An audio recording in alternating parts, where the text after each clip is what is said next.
Pragmatism. By William James. A new name for some old ways of thinking. Lecture 1. The Present Dilemma in Philosophy. In the preface to that admirable collection of essays of his called Heretics, Mr. Chesterton writes these words: "There are some people, and I am one of them, who think that the most practical and important thing about a man is still his view of the universe. We think that for a landlady considering a lodger, it is important to know his income, but still more important to know his philosophy. We think that for a general about to fight an enemy, it is important to know the enemy's numbers, but still more important to know the enemy's philosophy.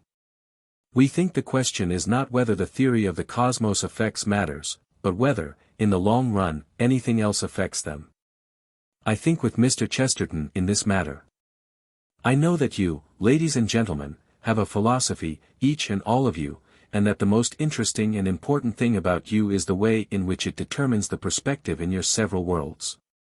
You know the same of me. And yet I confess to a certain tremor at the audacity of the enterprise which I am about to begin.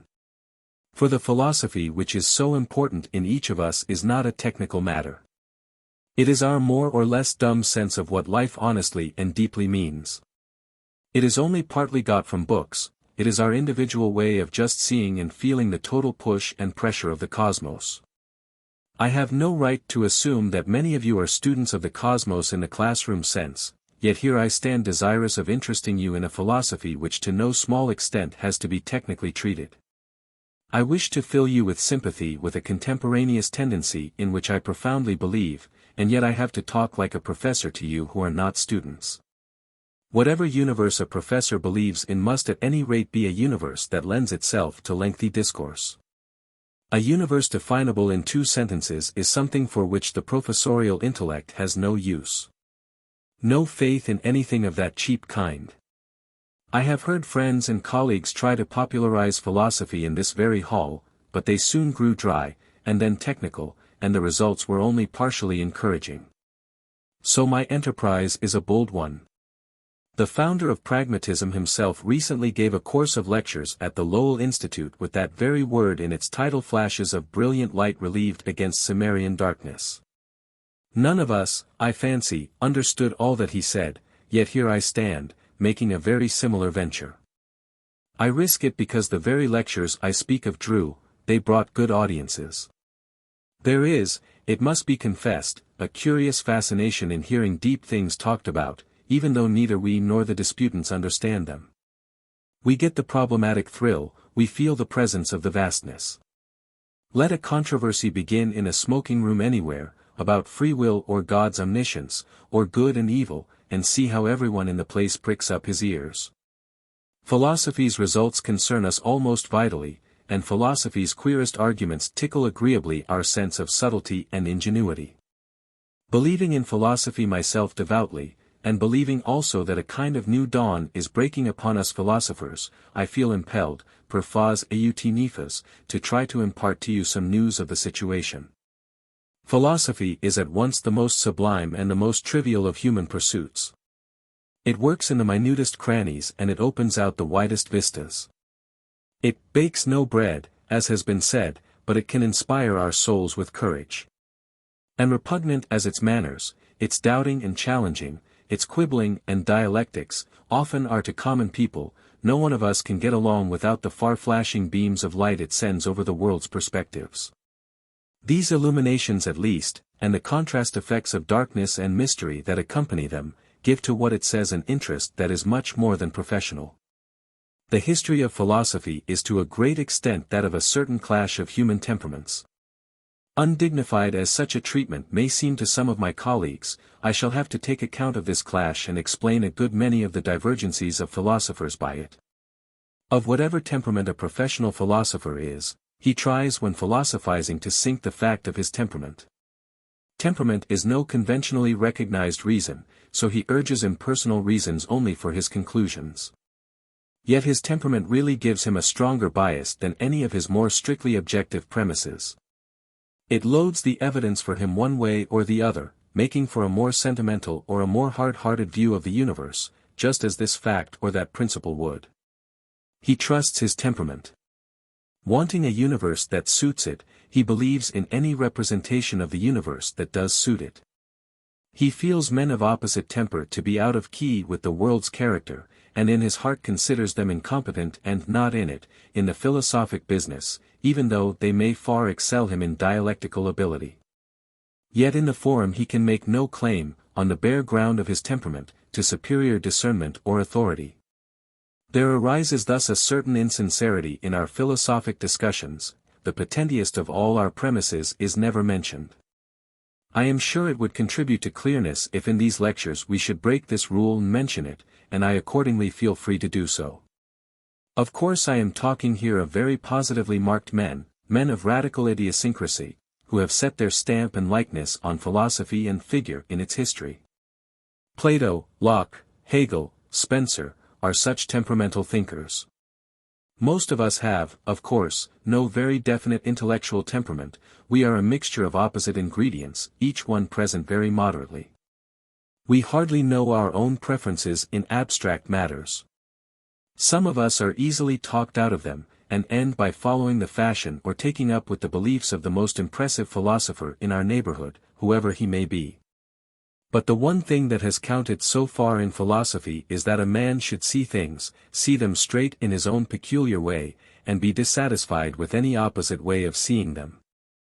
There is no reason to suppose that this strong temperamental vision is from now onward to count no longer in the history of man's beliefs. Now the particular difference of temperament that I have in mind in making these remarks is one that has counted in literature, art, government and manners as well as in philosophy. In manners we find formalists and free and easy persons. In government, authoritarians and anarchists. In literature, purists or academicals, and realists. In art, classics and romantics. You recognize these contrasts as familiar. Well, in philosophy we have a very similar contrast expressed in the pair of terms rationalist and empiricist, empiricist meaning your lover of facts in all their crude variety. Rationalist meaning your devotee to abstract and eternal principles. No one can live an hour without both facts and principles, so it is a difference rather of emphasis, yet it breeds antipathies of the most pungent character between those who lay the emphasis differently. And we shall find it extraordinarily convenient to express a certain contrast in men's ways of taking their universe, by talking of the empiricist and of the rationalist temper. These terms make the contrast simple and massive. More simple and massive than are usually the men of whom the terms are predicated. For every sort of permutation and combination is possible in human nature.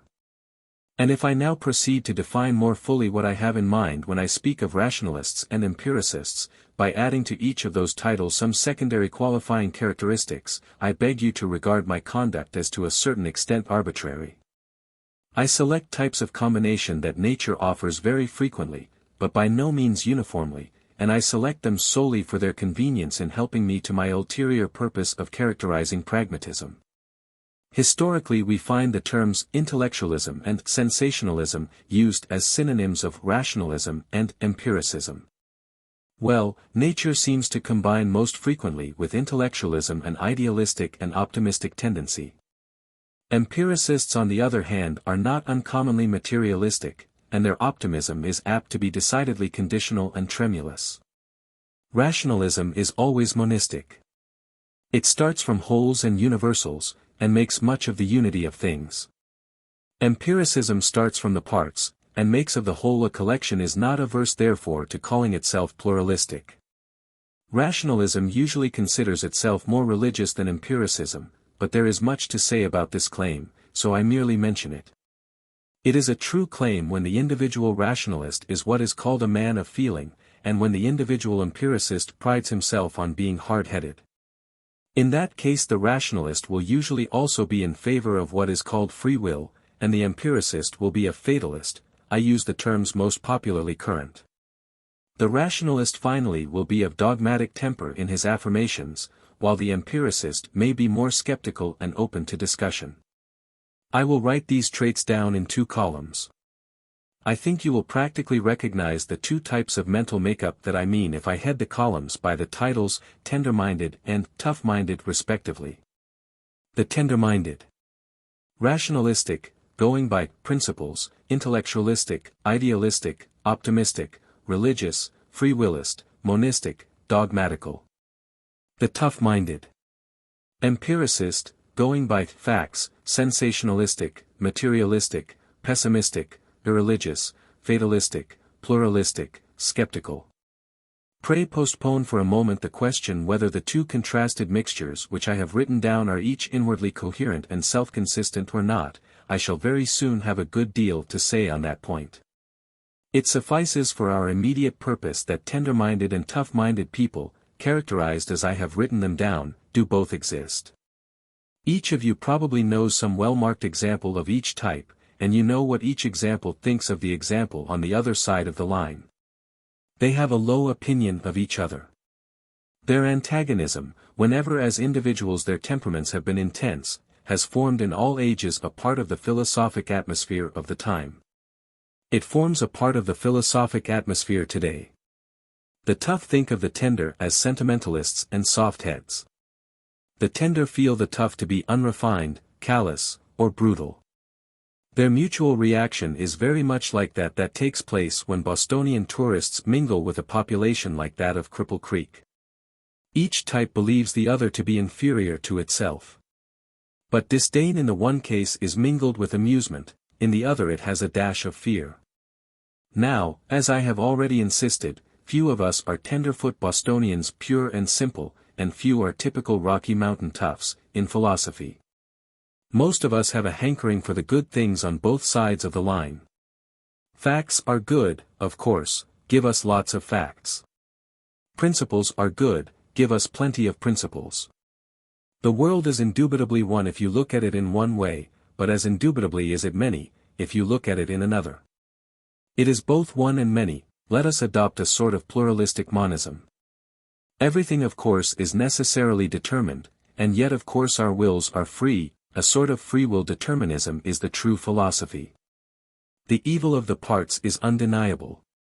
But the whole can't be evil, so practical pessimism may be combined with metaphysical optimism. And so forth, your ordinary philosophic layman never being a radical, never straightening out his system, but living vaguely in one plausible compartment of it or another to suit the temptations of successive hours. But some of us are more than mere laymen in philosophy.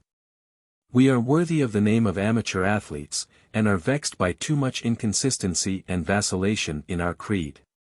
We cannot preserve a good intellectual conscience so long as we keep mixing incompatibles from opposite sides of the line. And now I come to the first positively important point which I wish to make. Never were as many men of a decidedly empiricist proclivity in existence as there are at the present day. Our children, one may say, are almost born scientific. But our esteem for facts has not neutralized in us all religiousness. It is itself almost religious. Our scientific temper is devout.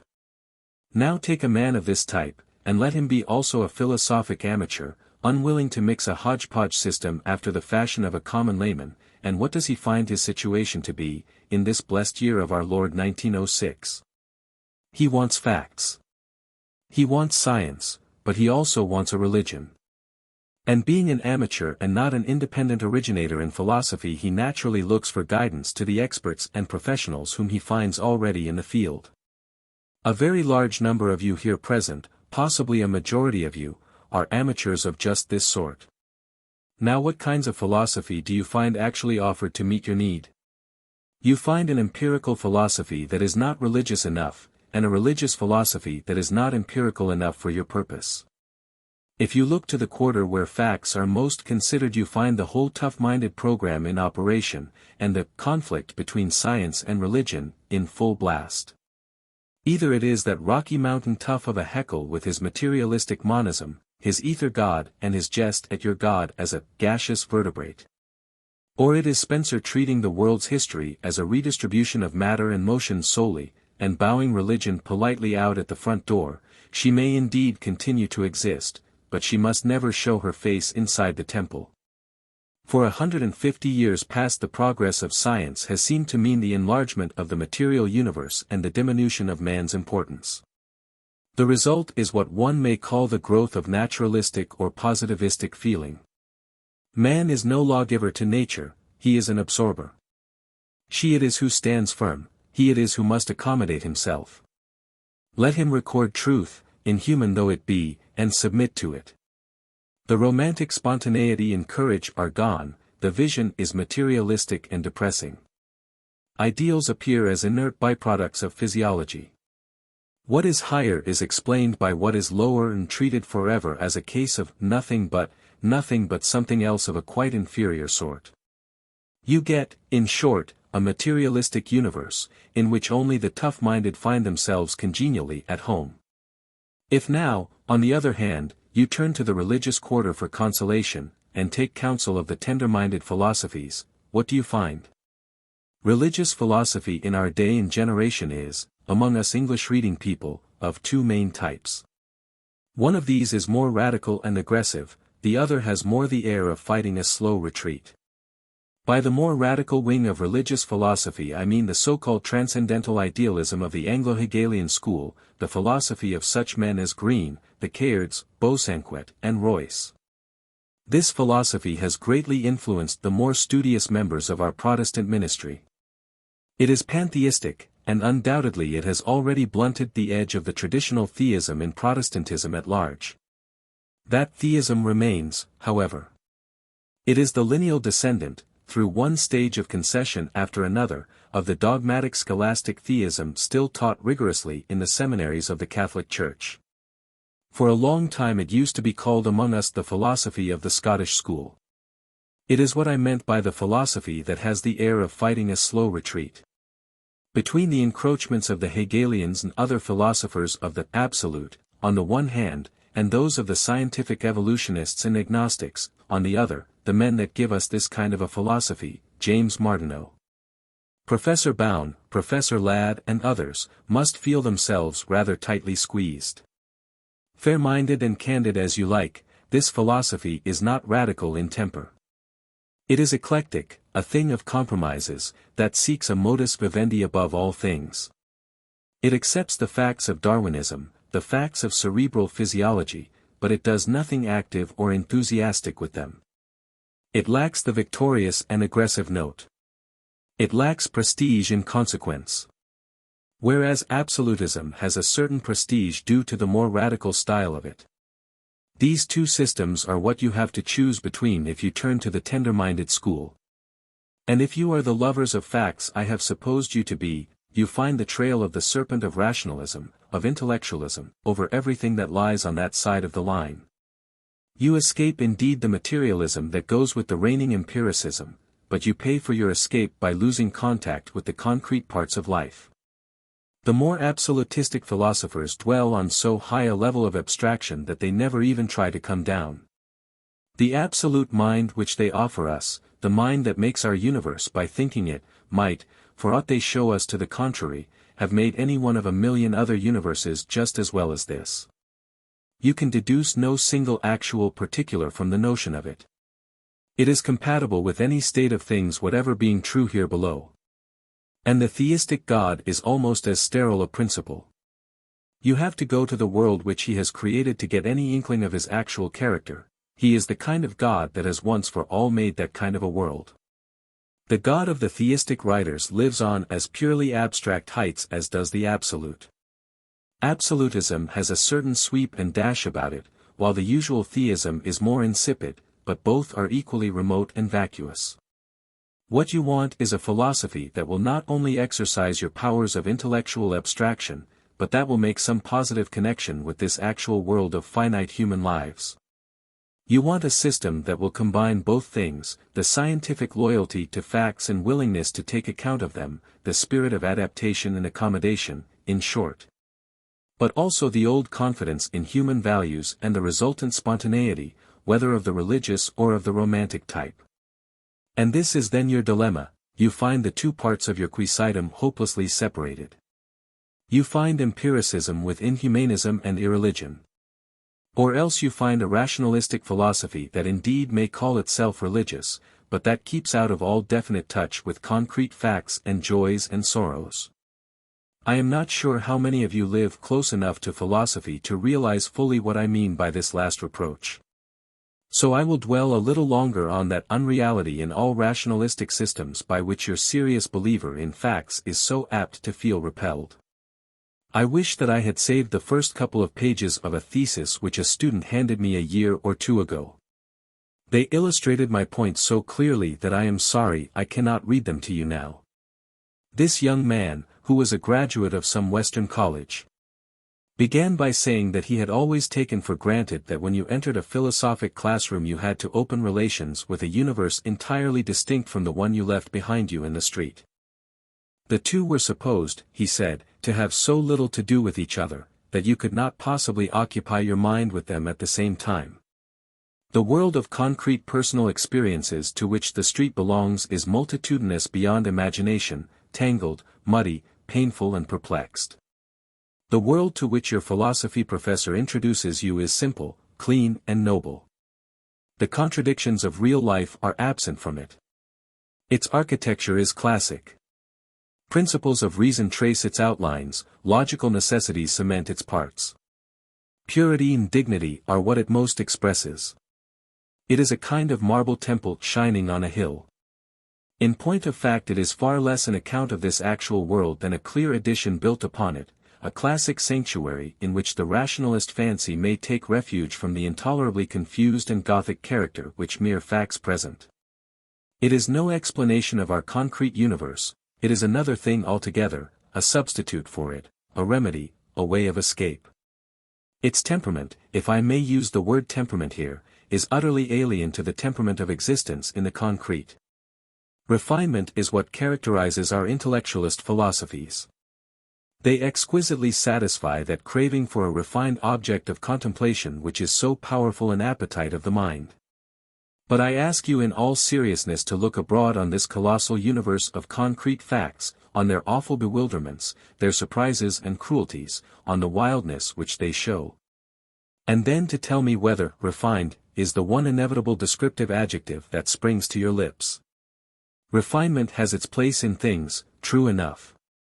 But a philosophy that breathes out nothing but refinement will never satisfy the empiricist temper of mind.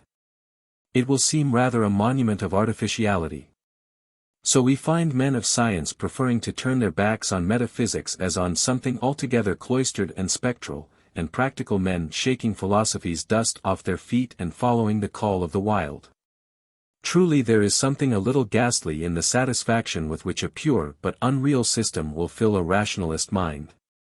Leibniz was a rationalist mind, with infinitely more interest in facts than most rationalist minds can show. Yet if you wish for superficiality incarnate, you have only to read that charmingly written theodicy of his, in which he sought to justify the ways of God to man, and to prove that the world we live in is the best of possible worlds. Let me quote a specimen of what I mean. Among other obstacles to his optimistic philosophy, it falls to Leibniz to consider the number of the eternally damned. That it is infinitely greater, in our human case, than that of those saved he assumes as a premise from the theologians, and then proceeds to argue in this way.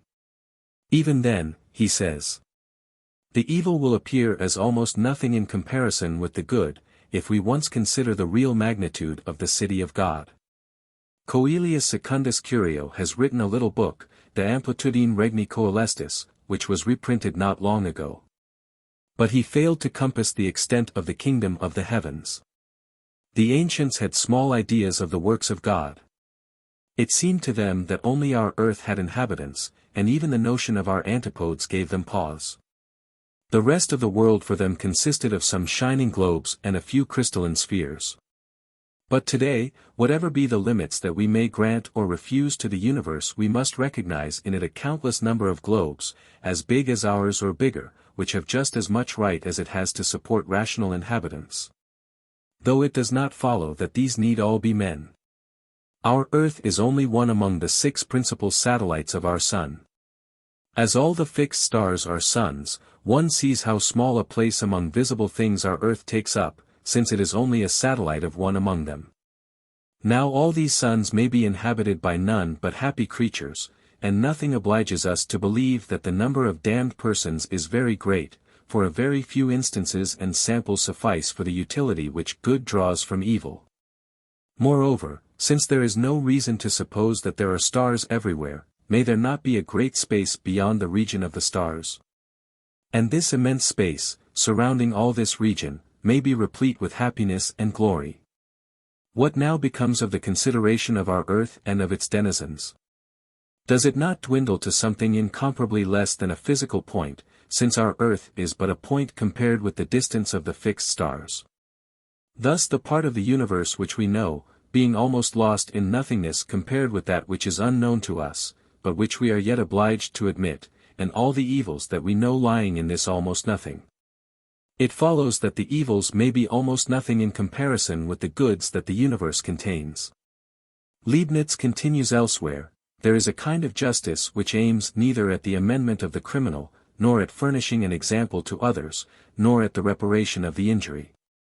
This justice is founded in pure fitness, which finds a certain satisfaction in the expiation of a wicked deed. The Socinians and Hobbes objected to this punitive justice, which is properly vindictive justice and which God has reserved for himself at many junctures. It is always founded in the fitness of things, and satisfies not only the offended party, but all wise lookers-on, even as beautiful music or a fine piece of architecture satisfies a well-constituted mind. It is thus that the torments of the damned continue, even though they serve no longer to turn anyone away from sin, and that the rewards of the blessed continue, even though they confirm no one in good ways. The damned draw to themselves ever new penalties by their continuing sins, and the blessed attract ever fresh joys by their unceasing progress in good. Both facts are founded on the principle of fitness. For God has made all things harmonious in perfection, as I have already said. Leibniz's feeble grasp of reality is too obvious to need comment from me. It is evident that no realistic image of the experience of a damned soul had ever approached the portals of his mind. Nor had it occurred to him that the smaller is the number of samples of the genus lost soul, whom God throws as a sop to the eternal fitness, the more unequitably grounded is the glory of the blessed. What he gives us is a cold literary exercise, whose cheerful substance even hellfire does not warm. And do not tell me that to show the shallowness of rationalist philosophizing I have had to go back to a shallow wig-pated age. The optimism of present-day rationalism sounds just as shallow to the fact-loving mind. The actual universe is a thing wide open, but rationalism makes systems, and systems must be closed. For men in practical life perfection is something far off and still in process of achievement. This for rationalism is but the illusion of the finite and relative, the absolute ground of things is a perfection eternally complete. I find a fine example of revolt against the airy and shallow optimism of current religious philosophy in a publication of that valiant anarchistic writer Morrison I. Swift. Mr. Swift's anarchism goes a little farther than mine does, but I confess that I sympathize a good deal, and some of you, I know, will sympathize heartily with his dissatisfaction with the idealistic optimisms now in vogue. He begins his pamphlet on Human Submission with a series of city reporters' items from newspapers, suicides, deaths from starvation and the like, as specimens of our civilized regime. For instance, after trudging through the snow from one end of the city to the other in the vain hope of securing employment, and with his wife and 6 children without food and ordered to leave their home in an Upper East Side tenement house because of non-payment of rent, John Corcoran, a clerk, today ended his life by drinking carbolic acid. Corcoran lost his position 3 weeks ago through illness, and during the period of idleness his scanty savings disappeared. Yesterday he obtained work with a gang of city snow shovelers, but he was too weak from illness and was forced to quit after an hour's trial with the shovel. Then the weary task of looking for employment was again resumed. Thoroughly discouraged, Corcoran returned to his home late last night to find his wife and children without food and the notice of dispossession on the door. On the following morning he drank the poison. The records of many more such cases lie before me, Mr. Swift goes on, an encyclopedia might easily be filled with their kind. These few I cite as an interpretation of the universe. We are aware of the presence of God in his world, says a writer in a recent English review.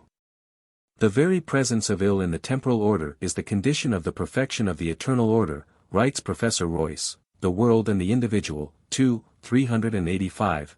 The Absolute is the richer for every discord, and for all diversity which it embraces, says F. H. Bradley, Appearance and Reality, 204. He means that these slain men make the universe richer, and that is philosophy. But while Professors Royce and Bradley and a whole host of guileless thorough-fed thinkers are unveiling reality and the absolute and explaining away evil and pain, this is the condition of the only beings known to us anywhere in the universe with a developed consciousness of what the universe is. What these people experience is reality. It gives us an absolute phase of the universe. It is the personal experience of those most qualified in all our circle of knowledge to have experience, to tell us what is. Now, what does thinking about the experience of these persons come to compared with directly, personally feeling it, as they feel it? The philosophers are dealing in shades, while those who live and feel know truth. And the mind of mankind, not yet the mind of philosophers and of the proprietary class but of the great mass of the silently thinking and feeling men, is coming to this view. They are judging the universe as they have heretofore permitted the hierophants of religion and learning to judge them. This Cleveland workingman, killing his children and himself, another of the cited cases, is one of the elemental, stupendous facts of this modern world and of this universe. It cannot be glozed over or minimized away by all the treatises on God, and love, and being, helplessly existing in their haughty monumental vacuity. This is one of the simple irreducible elements of this world's life after millions of years of divine opportunity and 20 centuries of Christ. It is in the moral world like atoms or subatoms in the physical, primary, indestructible. And what it blazons to man is the imposture of all philosophy which does not see in such events the consummate factor of conscious experience. These facts invincibly prove religion a nullity. Man will not give religion 2,000 centuries or 20 centuries more to try itself and waste human time. Its time is up, its probation is ended.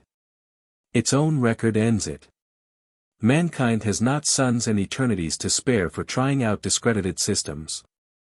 Footnote, Morrison I. Swift, Human Submission, Part 2, Philadelphia, Liberty Press, 1905, pages 4-10. Such is the reaction of an empiricist mind upon the rationalist bill of fare. It is an absolute, no, I thank you. Religion, says Mr. Swift, is like a sleepwalker to whom actual things are blank. And such, though possibly less tensely charged with feeling, is the verdict of every seriously inquiring amateur in philosophy today who turns to the philosophy professors for the wherewithal to satisfy the fullness of his nature's needs. Empiricist writers give him a materialism, rationalists give him something religious, but to that religion, actual things are blank. He becomes thus the judge of us philosophers. Tender or tough, he finds us wanting.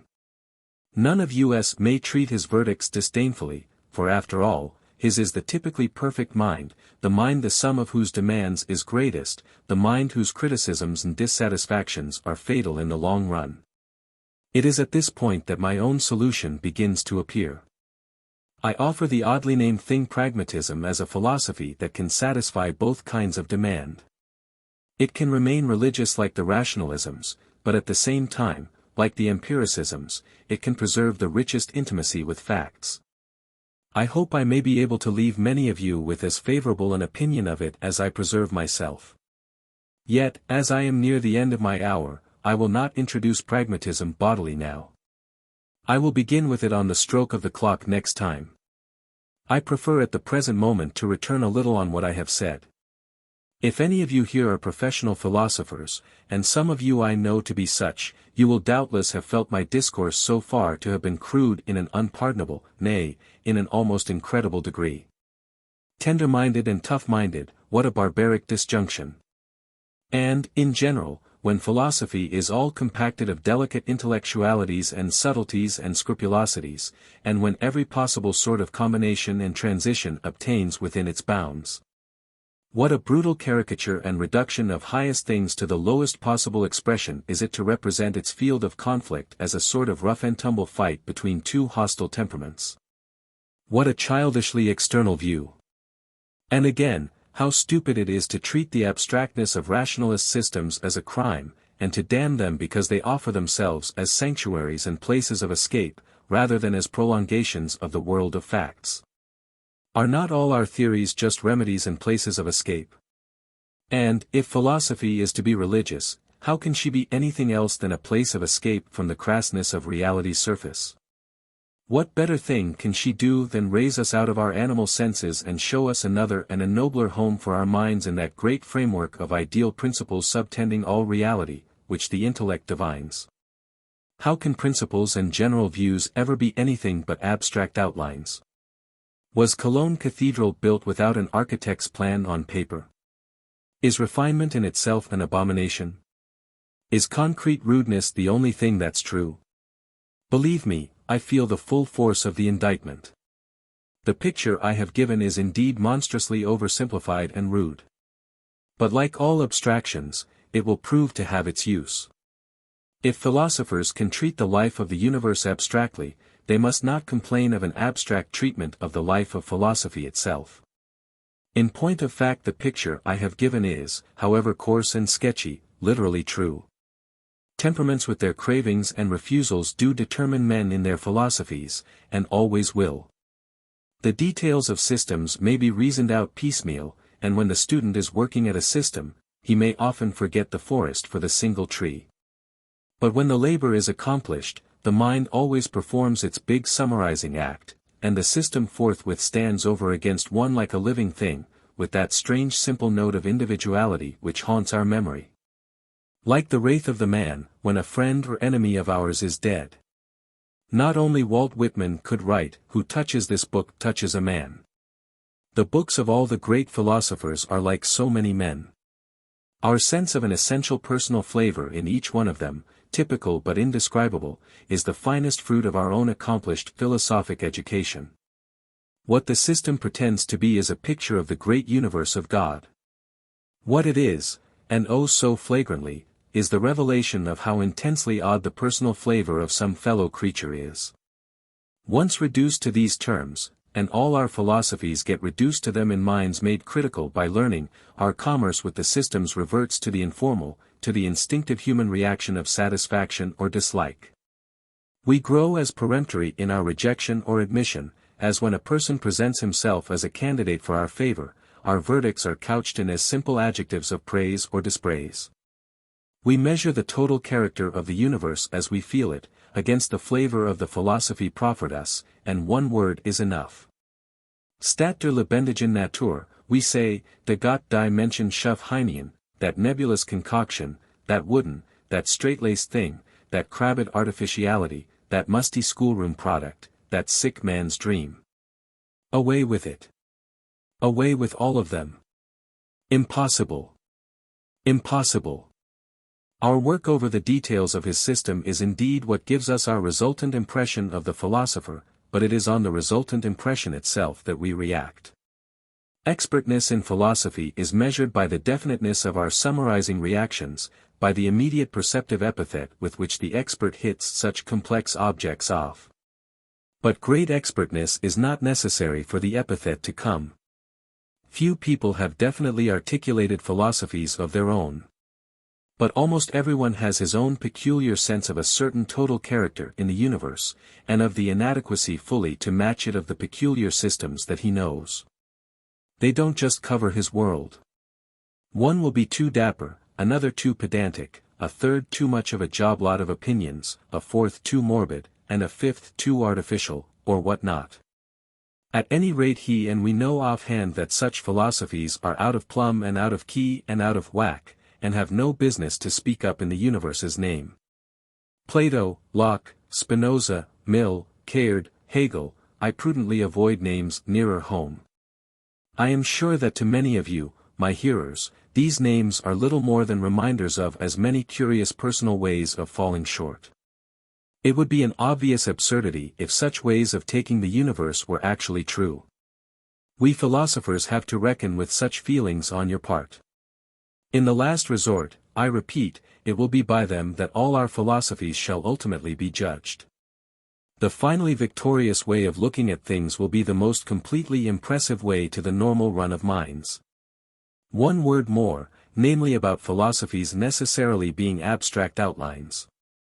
There are outlines and outlines of buildings that are fat, conceived in the cube by their planner, and outlines of buildings invented flat on paper, with the aid of ruler and compass. These remain skinny and emaciated even when set up in stone and mortar, and the outline already suggests that result. An outline in itself is meager, truly, but it does not necessarily suggest a meager thing. It is the essential meagerness of what is suggested by the usual rationalistic philosophies that moves empiricists to their gesture of rejection. The case of Herbert Spencer's system is much to the point here. Rationalists feel his fearful array of insufficiencies. His dry schoolmaster temperament, the hurdy-gurdy monotony of him, his preference for cheap makeshifts in argument, his lack of education even in mechanical principles, and in general the vagueness of all his fundamental ideas. His whole system wooden, as if knocked together out of cracked hemlock boards, and yet the half of England wants to bury him in Westminster Abbey. Why? Why does Spencer call out so much reverence in spite of his weakness in rationalistic eyes? Why should so many educated men who feel that weakness, you and I perhaps, wish to see him in the Abbey notwithstanding? Simply because we feel his heart to be in the right place philosophically. His principles may be all skin and bone, but at any rate his books try to mold themselves upon the particular shape of this, particular world's carcass. The noise of facts resounds through all his chapters, the citations of fact never cease, he emphasizes facts, turns his face towards their quarter, and that is enough. It means the right kind of thing for the empiricist mind. The pragmatistic philosophy of which I hope to begin talking in my next lecture preserves as cordial a relation with facts, and, unlike Spencer's philosophy, it neither begins nor ends by turning positive religious constructions out of doors, it treats them cordially as well. I hope I may lead you to find it just the mediating way of thinking that you require. Lecture 2. What Pragmatism Means. Some years ago, being with a camping party in the mountains, I returned from a solitary ramble to find everyone engaged in a ferocious metaphysical dispute. The corpus of the dispute was a squirrel, a live squirrel supposed to be clinging to one side of a tree trunk, while over against the tree's opposite side a human being was imagined to stand. This human witness tries to get sight of the squirrel by moving rapidly round the tree, but no matter how fast he goes, the squirrel moves as fast in the opposite direction, and always keeps the tree between himself and the man, so that never a glimpse of him is caught. The resultant metaphysical problem now is this: does the man go round the squirrel or not? He goes round the tree, sure enough, and the squirrel is on the tree, but does he go round the squirrel? In the unlimited leisure of the wilderness, discussion had been worn threadbare.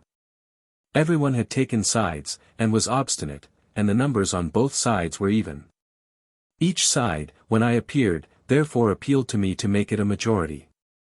Mindful of the scholastic adage that whenever you meet a contradiction you must make a distinction, I immediately sought and found one, as follows: which party is right, I said, depends on what you practically mean by going round the squirrel.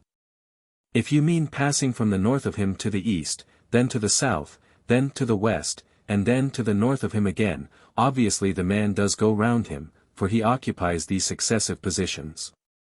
But if on the contrary you mean being first in front of him, then on the right of him, then behind him, then on his left, and finally in front again, it is quite as obvious that the man fails to go round him.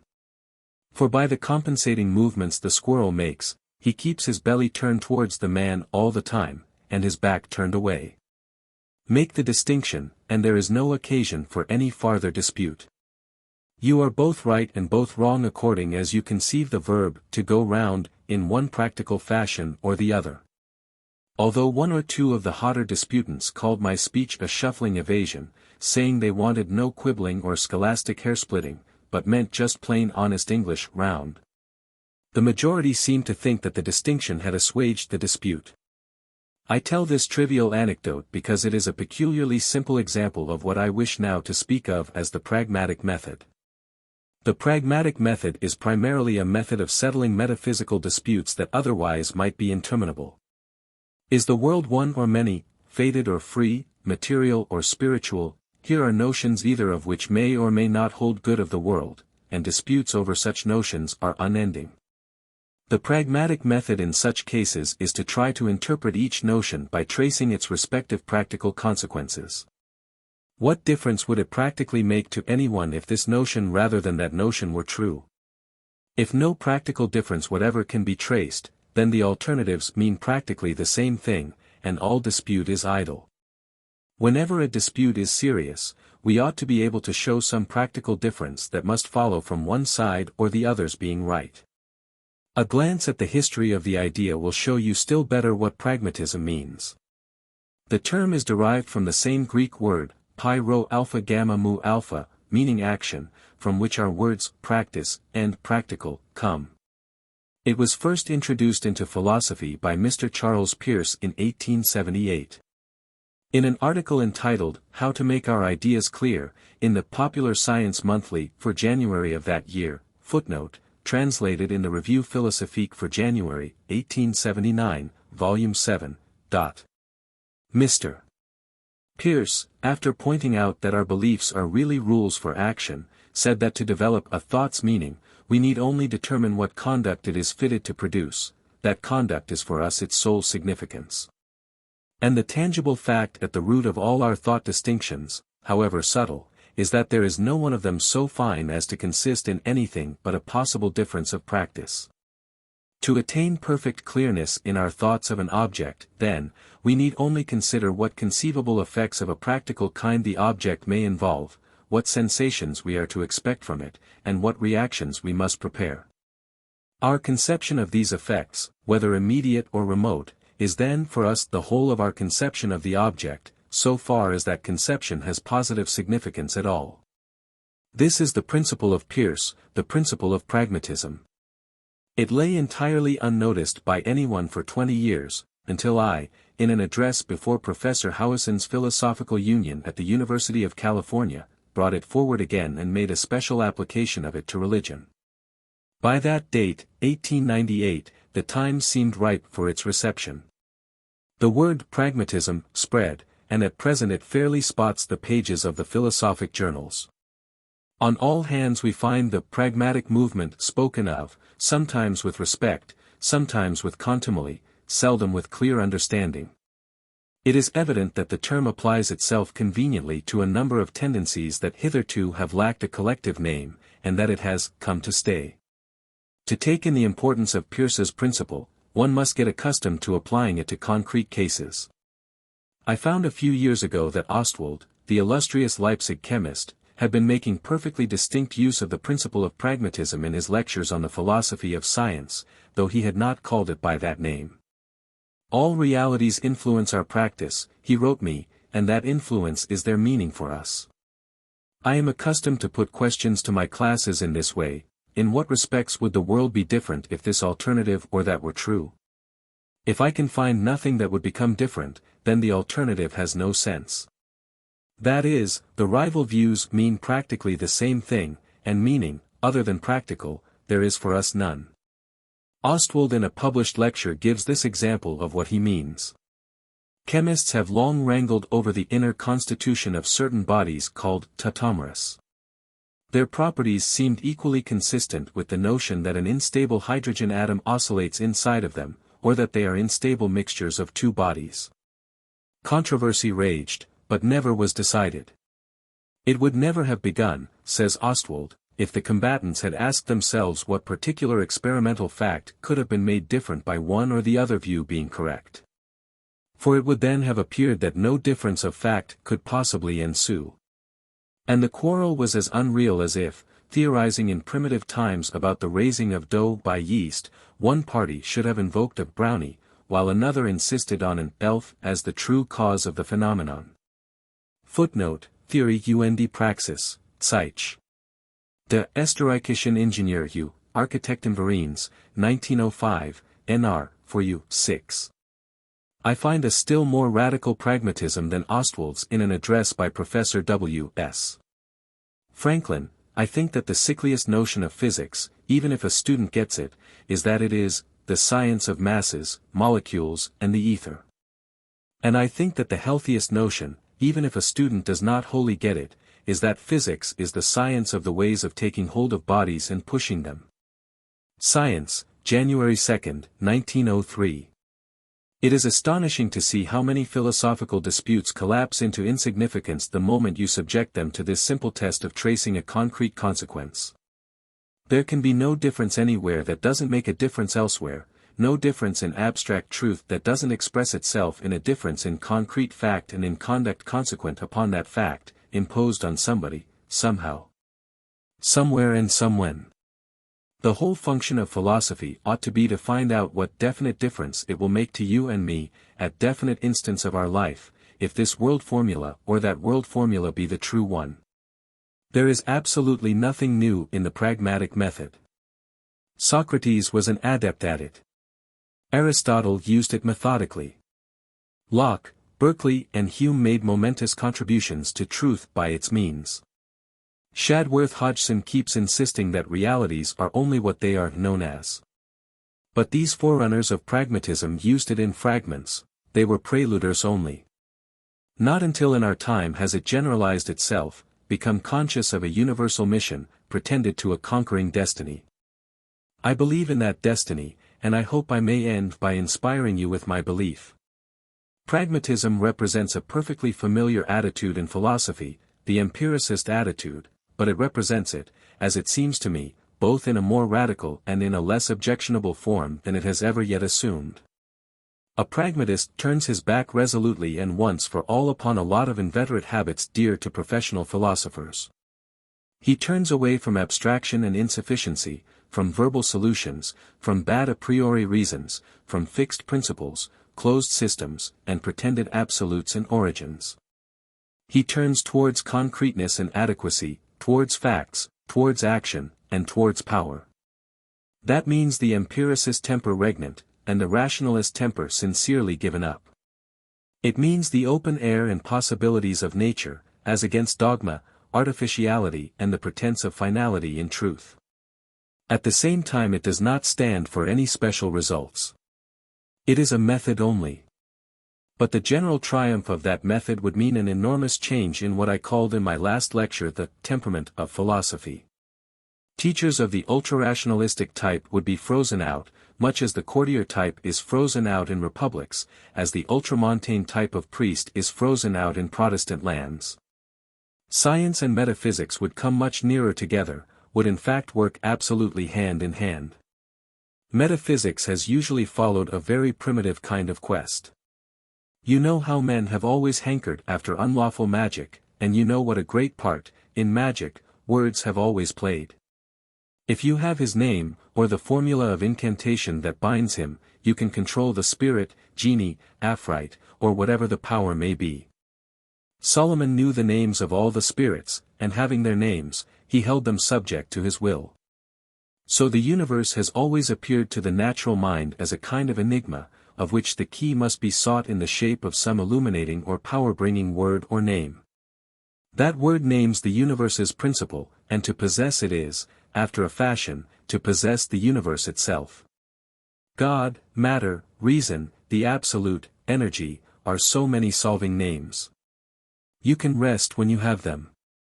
You are at the end of your metaphysical quest. But if you follow the pragmatic method, you cannot look on any such word as closing your quest.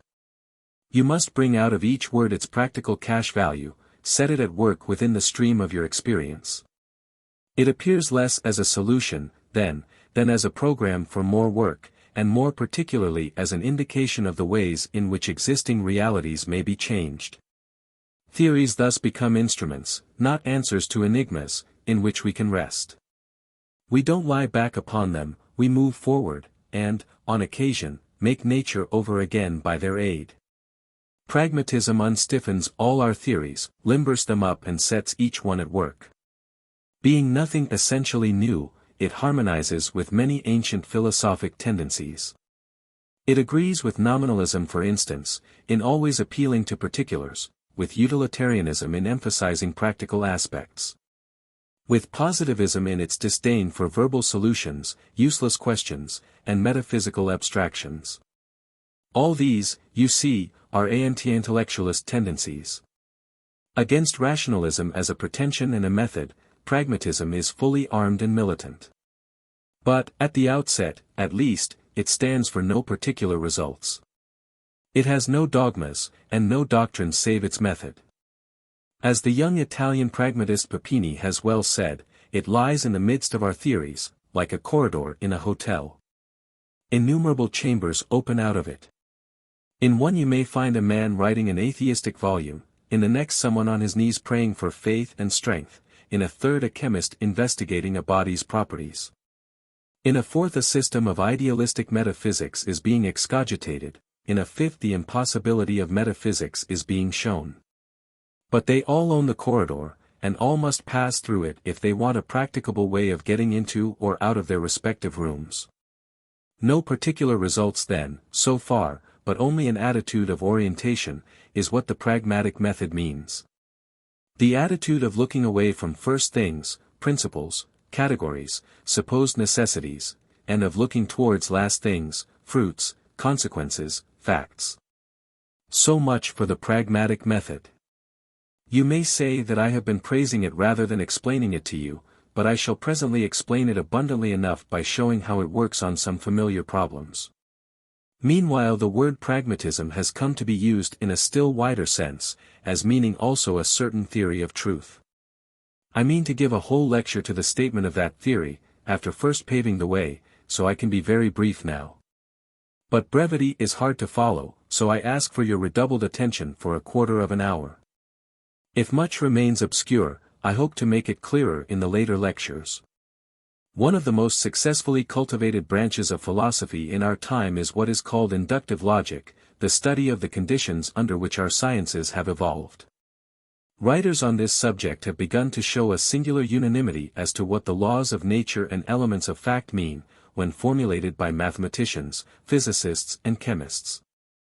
When the first mathematical, logical and natural uniformities, the first laws, were discovered, men were so carried away by the clearness, beauty and simplification that resulted, that they believed themselves to have deciphered authentically the eternal thoughts of the Almighty.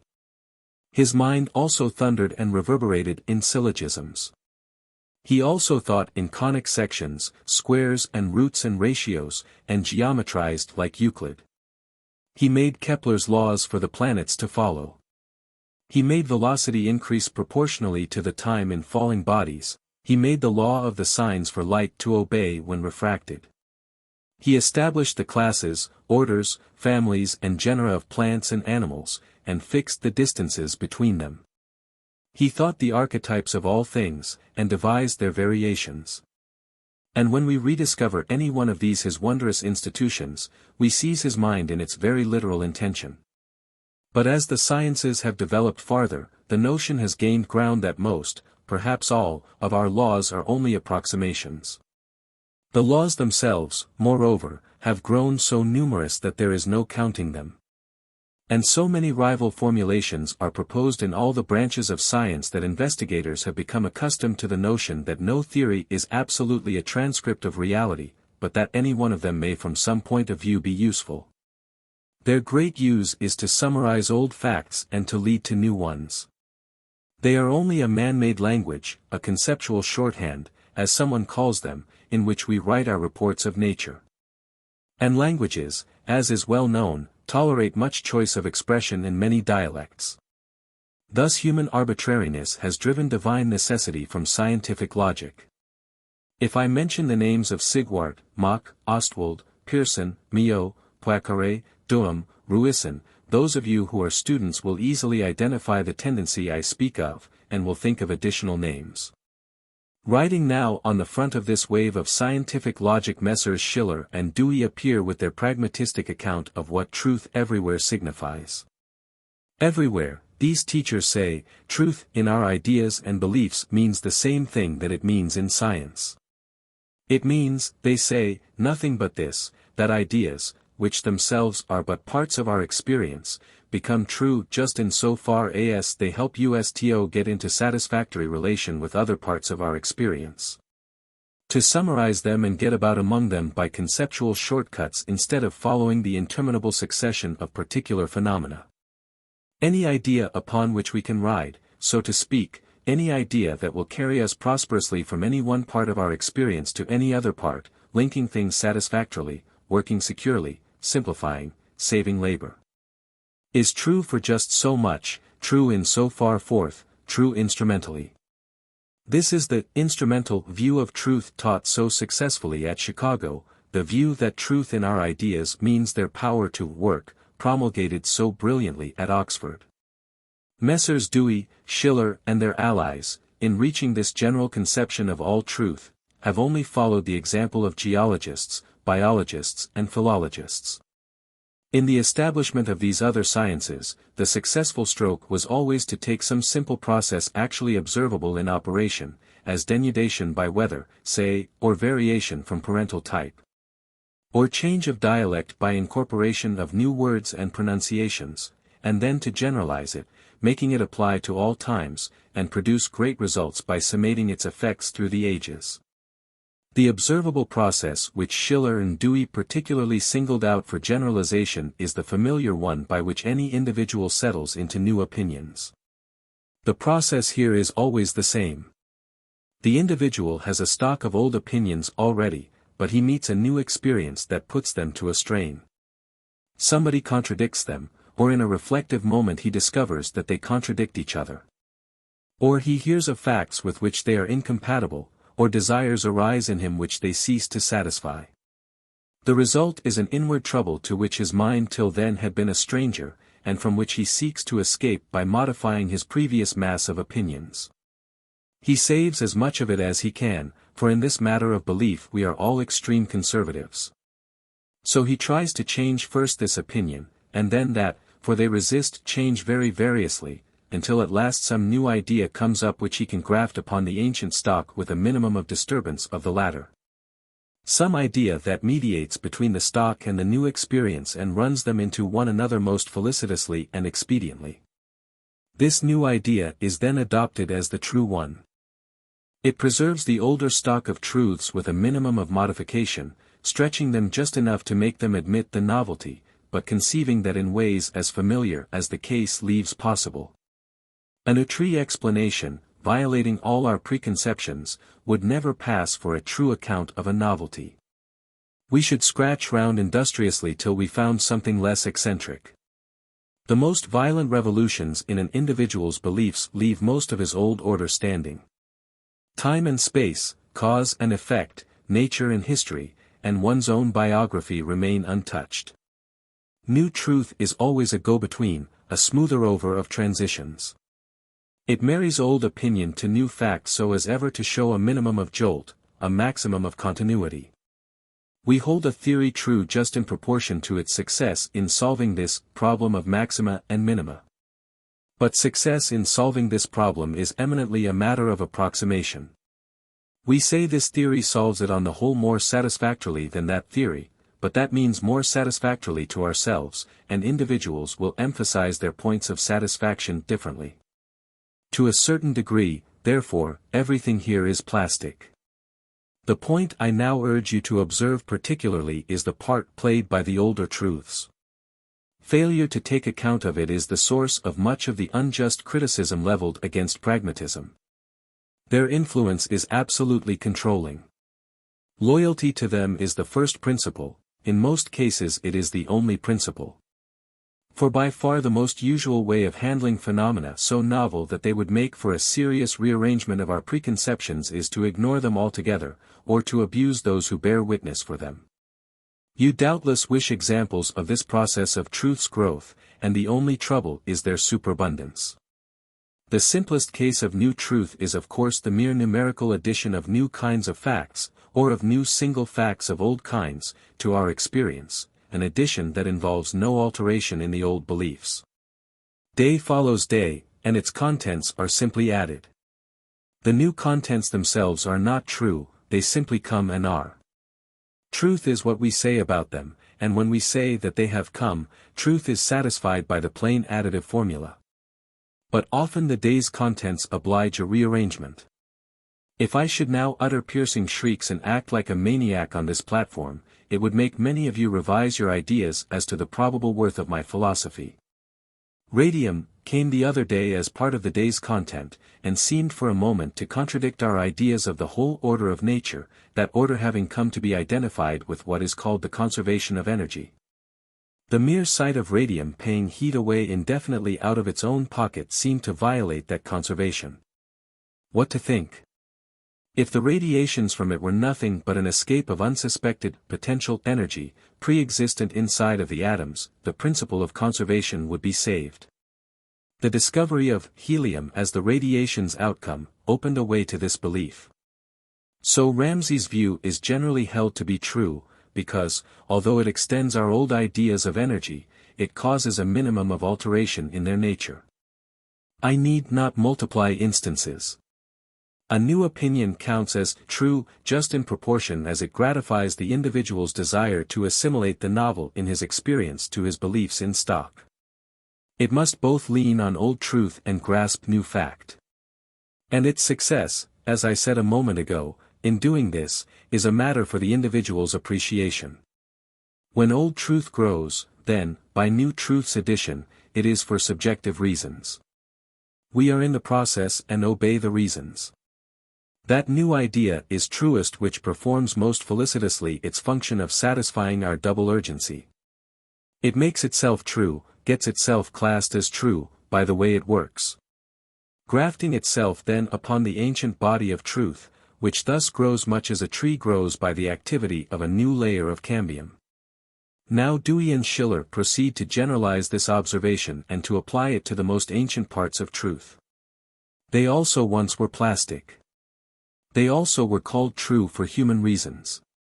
They also mediated between still earlier truths and what in those days were novel observations.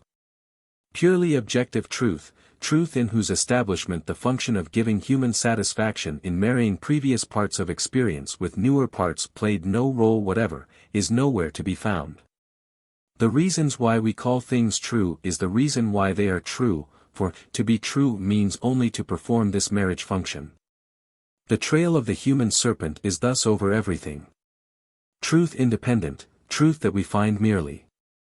Truth no longer malleable to human need, truth incorrigible, in a word, such truth exists indeed superabundantly, or is supposed to exist by rationalistically minded thinkers. But then it means only the dead heart of the living tree, and its being there means only that truth also has its paleontology and its prescription, and may grow stiff with years of veteran service and petrified in men's regard by sheer antiquity. But how plastic even the oldest truths nevertheless really are has been vividly shown in our day by the transformation of logical and mathematical ideas, a transformation which seems even to be invading physics. The ancient formulas are reinterpreted as special expressions of much wider principles, principles that our ancestors never got a glimpse of in their present shape and formulation. Mr. Schiller still gives to all this view of truth the name of humanism, but, for this doctrine too, the name of pragmatism seems fairly to be in the ascendant, so I will treat it under the name of pragmatism in these lectures. Such then would be the scope of pragmatism: first, a method, and second, a genetic theory of what is meant by truth. And these two things must be our future topics. What I have said of the theory of truth will, I am sure, have appeared obscure and unsatisfactory to most of you by reason of us brevity. I shall make amends for that hereafter. In a lecture on common sense, I shall try to show what I mean by truths grown petrified by antiquity. In another lecture I shall expatiate on the idea that our thoughts become true in proportion as they successfully exert their go-between function. In a third I shall show how hard it is to discriminate subjective from objective factors in truth's development. You may not follow me wholly in these lectures, and if you do, you may not wholly agree with me. But you will, I know, regard me at least as serious, and treat my effort with respectful consideration. You will probably be surprised to learn, then, that Messrs. Schiller's and Dewey's theories have suffered a hailstorm of contempt and ridicule. All rationalism has risen against them.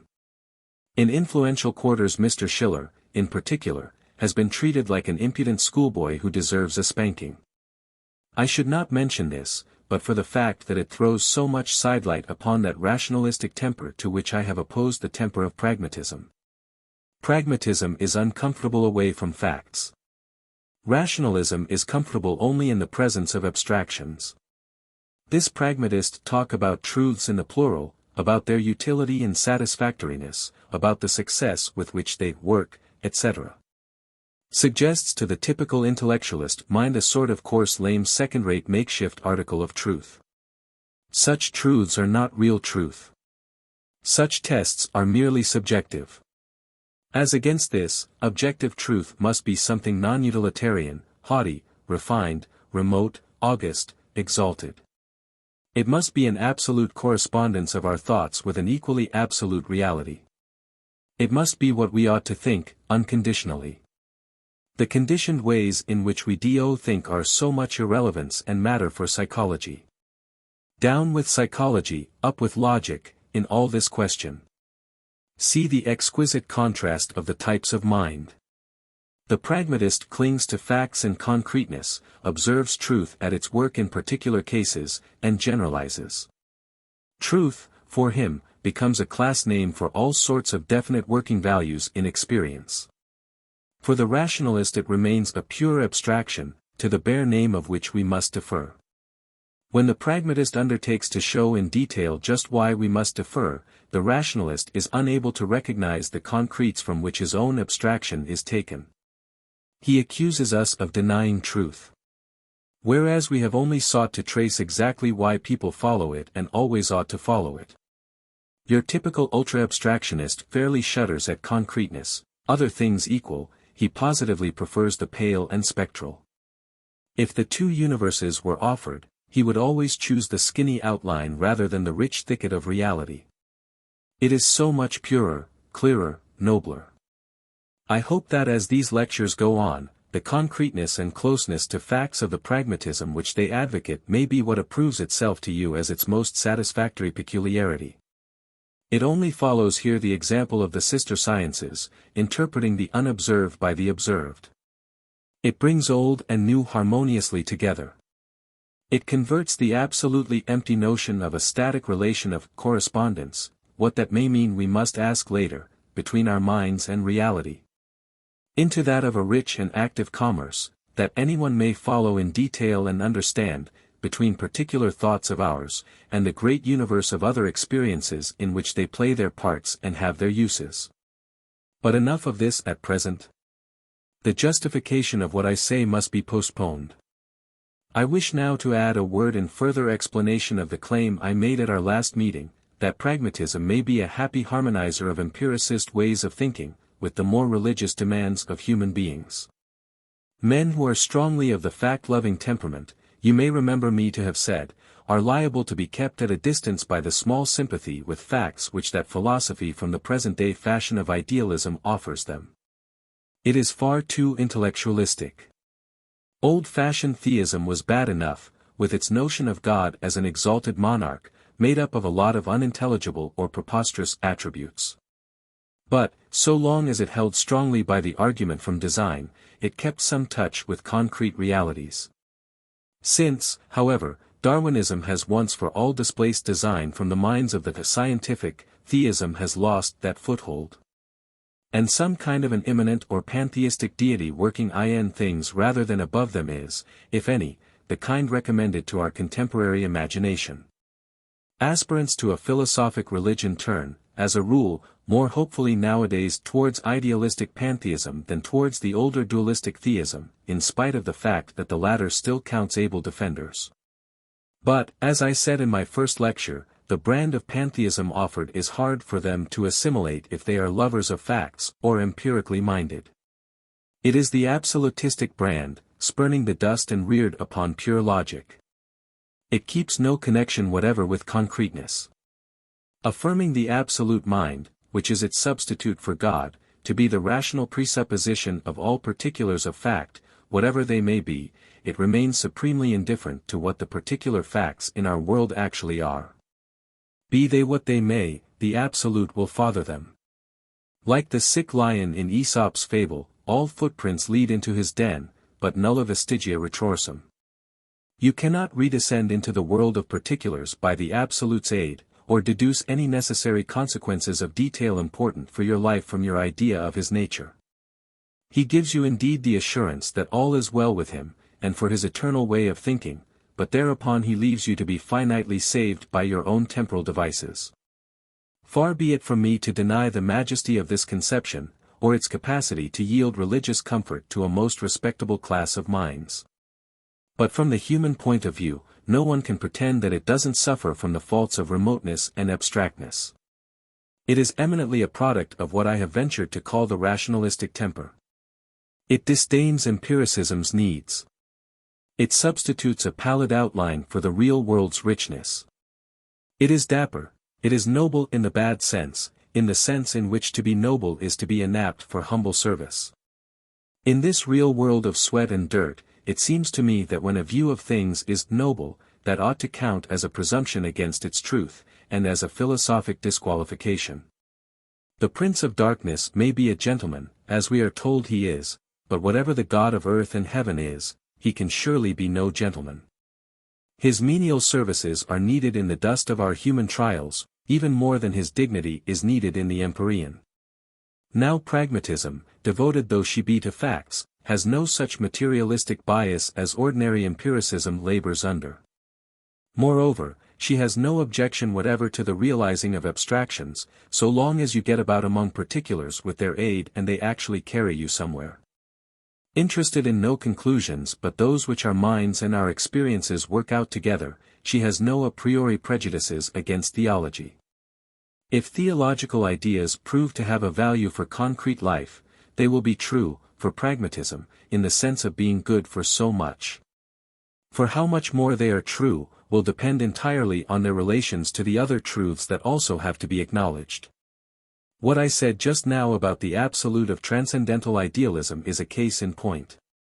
First, I called it majestic and said it yielded religious comfort to a class of minds, and then I accused it of remoteness and sterility.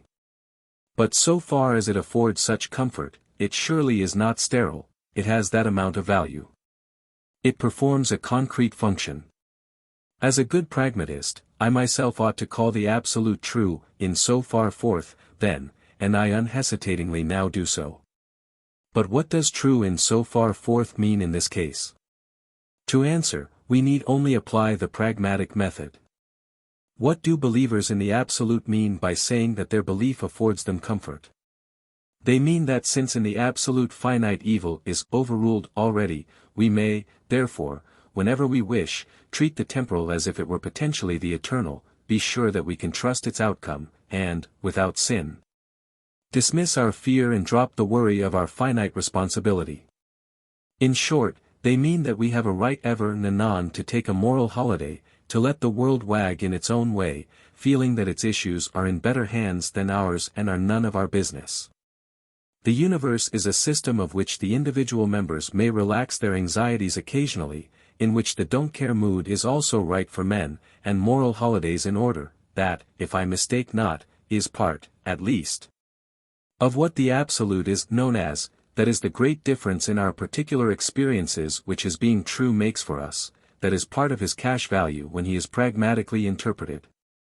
Farther than that the ordinary lay reader in philosophy who thinks favorably of absolute idealism does not venture to sharpen his conceptions.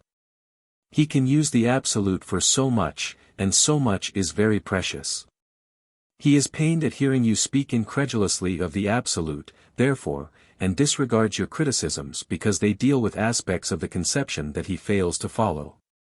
If the absolute means this, and means no more than this, who can possibly deny the truth of it? To deny it would be to insist that men should never relax, and that holidays are never in order. I am well aware how odd it must seem to some of you to hear me say that an idea is true so long as to believe it is profitable to our lives. That it is good, for as much as it profits, you will gladly admit. If what we do by its aid is good, you will allow the idea itself to be good in so far forth, for we are the better for possessing it. But is it not a strange misuse of the word truth, you will say, to call ideas also true for this reason? To answer this difficulty fully is impossible at this stage of my account. You touch here upon the very central point of Messrs. Schiller's, Dewey's, and my own doctrine of truth, which I cannot discuss with detail until my 6th lecture. Let me now say only this, that truth is one species of good, and not, as is usually supposed, a category distinct from good, and coordinate with it. The true is the name of whatever proves itself to be good in the way of belief, and good, too, for definite, assignable reasons. Surely you must admit this, that if there were no good for life in true ideas, or if the knowledge of them were positively disadvantageous and false ideas the only useful ones, then the current notion that truth is divine and precious, and its pursuit a duty, could never have grown up or become a dogma. In a world like that, our duty would be to shun truth, rather. But in this world, just as certain foods are not only agreeable to our taste, but good for our teeth, our stomach and our tissues, so certain ideas are not only agreeable to think about, or agreeable as supporting other ideas that we are fond of, but they are also helpful in life's practical struggles. If there be any life that it is really better we should lead, and if there be any idea which, if believed in, would help us to lead that life, then it would be really better for us to believe in that idea, unless, indeed, belief in it incidentally clashed with other greater vital benefits. What would be better for us to believe? This sounds very like a definition of truth. It comes very near to saying what we ought to believe, and in that definition none of you would find any oddity. Ought we ever not to believe what it is better for us to believe? And can we then keep the notion of what is better for us, and what is true for us, permanently apart?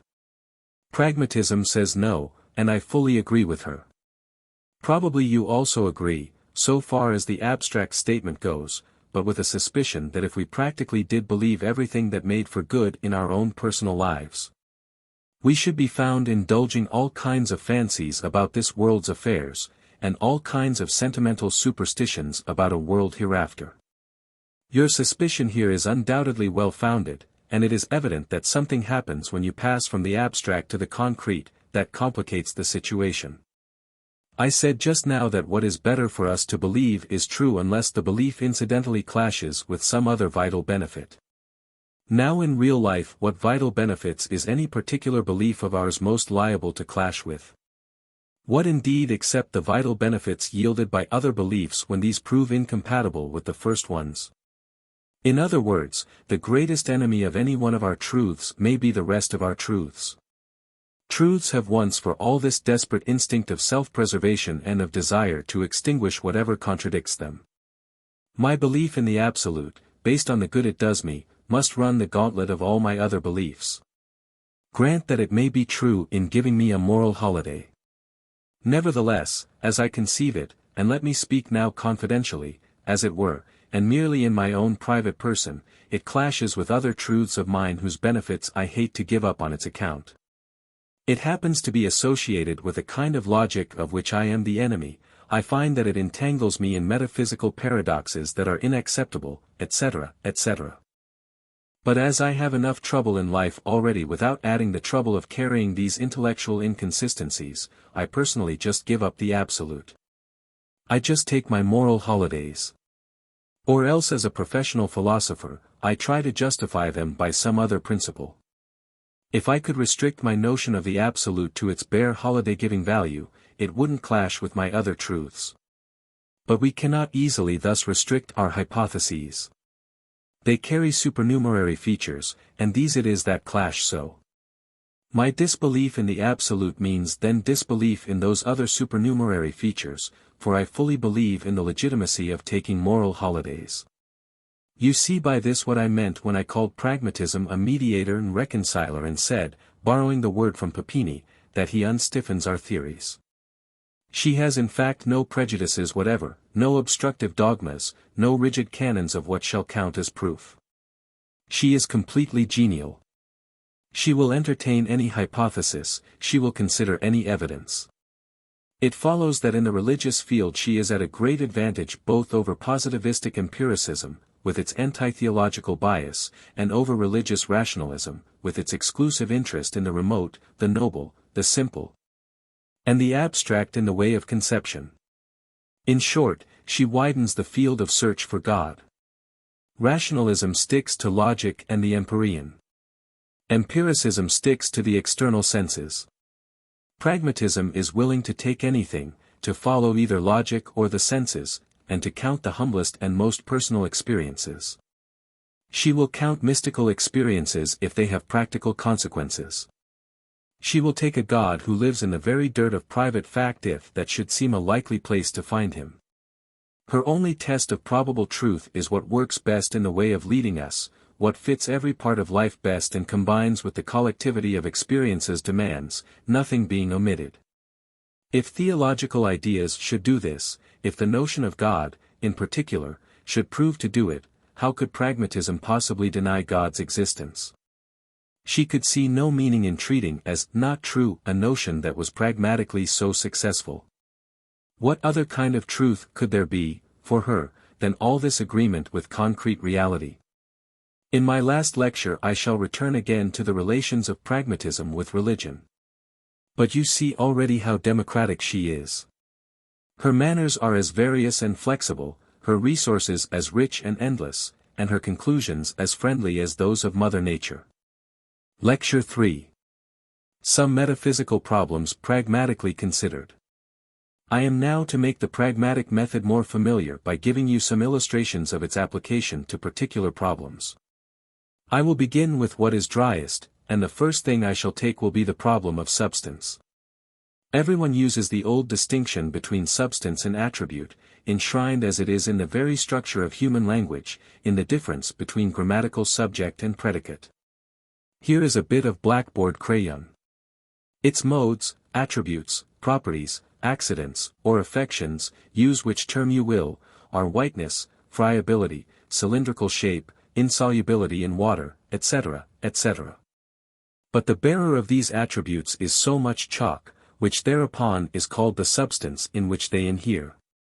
So the attributes of this desk inhere in the substance wood, those of my coat in the substance wool, and so forth. Chalk, wood and wool, show again, in spite of their differences, common properties, and in so far forth they are themselves counted as modes of a still more primal substance, matter, the attributes of which are space occupancy and impenetrability. Similarly our thoughts and feelings are affections or properties of our several souls, which are substances, but again not wholly in their own right, for they are modes of the still deeper substance, spirit. Now it was very early seen that all we know of the chalk is the whiteness, friability, etc., all we know of the wood is the combustibility and fibrous structure. A group of attributes is what each substance here is known as, they form its sole cash value for our actual experience. The substance is in every case revealed through them, if we were cut off from them we should never suspect its existence. And if God should keep sending them to us in an unchanged order, miraculously annihilating at a certain moment the substance that supported them, we never could detect the moment, for our experiences themselves would be unaltered. Nominalists accordingly adopt the opinion that substance is a spurious idea due to our inveterate human trick of turning names into things. Phenomena come in groups, the chalk group, the wood group, etc., and each group gets its name. The name we then treat as in a way supporting the group of phenomena. The low thermometer today, for instance, is supposed to come from something called the climate.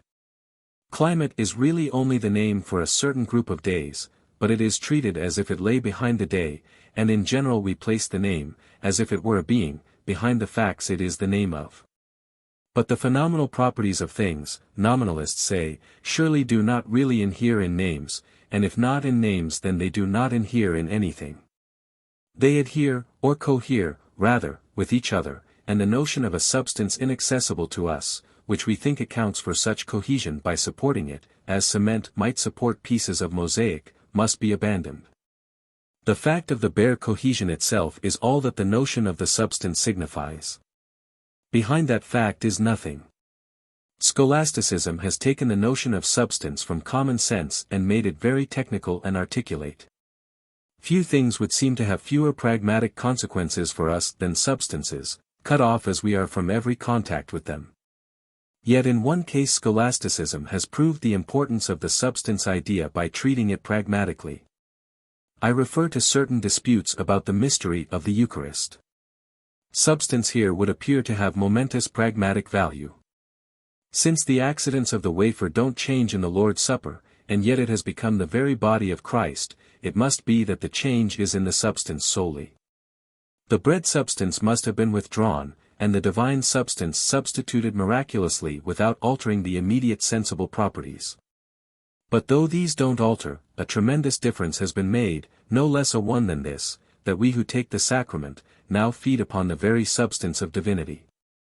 The substance notion breaks into life, then, with tremendous effect, if once you allow that substances can separate from their accidents, and exchange these latter. This is the only pragmatic application of the substance idea with which I am acquainted, and it is obvious that it will only be treated seriously by those who already believe in the real presence on independent grounds. Material substance was criticized by Berkeley with such telling effect that his name has reverberated through all subsequent philosophy. Berkeley's treatment of the notion of matter is so well known as to need hardly more than a mention. So far from denying the external world which we know, Berkeley corroborated it. It was the scholastic notion of a material substance unapproachable by us, behind the external world, deeper and more real than it, and needed to support it, which Berkeley maintained to be the most effective of all reducers of the external world to unreality. Abolish that substance, he said, believe that God, whom you can understand and approach, sends you the sensible world directly, and you confirm the latter and back it up by his divine authority. Berkeley's criticism of matter was consequently absolutely pragmatistic.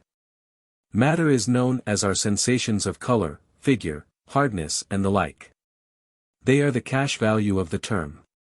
The difference matter makes to us by truly being is that we then get such sensations, by not being, is that we lack them. These sensations then are its sole meaning.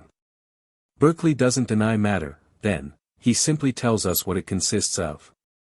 It is a true name for just so much in the way of sensations.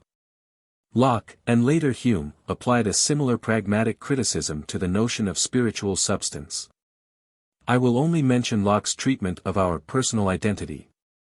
He immediately reduces this notion to its pragmatic value in terms of experience. It means, he says, so much consciousness, namely the fact that at one moment of life we remember other moments, and feel them all as parts of one and the same personal history. Rationalism had explained this practical continuity in our life by the unity of our soul substance. But Locke says, suppose that God should take away the consciousness, should we be any the better for having still the soul principle? Suppose he annexed the same consciousness to different souls, should we, as we realize ourselves, be any the worse for that fact? In Locke's day the soul was chiefly a thing to be rewarded or punished. See how Locke, discussing it from this point of view, keeps the question pragmatic. Suppose, he says, one to think himself to be the same soul that once was Nestor or Thersites. Can he think their actions his own any more than the actions of any other man that ever existed? But, let him once find himself conscious of any of the actions of Nestor, he then finds himself the same person with Nestor. In this personal identity is founded all the right and justice of reward and punishment. It may be reasonable to think, no one shall be made to answer for what he knows nothing of, but shall receive his doom, his consciousness accusing or excusing. Supposing a man punished now for what he had done in another life, whereof he could be made to have no consciousness at all, what difference is there between that punishment and being created miserable? Our personal identity, then, consists, for Locke, solely in pragmatically definable particulars. Whether, apart from these verifiable facts, it also inheres in a spiritual principle, is a merely curious speculation. Locke, compromiser that he was, passively tolerated the belief in a substantial soul behind our consciousness. But his successor Hume, and most empirical psychologists after him, have denied the soul, save as the name for verifiable cohesions in our inner life. They redescend into the stream of experience with it, and cash it into so much small change value in the way of ideas and their peculiar connections with each other. As I said of Berkeley's matter, the soul is good or true for just so much, but no more. The mention of material substance naturally suggests the doctrine of materialism, but philosophical materialism is not necessarily knit up with belief in matter, as a metaphysical principle. One may deny matter in that sense, as strongly as Berkeley did. One may be a phenomenalist like Huxley, and yet one may still be a materialist in the wider sense, of explaining higher phenomena by lower ones, and leaving the destinies of the world at the mercy of its blinder parts and forces. It is in this wider sense of the word that materialism is opposed to spiritualism or theism. The laws of physical nature are what run things, materialism says. The highest productions of human genius might be ciphered by one who had complete acquaintance with the facts, out of their physiological conditions, regardless whether nature be there only for our minds, as idealists contend, or not. Our minds in any case would have to record the kind of nature it is, and write it down as operating through blind laws of physics. This is the complexion of present-day materialism, which may better be called naturalism.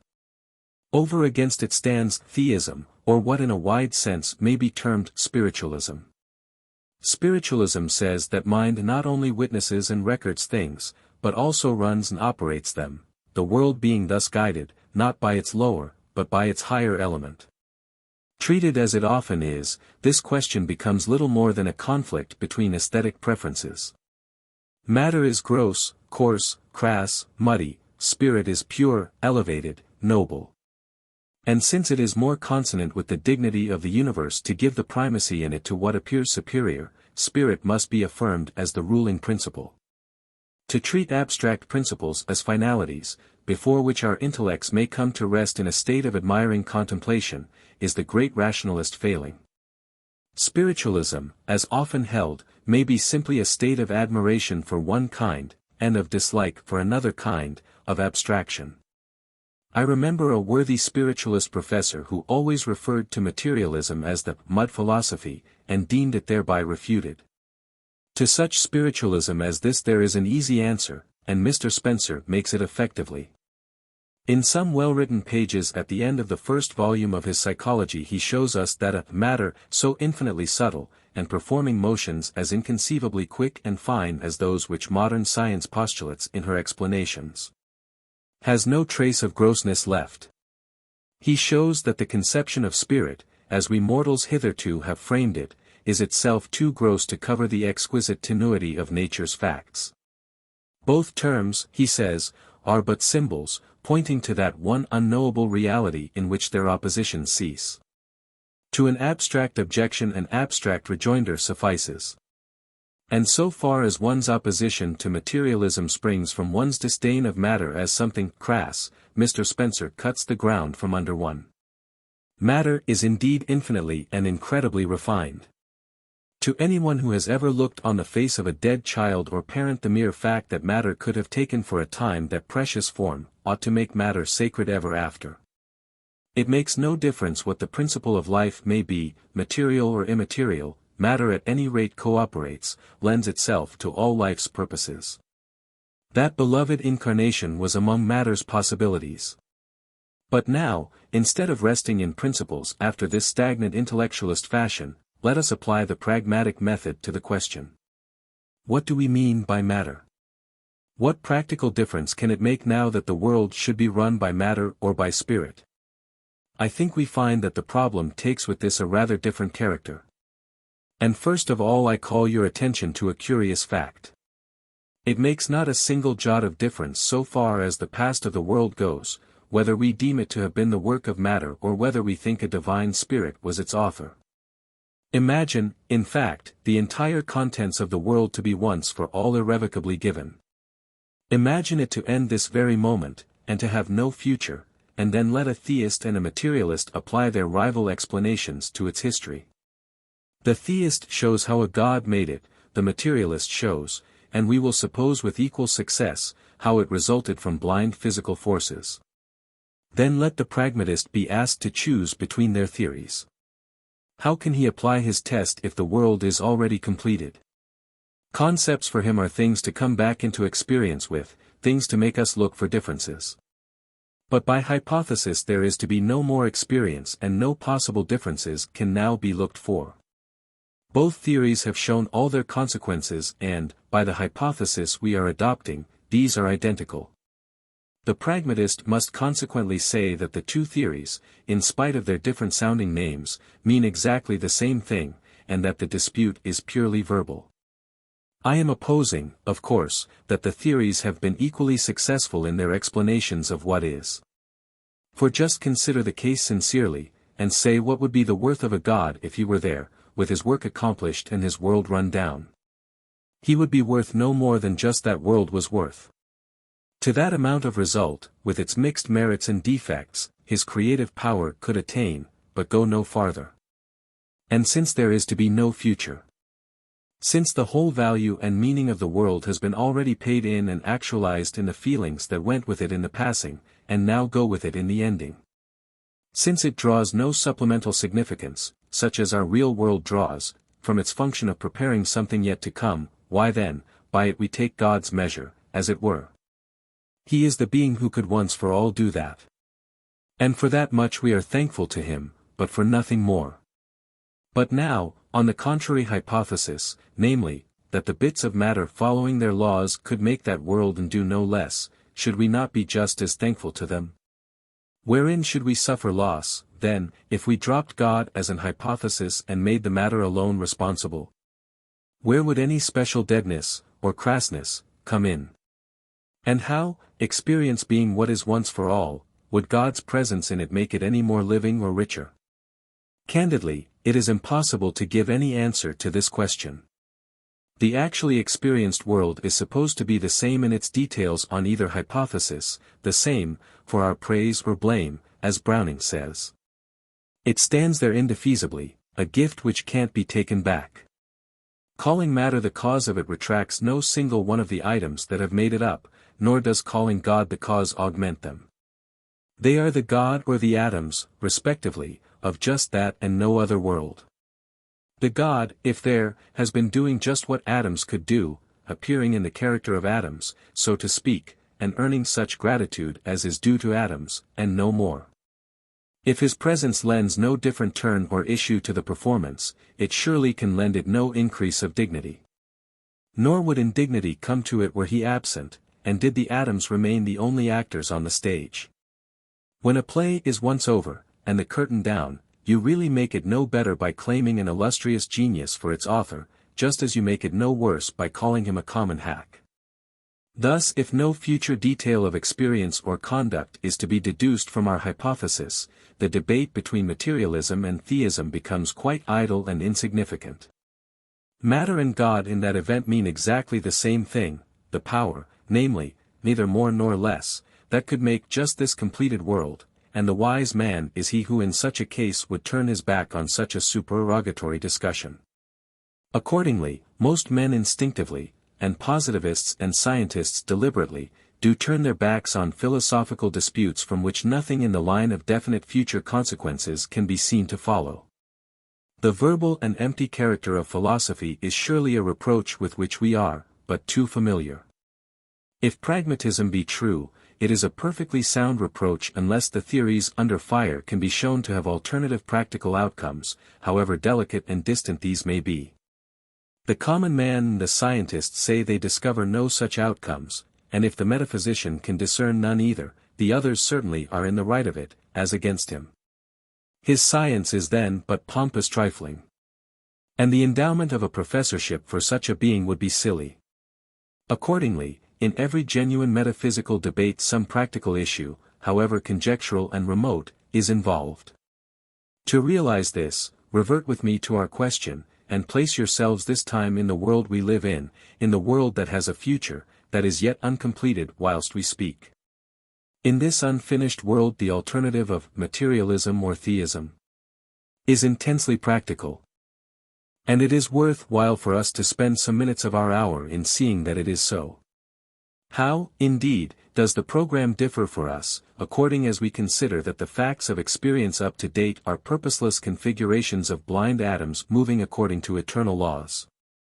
Or that on the other hand they are due to the providence of God? As far as the past facts go, indeed there is no difference. Those facts are bagged, are captured, and the good that's in them is gained, be the atoms or be the God their cause. There are accordingly many materialists about us today who, ignoring altogether the future and practical aspects of the question, seek to eliminate the odium attaching to the word materialism, and even to eliminate the word itself, by showing that if matter could give birth to all these gains, why then matter, functionally considered, is just as divine an entity as God, in fact coalesces with God, is what you mean by God. Cease, these persons advise us, to use either of these terms, with their outgrown opposition. Use a term free of the clerical connotations, on the one hand, of the suggestion of grossness, coarseness, ignobility, on the other. Talk of the primal mystery, of the unknowable energy, of the one and only power, instead of saying either God or matter. This is the course to which Mr. Spencer urges us. And if philosophy were purely retrospective, he would thereby proclaim himself an excellent pragmatist. But philosophy is prospective also, and, after finding what the world has been and done and yielded, still asks the further question, what does the world promise? Give us a matter that promises success, that is bound by its laws to lead our world ever nearer to perfection, and any rational man will worship that matter as readily as Mr. Spencer worships his own so-called unknowable power. It not only has made for righteousness up to date, but it will make for righteousness forever, and that is all we need. Doing practically all that a God can do, it is equivalent to God, its function is a God's function, and is exerted in a world in which a God would now be superfluous. From such a world a God could never lawfully be missed. Cosmic emotion would here be the right name for religion. But is the matter by which Mr. Spencer's process of cosmic evolution is carried on any such principle of never-ending perfection as this? Indeed it is not, for the future end of every cosmically evolved thing or system of things is foretold by science to be death and tragedy, and Mr. Spencer, in confining himself to the aesthetic and ignoring the practical side of the controversy, has really contributed nothing serious to its relief. But apply now our principle of practical results, and see what a vital significance the question of materialism or theism immediately acquires. Theism and materialism, so indifferent when taken retrospectively, point, when we take them prospectively, to wholly different outlooks of experience. For, according to the theory of mechanical evolution, the laws of redistribution of matter and motion, though they are certainly to thank for all the good hours which our organisms have ever yielded us and for all the ideals which our minds now frame, are yet fatally certain to undo their work again, and to redissolve everything that they have once evolved. You all know the picture of the last state of the universe which evolutionary science foresees. I cannot state it better than in Mr. Balfour's words: the energies of our system will decay, the glory of the sun will be dimmed, and the earth, tideless and inert, will no longer tolerate the race which has for a moment disturbed its solitude. Man will go down into the pit, and all his thoughts will perish. The uneasy consciousness which in this obscure corner has for a brief space broken the contented silence of the universe, will be at rest. Matter will know itself no longer. Imperishable monuments and immortal deeds, death itself, and love stronger than death, will be as though they had never been. Nor will anything that is, be better or be worse for all that the labor, genius, devotion, and suffering of man have striven through countless generations to effect. Footnote: The Foundations of Belief, page 30. That is the sting of it, that in the vast driftings of the cosmic weather, though many a jeweled shore appears, and many an enchanted cloud bank floats away, long lingering ere it be dissolved, even as our world now lingers. For our joy yet when these transient products are gone, nothing, absolutely nothing remains, of represent those particular qualities, those elements of preciousness which they may have enshrined. Dead and gone are they, gone utterly from the very sphere and room of being. Without an echo, without a memory, without an influence on aught that may come after, to make it care for similar ideals. This utter final wreck and tragedy is of the essence of scientific materialism as at present understood. The lower and not the higher forces are the eternal forces, or the last surviving forces within the only cycle of evolution which we can definitely see. Mr. Spencer believes this as much as anyone. So why should he argue with us as if we were making silly aesthetic objections to the grossness of matter and motion, the principles of his philosophy, when what really dismays us is the disconsolateness of its ulterior practical results? No, the true objection to materialism is not positive but negative. It would be farcical at this day to make complaint of it for what it is for grossness. Grossness is what grossness does, we now know that. We make complaint of it, on the contrary, for what it is not a permanent warrant for our more ideal interests, not a fulfiller of our remotest hopes. The notion of God, on the other hand, however inferior it may be in clearness to those mathematical notions so current in mechanical philosophy, has at least this practical superiority over them: that it guarantees an ideal order that shall be permanently preserved. A world with a God in it to say the last word, may indeed burn up or freeze, but we then think of him as still mindful of the old ideals and sure to bring them elsewhere to fruition. So that, where he is, tragedy is only provisional and partial, and shipwreck and dissolution not the absolutely final things. This need of an eternal moral order is one of the deepest needs of our breast. And those poets, like Dante and Wordsworth, who live on the conviction of such an order, owe to that fact the extraordinary tonic and consoling power of their verse. Here then, in these different emotional and practical appeals, in these adjustments of our concrete attitudes of hope and expectation, and all the delicate consequences which their differences entail, lie the real meanings of materialism and spiritualism, not in hair-splitting abstractions about matter's inner essence, or about the metaphysical attributes of God. Materialism means simply the denial that the moral order is eternal, and the cutting off of ultimate hopes. Spiritualism means the affirmation of an eternal moral order and the letting loose of hope. Surely here is an issue genuine enough, for anyone who feels it, and, as long as men are men, it will yield matter for a serious philosophic debate. But possibly some of you may still rally to their defense. Even whilst admitting that spiritualism and materialism make different prophecies of the world's future, you may yourselves pooh-pooh the difference as something so infinitely remote as to mean nothing for a sane mind. The essence of a sane mind, you may say, is to take shorter views, and to feel no concern about such chimeras as the latter end of the world. Well, I can only say that if you say this, you do injustice to human nature. Religious melancholy is not disposed of by a simple flourish of the word insanity. The absolute things, the last things, the overlapping things, are the truly philosophic concerns.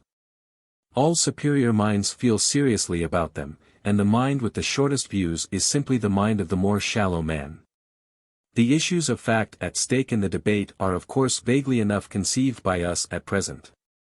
But spiritualistic faith in all its forms deals with a world of promise, while materialism's sun sets in a sea of disappointment. Remember what I said of the absolute, it grants us moral holidays. Any religious view does this. It not only incites our more strenuous moments, but it also takes our joyous, careless, trustful moments, and it justifies them. It paints the grounds of justification vaguely enough, to be sure.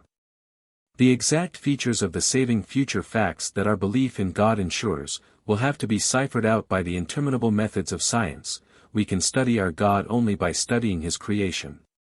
But we can enjoy our God, if we have one, in advance of all that labor. I myself believe that the evidence for God lies primarily in interpersonal experiences. When they have once given you your God, his name means at least the benefit of the holiday. You remember what I said yesterday about the way in which truths clash and try to down each other. The truth of God has to run the gauntlet of all our other truths. It is on trial by them and they on trial by it. Our final opinion about God can be settled only after all the truths have straightened themselves out together. Let us hope that they shall find a modus vivendi. Let me pass to a very cognate philosophic problem, the question of design in nature. God's existence has from time immemorial been held to be proved by certain natural facts. Many facts appear as if expressly designed in view of one another.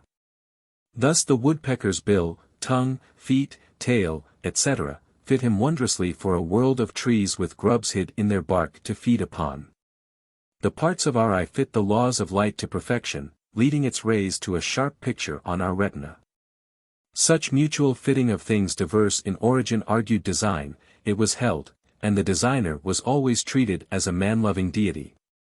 The first step in these arguments was to prove that the design existed. Nature was ransacked for results obtained through separate things being co-adapted. Our eyes, for instance, originate in intrauterine darkness, and the light originates in the sun, yet see how they fit each other. They are evidently made for each other. Vision is the end designed, light and eyes the separate means devised for its attainment. It is strange, considering how unanimously our ancestors felt the force of this argument, to see how little it counts for since the triumph of the Darwinian theory. Darwin opened our minds to the power of chance happenings to bring forth fit results if only they have time to add themselves together. He showed the enormous waste of nature in producing results that get destroyed because of their unfitness. He also emphasized the number of adaptations which, if designed, would argue an evil rather than a good designer. Here all depends upon the point of view. To the grub under the bark, the exquisite fitness of the woodpecker's organism to extract him would certainly argue a diabolical designer. Theologians have by this time stretched their minds so as to embrace the Darwinian facts, and yet to interpret them as still showing divine purpose. It used to be a question of purpose against mechanism, of one or the other. It was as if one should say, my shoes are evidently designed to fit my feet, hence it is impossible that they should have been produced by machinery. We know that they are both, they are made by a machinery itself designed to fit the feet with shoes. Theology need only stretch similarly the designs of God. As the aim of a football team is not merely to get the ball to a certain goal, if that were so, they would simply get up on some dark night and place it there. But to get it there by a fixed machinery of conditions, the game's rules and the opposing players. So the aim of God is not merely, let us say, to make men and to save them, but rather to get this done through the sole agency of nature's vast machinery. Without nature's stupendous laws and counterforces, man's creation and perfection, we might suppose, would be too insipid achievements for God to have designed them. This saves the form of the design argument at the expense of its old easy human content. The designer is no longer the old man-like deity. His designs have grown so vast as to be incomprehensible to us humans. The what of them so overwhelms us that to establish the mere that of a designer for them becomes of very little consequence in comparison. We can with difficulty comprehend the character of a cosmic mind whose purposes are fully revealed by the strange mixture of goods and evils that we find in this actual world's particulars. Or rather we cannot by any possibility comprehend it. The mere word, design, by itself has, we see, no consequences and explains nothing. It is the barrenest of principles. The old question of whether there is design is idle. The real question is what is the world, whether or not it have a designer, and that can be revealed only by the study of all nature's particulars. Remember that no matter what nature may have produced or may be producing, the means must necessarily have been adequate, must have been fitted to that production. The argument from fitness to design would consequently always apply, whatever were the product's character. The recent Montpellier eruption, for example, required all previous history to produce that exact combination of ruined houses, human and animal corpses, sunken ships, volcanic ashes, etc., in just that one hideous configuration of positions. France had to be a nation and colonize Martinique. Our country had to exist and send our ships there. If God aimed at just that result, the means by which the centuries bent their influences towards it, showed exquisite intelligence. And so of any state of things whatever, either in nature or in history, which we find actually realized. For the parts of things must always make some definite resultant, be it chaotic or harmonious. When we look at what has actually come, the conditions must always appear perfectly designed to ensure it. We can always say, therefore, in any conceivable world, of any conceivable character, that the whole cosmic machinery may have been designed to produce it. Pragmatically, then, the abstract word, design, is a blank cartridge. It carries no consequences, it does no execution. What sort of design? And what sort of a designer? Are the only serious questions, and the study of facts is the only way of getting even approximate answers.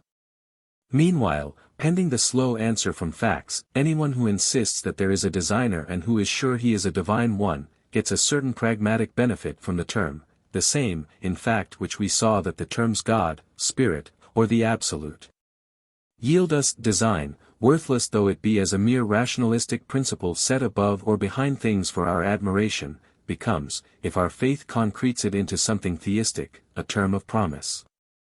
Returning with it into experience, we gain a more confiding outlook on the future. If not a blind force but a seeing force runs things, we may reasonably expect better issues. This vague confidence in the future is the sole pragmatic meaning at present discernible in the terms design and designer. But if cosmic confidence is right not wrong, better not worse, that is a most important meaning. That much at least of possible truth the terms will then have in them. Let me take up another well-worn controversy, the free will problem. Most persons who believe in what is called their free will do so after the rationalistic fashion. It is a principle, a positive faculty or virtue added to man, by which his dignity is enigmatically augmented. He ought to believe it for this reason. Determinists, who deny it, who say that individual men originate nothing, but merely transmit to the future the whole push of the past cosmos of which they are so small an expression, diminish man. He is less admirable, stripped of this creative principle. I imagine that more than half of you share our instinctive belief in free will, and that admiration of it as a principle of dignity has much to do with your fidelity. But free will has also been discussed pragmatically, and, strangely enough, the same pragmatic interpretation has been put upon it by both disputants. You know how large a part questions of accountability have played in ethical controversy. To hear some persons, one would suppose that all that ethics aims at is a code of merits and demerits. Thus does the old legal and theological leaven, the interest in crime and sin and punishment abide with us. Who's to blame? Whom can we punish? Whom will God punish? These preoccupations hang like a bad dream over man's religious history. So both free will and determinism have been inveighed against and called absurd, because each, in the eyes of its enemies, has seemed to prevent the imputability of good or bad deeds to their authors. Queer antinomy this. Free will means novelty, the grafting on to the past of something not involved therein. If our acts were predetermined, if we merely transmitted the push of the whole past, the free willists say, how could we be praised or blamed for anything? We should be agents only, not principles. And where then would be our precious imputability and responsibility? But where would it be if we had free will? Rejoin the determinists. If a free act be a sheer novelty, that comes not from me, the previous me, but ex nihilo, and simply tacks itself onto me, how can I, the previous I, be responsible? How can I have any permanent character that will stand still long enough for praise or blame to be awarded? The chaplet of my days tumbles into a cast of disconnected beads as soon as the thread of inner necessity is drawn out by the preposterous indeterminist doctrine. Messrs. Fullerton and McTaggart have recently laid about them doubtily with this argument. It may be good ad hominem, but otherwise it is pitiful. For I ask you, quite apart from other reasons, whether any man, woman or child, with a sense for realities, ought not to be ashamed to plead such principles as either dignity or imputability. Instinct and utility between them can safely be trusted to carry on the social business of punishment and praise. If a man does good acts we shall praise him, if he does bad acts we shall punish him, anyhow, and quite apart from theories as to whether the acts result from what was previous in him or are novelties in a strict sense. To make our human ethics revolve about the question of merit is a piteous unreality. God alone can know our merits, if we have any. The real ground for supposing free will is indeed pragmatic, but it has nothing to do with this contemptible right to punish which had made such a noise in past discussions of the subject. Free will pragmatically means novelties in the world, the right to expect that in its deepest elements as well as in its surface phenomena, the future may not identically repeat and imitate the past. That imitation en masse is there, who can deny? The general uniformity of nature is presupposed by every lesser law. But nature may be only approximately uniform. And persons in whom knowledge of the world's past has bred pessimism, or doubts as to the world's good character, which become certainties if that character be supposed eternally fixed, may naturally welcome free will as a melioristic doctrine. It holds up improvement as at least possible. Whereas determinism assures us that our whole notion of possibility is born of human ignorance, and that necessity and impossibility between them rule the destinies of the world. Free will is thus a general cosmological theory of promise, just like the absolute, God, spirit or design. Taken abstractly, no one of these terms has any inner content, none of them gives us any picture, and no one of them would retain the least pragmatic value in a world whose character was obviously perfect from the start. Elation at mere existence, pure cosmic emotion and delight, would, it seems to me, quench all interest in those speculations, if the world were nothing but a lubberland of happiness already. Our interest in religious metaphysics arises in the fact that our empirical future feels to us unsafe, and needs some higher guarantee. If the past and present were purely good, who could wish that the future might possibly not resemble them? Who could desire free will? Who would not say, with Huxley, "Let me be wound up every day like a watch, to go right fatally, and I ask no better freedom." Freedom, in a world already perfect, could only mean freedom to be worse, and who could be so insane as to wish that? To be necessarily what it is, to be impossibly aught else, would put the last touch of perfection upon optimism's universe. Surely the only possibility that one can rationally claim is the possibility that things may be better. That possibility, I need hardly say, is one that, as the actual world goes, we have ample grounds for desiderating. Free will thus has no meaning unless it be a doctrine of relief.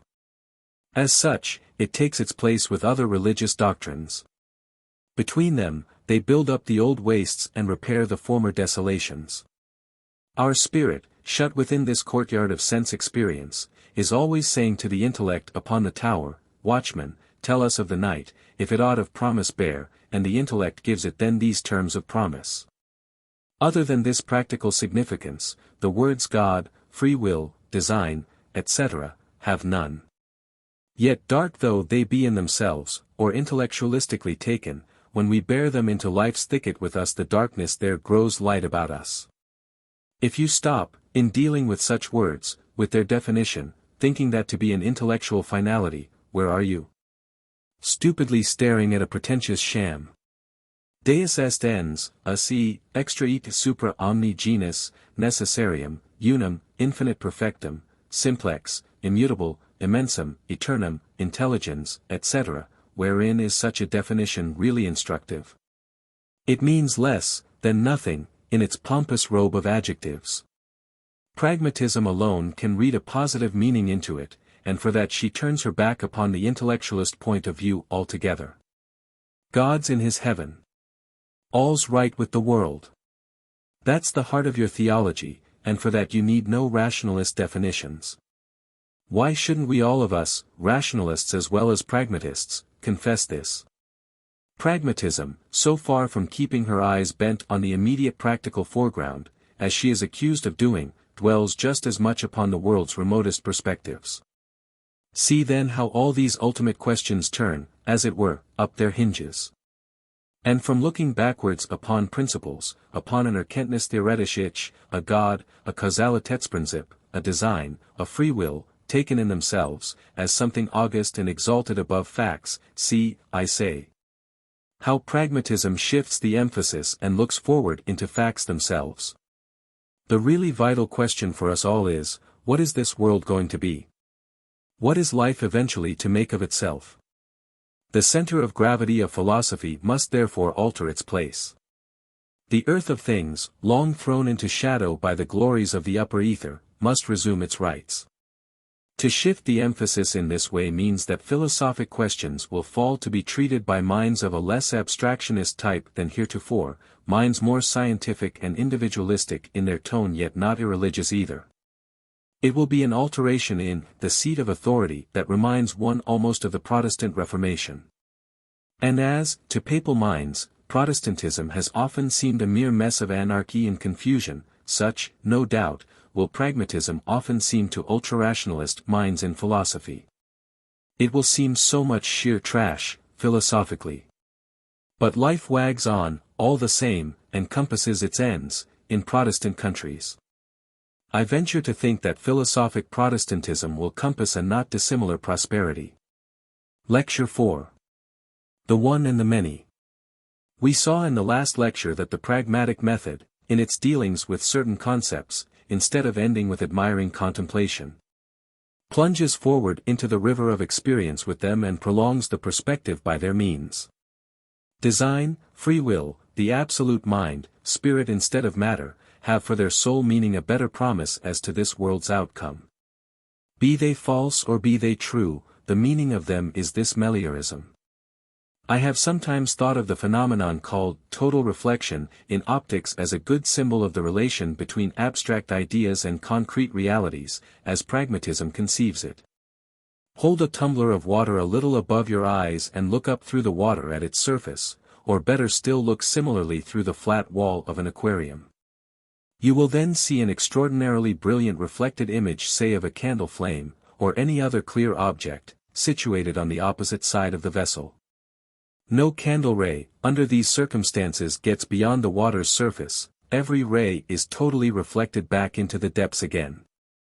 Now let the water represent the world of sensible facts, and let the air above it represent the world of abstract ideas. Both worlds are real, of course, and interact. But they interact only at their boundary, and the locus of everything that lives, and happens to us, so far as full experience goes, is the water.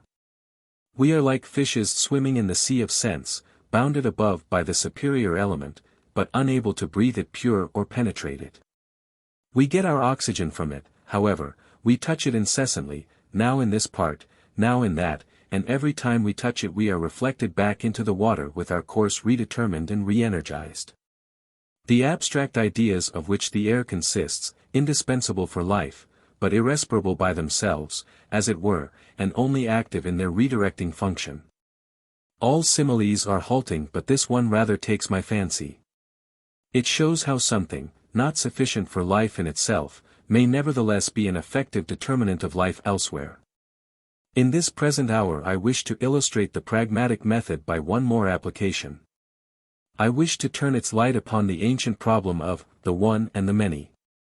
I suspect that in but few of you has this problem occasioned sleepless nights, and I should not be astonished if some of you told me it had never vexed you. I myself have come, by long brooding over it, to consider it the most central of all philosophic problems, central because so pregnant. I mean by this that if you know whether a man is a decided monist or a decided pluralist, you perhaps know more about the rest of his opinions than if you give him any other name ending in ist. To believe in the one or in the many, that is the classification with the maximum number of consequences. So bear with me for an hour while I try to inspire you with my own interest in the problem. Philosophy has often been defined as the quest or the vision of the world's unity. We never hear this definition challenged, and it is true as far as it goes, for philosophy has indeed manifested above all things its interest in unity. But how about the variety in things? Is that such an irrelevant matter? If instead of using the term philosophy, we talk in general of our intellect and its needs, we quickly see that unity is only one of these. Acquaintance with the details of fact is always reckoned, along with their reduction to system, as an indispensable mark of mental greatness.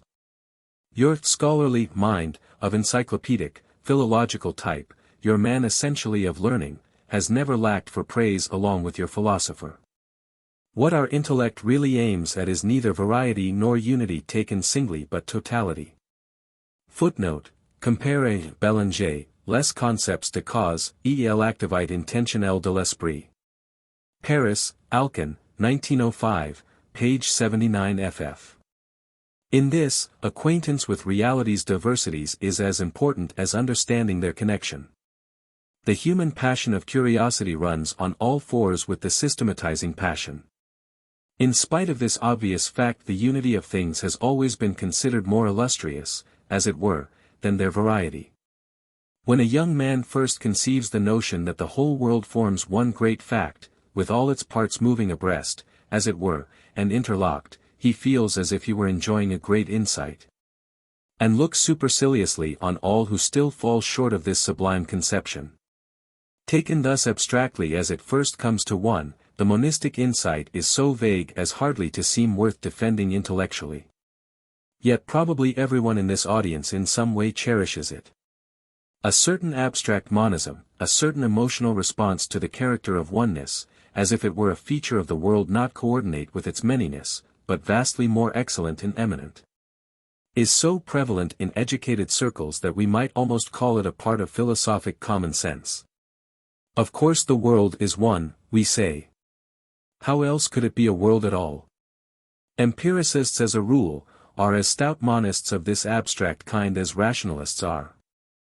The difference is that the empiricists are less dazzled. Unity doesn't blind them to everything else, doesn't quench their curiosity for special facts, whereas there is a kind of rationalist who is sure to interpret abstract unity mystically and to forget everything else, to treat it as a principle, to admire and worship it, and thereupon to come to a full stop intellectually. The world is one. The formula may become a sort of number worship. 3 and 7 have, it is true, been reckoned sacred numbers. But, abstractly taken, why is 1 more excellent than 43, or than 2,010,000? In this first vague conviction of the world's unity, there is so little to take hold of that we hardly know what we mean by it. The only way to get forward with our notion is to treat it pragmatically. Granting the oneness to exist, what facts will be different in consequence? What will the unity be known as? The world is one, yes, but how one? What is the practical value of the oneness for us? Asking such questions, we pass from the vague to the definite, from the abstract to the concrete. Many distinct ways in which oneness predicated of the universe might make a difference, come to view. I will note successively the more obvious of these ways. 1. First, the world is at least one subject of discourse. If its manyness were so irremediable as to permit no union whatever of its parts, not even our minds could mean the whole of it at once, that would be like eyes trying to look in opposite directions. But in point of fact we mean to cover the whole of it by our abstract term, world or universe, which expressly intends that no part shall be left out. Such unity of discourse carries obviously no farther monistic specifications. A chaos, once so named, has as much unity of discourse as a cosmos. It is an odd fact that many monists consider a great victory scored for their side when pluralists say, the universe is many. The universe. They chuckle, his speech bewrayeth him. He stands confessed of monism out of his own mouth. Well, let things be one in that sense. You can then fling such a word as universe at the whole collection of them, but what matters it? It still remains to be ascertained whether they are one in any other sense that is more valuable. 2. Are they, for example, continuous? Can you pass from one to another, keeping always in your one universe without any danger of falling out? In other words, do the parts of our universe hang together, instead of being like detached grains of sand? Even grains of sand hang together through the space in which they are embedded, and if you can in any way move through such space, you can pass continuously from number 1 of them to number 2. Space and time are thus vehicles of continuity, by which the world's parts hang together. The practical difference to us, resultant from these forms of union, is immense. Our whole motor life is based upon them. 3.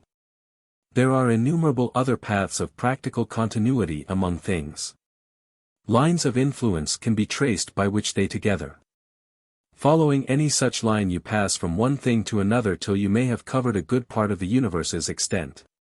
Gravity and heat conduction are such all-uniting influences, so far as the physical world goes. Electric, luminous and chemical influences follow similar lines of influence. But opaque and inert bodies interrupt the continuity here, so that you have to step round them, or change your mode of progress if you wish to get farther on that day. Practically, you have then lost your universe's unity, so far as it was constituted by those first lines of influence. There are innumerable kinds of connection that special things have with other special things. And the ensemble of any one of these connections forms one sort of system by which things are conjoined. Thus men are conjoined in a vast network of acquaintanceship. Brown knows Jones, Jones knows Robinson, etc.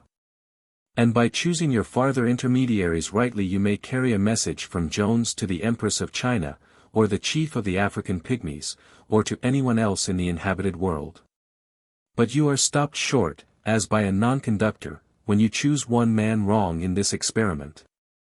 What may be called love systems are grafted on the acquaintance system. A loves, or hates, B loves, or hates, C, etc. But these systems are smaller than the great acquaintance system that they presuppose. Human efforts are daily unifying the world more and more in definite systematic ways. We found colonial, postal, consular, commercial systems, all the parts of which obey definite influences that propagate themselves within the system but not to facts outside of it. The result is innumerable little hangings together of the world's parts within the larger hangings together, little worlds, not only of discourse but of operation, within the wider universe. Each system exemplifies one type or grade of union, its parts being strung on that peculiar kind of relation, and the same part may figure in many different systems, as a man may hold several offices and belong to various clubs. From this systematic point of view, therefore, the pragmatic value of the world's unity is that all these definite networks actually and practically exist. Some are more enveloping and extensive, some less so, they are superposed upon each other. And between them all they let no individual elementary part of the universe escape. Enormous as is the amount of disconnection among things, for these systematic influences and conjunctions follow rigidly exclusive paths, everything that exists is influenced in some way by something else. If you can only pick the way out rightly, loosely speaking, and in general, it may be said that all things cohere and adhere to each other somehow. And that the universe exists practically in reticulated or concatenated forms which make of it a continuous or integrated affair. Any kind of influence whatever helps to make the world one, so far as you can follow it from next to next. You may then say that, the world is one, meaning in these respects, namely, and just so far as they obtain. But just as definitely is it not one, so far as they do not obtain, and there is no species of connection which will not fail, if, instead of choosing conductors for it, you choose non-conductors. You are then arrested at your very first step and have to write the world down as a pure many from that particular point of view. If our intellect had been as much interested in disjunctive as it is in conjunctive relations, philosophy would have equally successfully celebrated the world's disunion. The great point is to notice that the oneness and the manyness are absolutely coordinate here. Neither is primordial or more essential or excellent than the other. Just as with space, whose separating of things seems exactly on a par with its uniting of them, but sometimes one function and sometimes the other is what come home to us most, so, in our general dealings with the world of influences. We now need conductors and now need non-conductors, and wisdom lies in knowing which is which at the appropriate moment. For, all these systems of influence or non-influence may be listed under the general problem of the world's causal unity. If the minor causal influences among things should converge towards one common causal origin of them in the past, one great first cause for all that is, one might then speak of the absolute causal unity of the world. God's fiat on creation's day has figured in traditional philosophy as such an absolute cause and origin. Transcendental idealism, translating creation into thinking, or willing to think, calls the divine act eternal rather than first. But the union of the many here is absolute, just the same, the many would not be, save for the one. Against this notion of the unity of origin of all there has always stood the pluralistic notion of an eternal self-existing many in the shape of atoms or even of spiritual units of some sort. The alternative has doubtless a pragmatic meaning, but perhaps, as far as these lectures go, we had better leave the question of unity of origin unsettled. 5. The most important sort of union that obtains among things, pragmatically speaking, is their generic unity. Things exist in kinds, there are many specimens in each kind, and what the kind implies for one specimen, it implies also for every other specimen of that kind.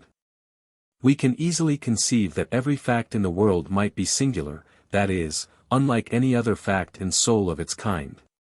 In such a world of singulars our logic would be useless, for logic works by predicating of the single instance what is true of all its kind. With no two things alike in the world, we should be unable to reason from our past experiences to our future ones. The existence of so much generic unity in things is thus perhaps the most momentous pragmatic specification of what it may mean to say, the world is one. Absolute generic unity would obtain if there were one summum genus under which all things without exception could be eventually subsumed. Beings, thinkables, experiences, would be candidates for this position. Whether the alternatives expressed by such words have any pragmatic significance or not, is another question which I prefer to leave unsettled just now. 6. Another specification of what the phrase, the world is one, may mean is unity of purpose. An enormous number of things in the world subserve a common purpose. All the man-made systems, administrative, industrial, military, or what not, exist each for its controlling purpose. Every living being pursues its own peculiar purposes. They cooperate, according to the degree of their development, in collective or tribal purposes, larger ends thus enveloping lesser ones, until an absolutely single, final and climacteric purpose subserved by all things without exception might conceivably be reached. It is needless to say that the appearances conflict with such a view. Any resultant, as I said in my third lecture, may have been purposed in advance, but none of the results we actually know in his world have in point of fact been purposed in advance in all their details. Men and nations start with a vague notion of being rich, or great, or good. Each step they make brings unforeseen chances into sight, and shuts out older vistas, and the specifications of the general purpose have to be daily changed. What is reached in the end may be better or worse than what was proposed, but it is always more complex and different. Our different purposes also are at war with each other. Where one can't crush the other out, they compromise. And the result is again different from what anyone distinctly proposed beforehand. Vaguely and generally, much of what was purposed may be gained. But everything makes strongly for the view that our world is incompletely unified teleologically and is still trying to get its unification better organized. Whoever claims absolute teleological unity, saying that there is one purpose that every detail of the universe subserves, dogmatizes at his own risk. Theologians who dogmatize thus find it more and more impossible, as our acquaintance with the warring interests of the world's parts grows more concrete, to imagine what the one climacteric purpose may possibly be like. We see indeed that certain evils minister to ulterior goods, that the bitter makes the cocktail better, and that a bit of danger or hardship puts us agreeably to our trumps.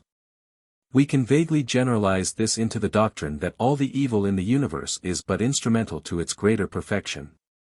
But the scale of the evil actually in sight defies all human tolerance.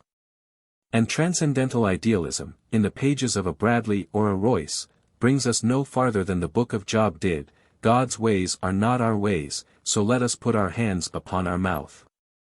A God who can relish such superfluities of horror is no God for human beings to appeal to.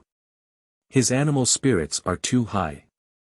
In other words, the Absolute, with his one purpose, is not the manlike God of common people. 7. Aesthetic union among things also obtains, and is very analogous to ideological union. Things tell a story. Their parts hang together so as to work out a climax. They play into each other's hands expressively. Retrospectively, we can see that although no definite purpose presided over a chain of events, yet the events fell into a dramatic form, with a start, a middle, and a finish. In point of fact, all stories end. And here again the point of view of a many is that more natural one to take. The world is full of partial stories that run parallel to one another, beginning and ending at odd times. They mutually interlace and interfere at points, but we cannot unify them completely in our minds. In following your life history, I must temporarily turn my attention from my own. Even a biographer of twins would have to press them alternately upon his reader's attention. It follows that whoever says that the whole world tells one story utters another of those monistic dogmas that a man believes at his risk. It is easy to see the world's history pluralistically, as a rope of which each fiber tells a separate tale. But to conceive of each cross-section of the rope as an absolutely single fact, and to sum the whole longitudinal series into one being living an undivided life, is harder. We have indeed the analogy of embryology to help us. The microscopist makes 100 flat cross-sections of a given embryo, and mentally unites them into one solid whole. But the great world's ingredients, so far as they are beings, seem, like the rope's fibers, to be discontinuous crosswise, and to cohere only in the longitudinal direction. Followed in that direction they are many. Even the embryologist, when he follows the development of his object, has to treat the history of each single organ in turn. Absolute aesthetic union is thus another barely abstract ideal. The world appears as something more epic than dramatic. So far, then, we see how the world is unified by its many systems, kinds, purposes, and dramas. That there is more union in all these ways than openly appears is certainly true. That there may be one sovereign purpose, system, kind, and story, is a legitimate hypothesis. All I say here is that it is rash to affirm this dogmatically without better evidence than we possess at present. 8. The great monistic Denkmittel for 100 years past has been the notion of the one knower. The many exist only as objects for his thought, exist in his dream, as it were. And as he knows them, they have one purpose, form one system, tell one tale for him. This notion of an all-enveloping noetic unity in things is the sublimest achievement of intellectualist philosophy. Those who believe in the absolute, as the all-knower is termed, usually say that they do so for coercive reasons, which clear thinkers cannot evade. The absolute has far-reaching practical consequences, some of which I drew attention in my second lecture. Many kinds of difference important to us would surely follow from its being true.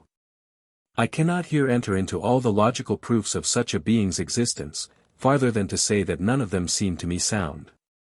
I must therefore treat the notion of an all-knower simply as an hypothesis, exactly on a par logically with the pluralist notion that there is no point of view, no focus of information extant, from which the entire content of the universe is visible at once. God's consciousness, says Professor Royce, footnote, The Conception of God, New York, 1897, page 292. Forms in its wholeness one luminously transparent conscious moment. This is the type of noetic unity on which rationalism insists. Empiricism on the other hand is satisfied with the type of noetic unity that is humanly familiar. Everything gets known by some knower along with something else.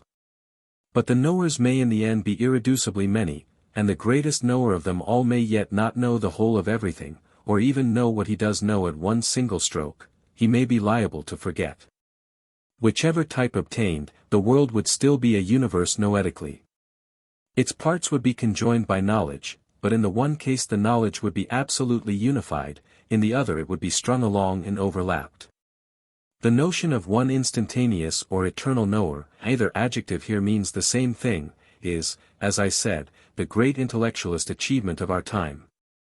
It has practically driven out that conception of substance which earlier philosophers set such store by, and by which so much unifying work used to be done, universal substance which alone has being in and from itself, and of which all the particulars of experience are but forms to which it gives support.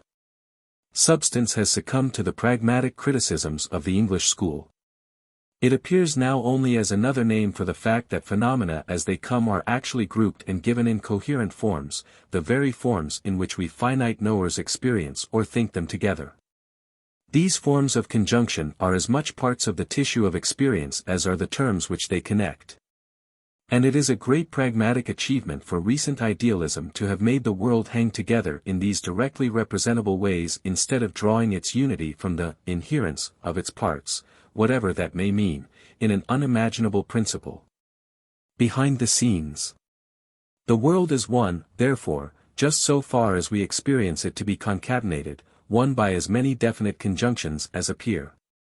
But then also not one by just as many definite disjunctions as we find. The oneness and the manyness of it thus obtain in respects which can be separately named. It is neither a universe pure and simple nor a multiverse pure and simple. And its various manners of being one suggest, for their accurate ascertainment, so many distinct programs of scientific work. Thus the pragmatic question, what is the oneness known as? What practical difference will it make? Saves us from all feverish excitement over it as a principle of sublimity and carries us forward into the stream of experience with a cool head. The stream may indeed reveal far more connection and union than we now suspect, but we are not entitled on pragmatic principles to claim absolute oneness in any respect in advance. It is so difficult to see definitely what absolute oneness can mean, that probably the majority of you are satisfied with the sober attitude which we have reached. Nevertheless, there are possibly some radically monistic souls among you who are not content to leave the one and the many on a par.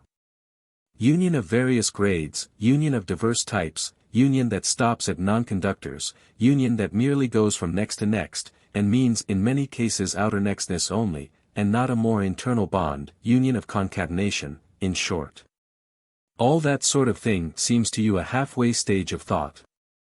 The oneness of things, superior to their manyness, you think must also be more deeply true, must be the more real aspect of the world. The pragmatic view, you are sure, gives us a universe imperfectly rational. The real universe must form an unconditional unit of being, something consolidated, with its parts co-implicated through and through. Only then could we consider our estate completely rational. There is no doubt whatever that this ultramonistic way of thinking means a great deal to many minds.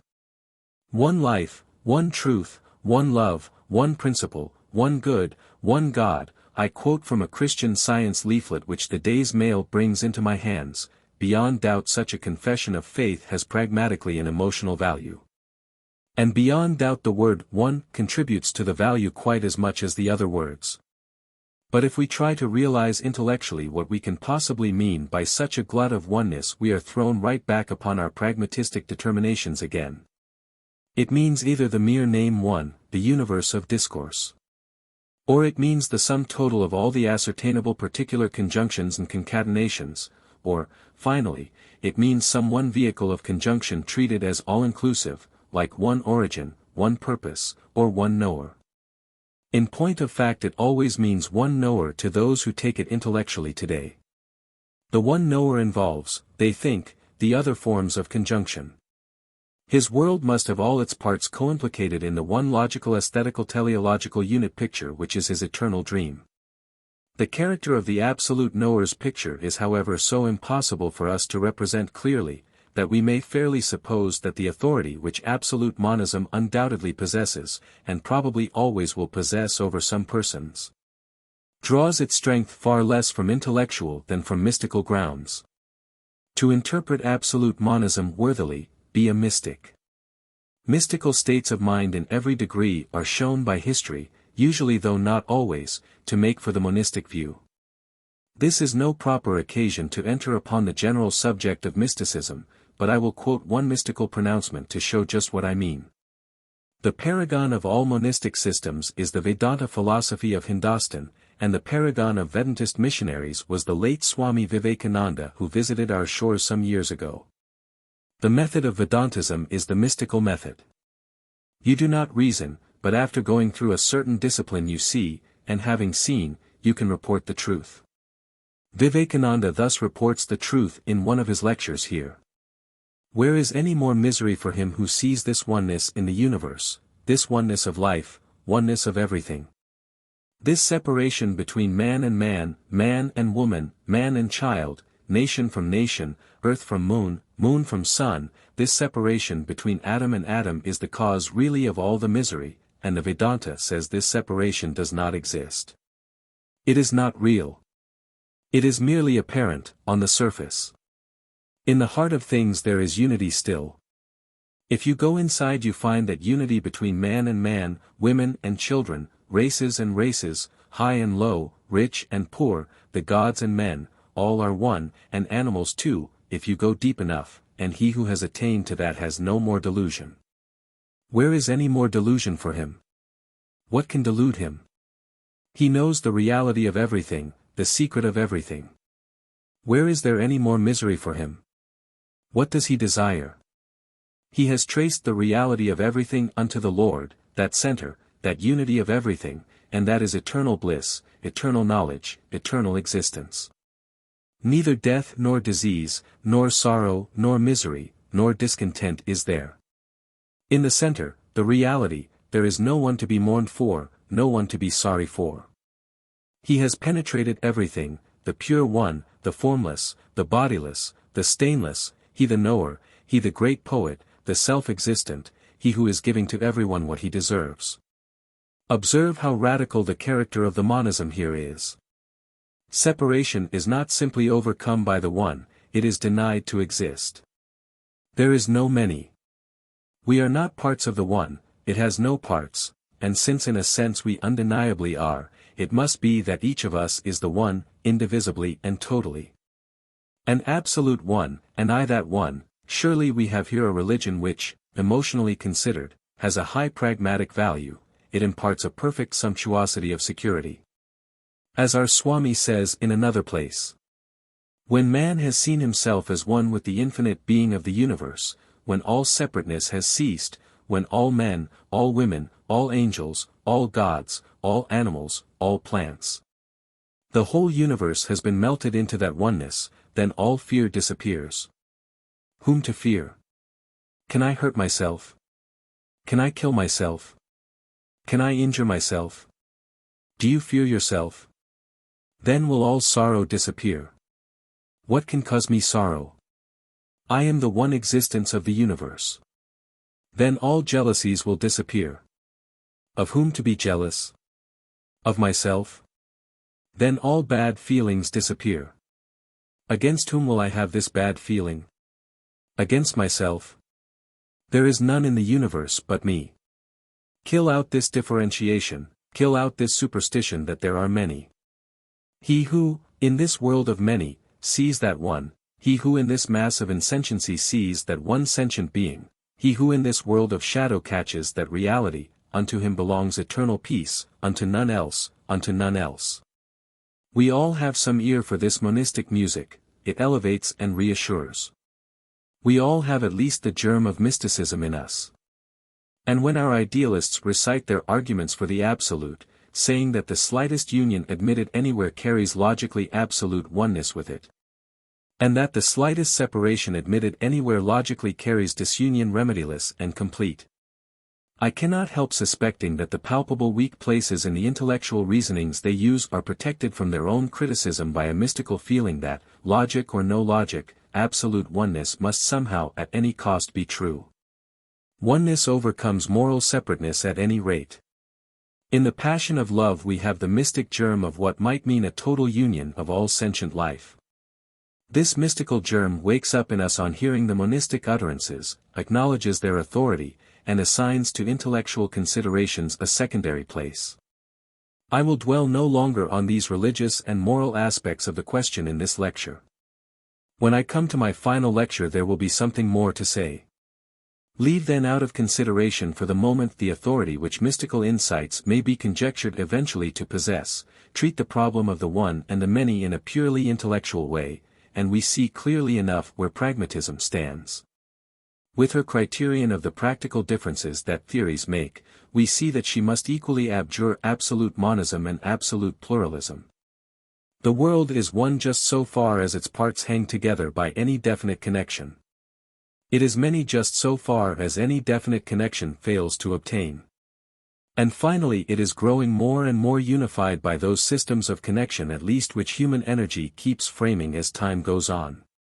It is possible to imagine alternative universes to the one we know, in which the most various grades and types of union should be embodied. Thus the lowest grade of universe would be a world of mere witness, of which the parts were only strung together by the conjunction and. Such a universe is even now the collection of our several inner lives. The spaces and times of your imagination, the objects and events of your daydreams are not only more or less incoherent interests, but are wholly out of definite relation with the similar contents of anyone else's mind. Our various reveries now as we sit here compenetrate each other idly without influencing or interfering. They coexist, but in no order and in no receptacle, being the nearest approach to an absolute, many, that we can conceive. We cannot even imagine any reason why they should be known all together, and we can imagine even less, if they were known together, how they could be known as one systematic whole. But add our sensations and bodily actions, and the union mounts to a much higher grade. Our audita et visa and our acts fall into those receptacles of time and space in which each event finds its date and place. They form things, and are of kinds too, and can be classed. Yet we can imagine a world of things and of kinds in which the causal interactions with which we are so familiar should not exist. Everything there might be inert towards everything else, and refuse to propagate its influence. Or gross mechanical influences might pass, but no chemical action. Such worlds would be far less unified than ours. Again there might be complete physico-chemical interaction, but no minds, or minds, but altogether private ones, with no social life, or social life limited to acquaintance, but no love. Or love, but no customs or institutions that should systematize it. No one of these grades of universe would be absolutely irrational or disintegrated, inferior though it might appear when looked at from the higher grades. For instance, if our minds should ever become telepathically connected, so that we knew immediately, or could under certain conditions know immediately, each what the other was thinking. The world we now live in would appear to the thinkers in that world to have been of an inferior grade. With the whole of past eternity open for our conjectures to range in, it may be lawful to wonder whether the various kinds of union now realized in the universe that we inhabit may not possibly have been successively evolved after the fashion in which we now see human systems evolving in consequence of human needs. If such an hypothesis were legitimate, total oneness would appear at the end of things rather than at their origin. In other words, the notion of the absolute would have to be replaced by that of the ultimate. The two notions would have the same content, the maximally unified content of fact, namely, but their time relations would be positively reversed. Footnote: compare on the ultimate, Mr. Schiller's essay, Activity and Substance, in his book entitled Humanism, page 204. After discussing the unity of the universe in this pragmatic way, you ought to see why I said in my second lecture, borrowing the word from my friend G. Papini, that pragmatism tends to unstiffen all our theories. The world's oneness has generally been affirmed abstractly only, and as if anyone who questioned it must be an idiot. The temper of monists has been so vehement, as almost at times to be convulsive, and this way of holding a doctrine does not easily go with reasonable discussion and the drawing of distinctions. The theory of the absolute, in particular, has had to be an article of faith, affirmed dogmatically and exclusively. The one and all, first in the order of being and of knowing, logically necessary itself, and uniting all lesser things in the bonds of mutual necessity, how could it allow of any mitigation of its inner rigidity? The slightest suspicion of pluralism, the minutest wiggle of independence of any one of its parts from the control of the totality, would ruin it. Absolute unity brooks no degrees, as well might you claim absolute purity for a glass of water because it contains but a single little cholera germ. The independence, however infinitesimal, of a part, however small, would be to the absolute as fatal as a cholera germ. Pluralism on the other hand has no need of this dogmatic rigoristic temper. Provided you grant some separation among things, some tremor of independence, some free play of parts on one another, some real novelty or chance, however minute, she is amply satisfied, and will allow you any amount, however great, of real union. How much of union there may be is a question that she thinks can only be decided empirically. The amount may be enormous, colossal. But absolute monism is shattered if, along with all the union, there has to be granted the slightest modicum, the most incipient nascency, or the most residual trace, of a separation that is not overcome. Pragmatism, pending the final empirical ascertainment of just what the balance of union and disunion among things may be, must obviously range herself upon the pluralistic side. Some day, she admits, even total union, with one knower, one origin, and a universe consolidated in every conceivable way, may turn out to be the most acceptable of all hypotheses. Meanwhile the opposite hypothesis, of a world imperfectly unified still, and perhaps always to remain so, must be sincerely entertained. This latter hypothesis is pluralism's doctrine. Since absolute monism forbids its being even considered seriously, branding it as irrational from the start, it is clear that pragmatism must turn its back on absolute monism, and follow pluralism's more empirical path. This leaves us with the common-sense world, in which we find things partly joined and partly disjoined. Things, then, and their conjunctions, what do such words mean, pragmatically handled? In my next lecture, I will apply the pragmatic method to the stage of philosophizing known as common sense. Lecture V. Pragmatism and Common Sense. In the last lecture we turned ourselves from the usual way of talking of the universe's oneness as a principle, sublime in all its blankness, towards a study of the special kinds of union which the universe enfolds. We found many of these to coexist with kinds of separation equally real. How far am I verified? Is the question which each kind of union and each kind of separation asks us here, so as good pragmatists we have to turn our face towards experience, towards facts. Absolute oneness remains, but only as an hypothesis, and that hypothesis is reduced nowadays to that of an omniscient knower who sees all things without exception as forming one single systematic fact. But the knower in question may still be conceived either as an absolute or as an ultimate. And over against the hypothesis of him in either form the counter-hypothesis that the widest field of knowledge that ever was or will be still contains some ignorance, may be legitimately held. Some bits of information always may escape. This is the hypothesis of noetic pluralism, which monists consider so absurd. Since we are bound to treat it as respectfully as noetic monism, until the facts shall have tipped the beam, we find that our pragmatism, though originally nothing but a method, has forced us to be friendly to the pluralistic view. It may be that some parts of the world are connected so loosely with some other parts as to be strung along by nothing but the copula, and they might even come and go without those other parts suffering any internal change. This pluralistic view, of a world of additive constitution, is one that pragmatism is unable to rule out from serious consideration. But this view leads one to the farther hypothesis that the actual world, instead of being complete, eternally, as the monists assure us, may be eternally incomplete, and at all times subject to addition or liable to loss. It is at any rate incomplete in one respect, and flagrantly so. The very fact that we debate this question shows that our knowledge is incomplete at present and subject to addition. In respect of the knowledge it contains, the world does genuinely change and grow.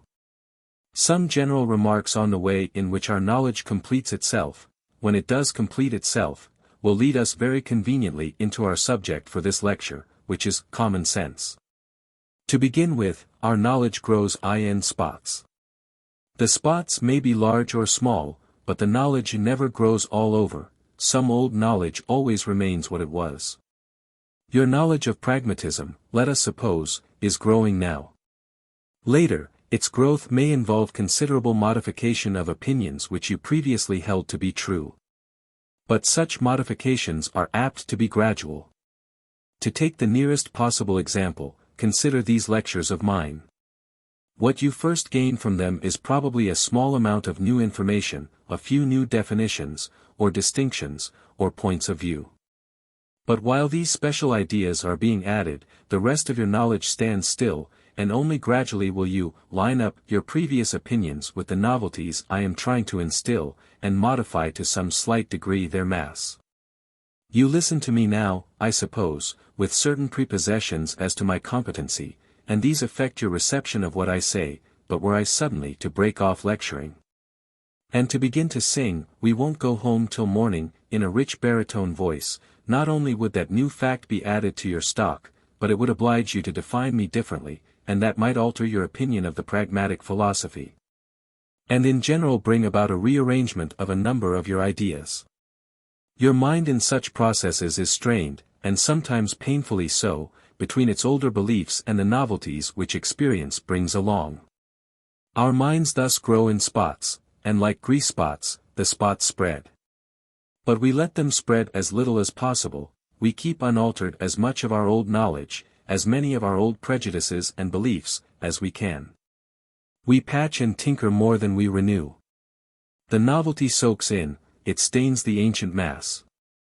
But it is also tinged by what absorbs it. Our past apperceives and cooperates, and in the new equilibrium in which each step forward in the process of learning terminates, it happens relatively seldom that the new fact is added raw. More usually it is embedded cooked, as one might say, or stewed down in the sauce of the old.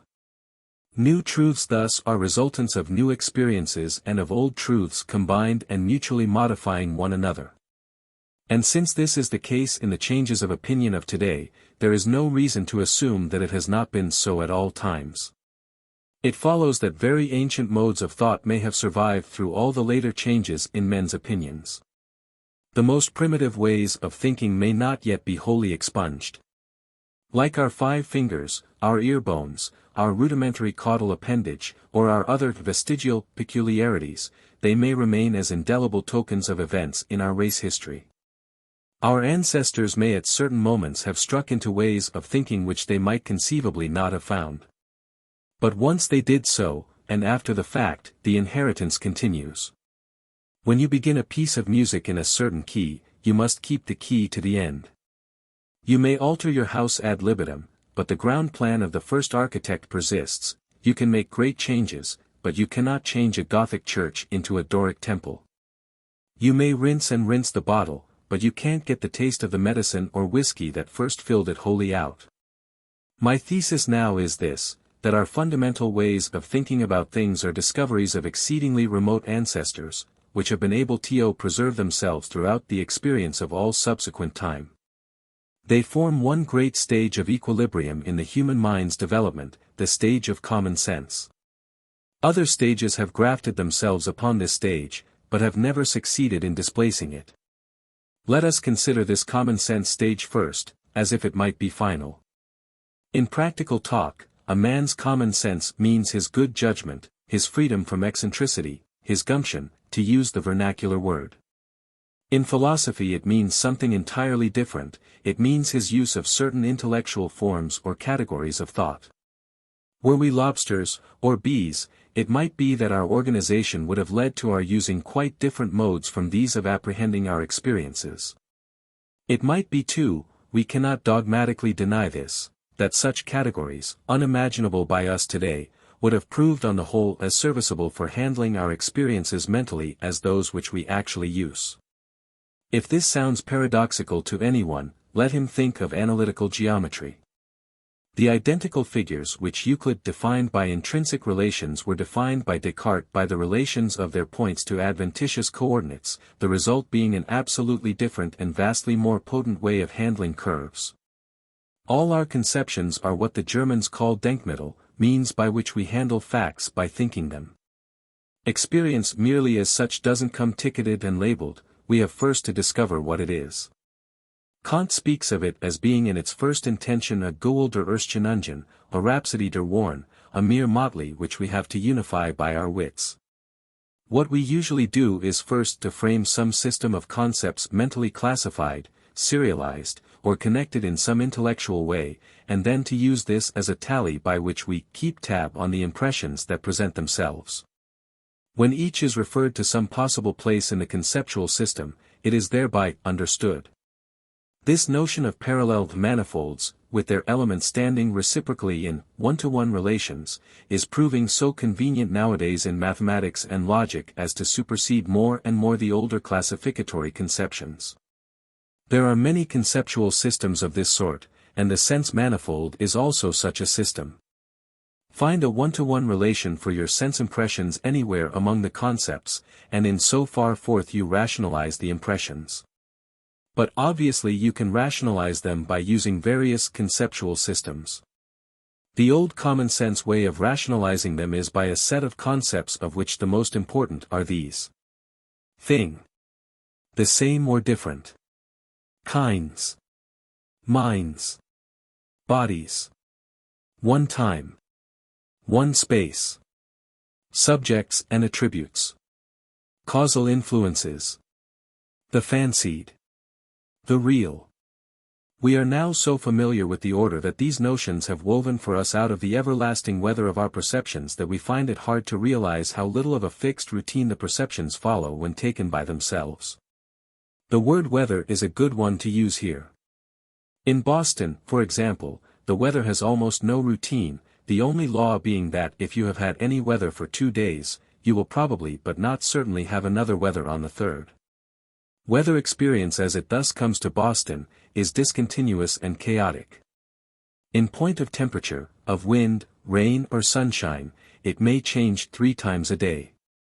But the Washington Weather Bureau intellectualizes this disorder by making each successive bit of Boston weather episodic.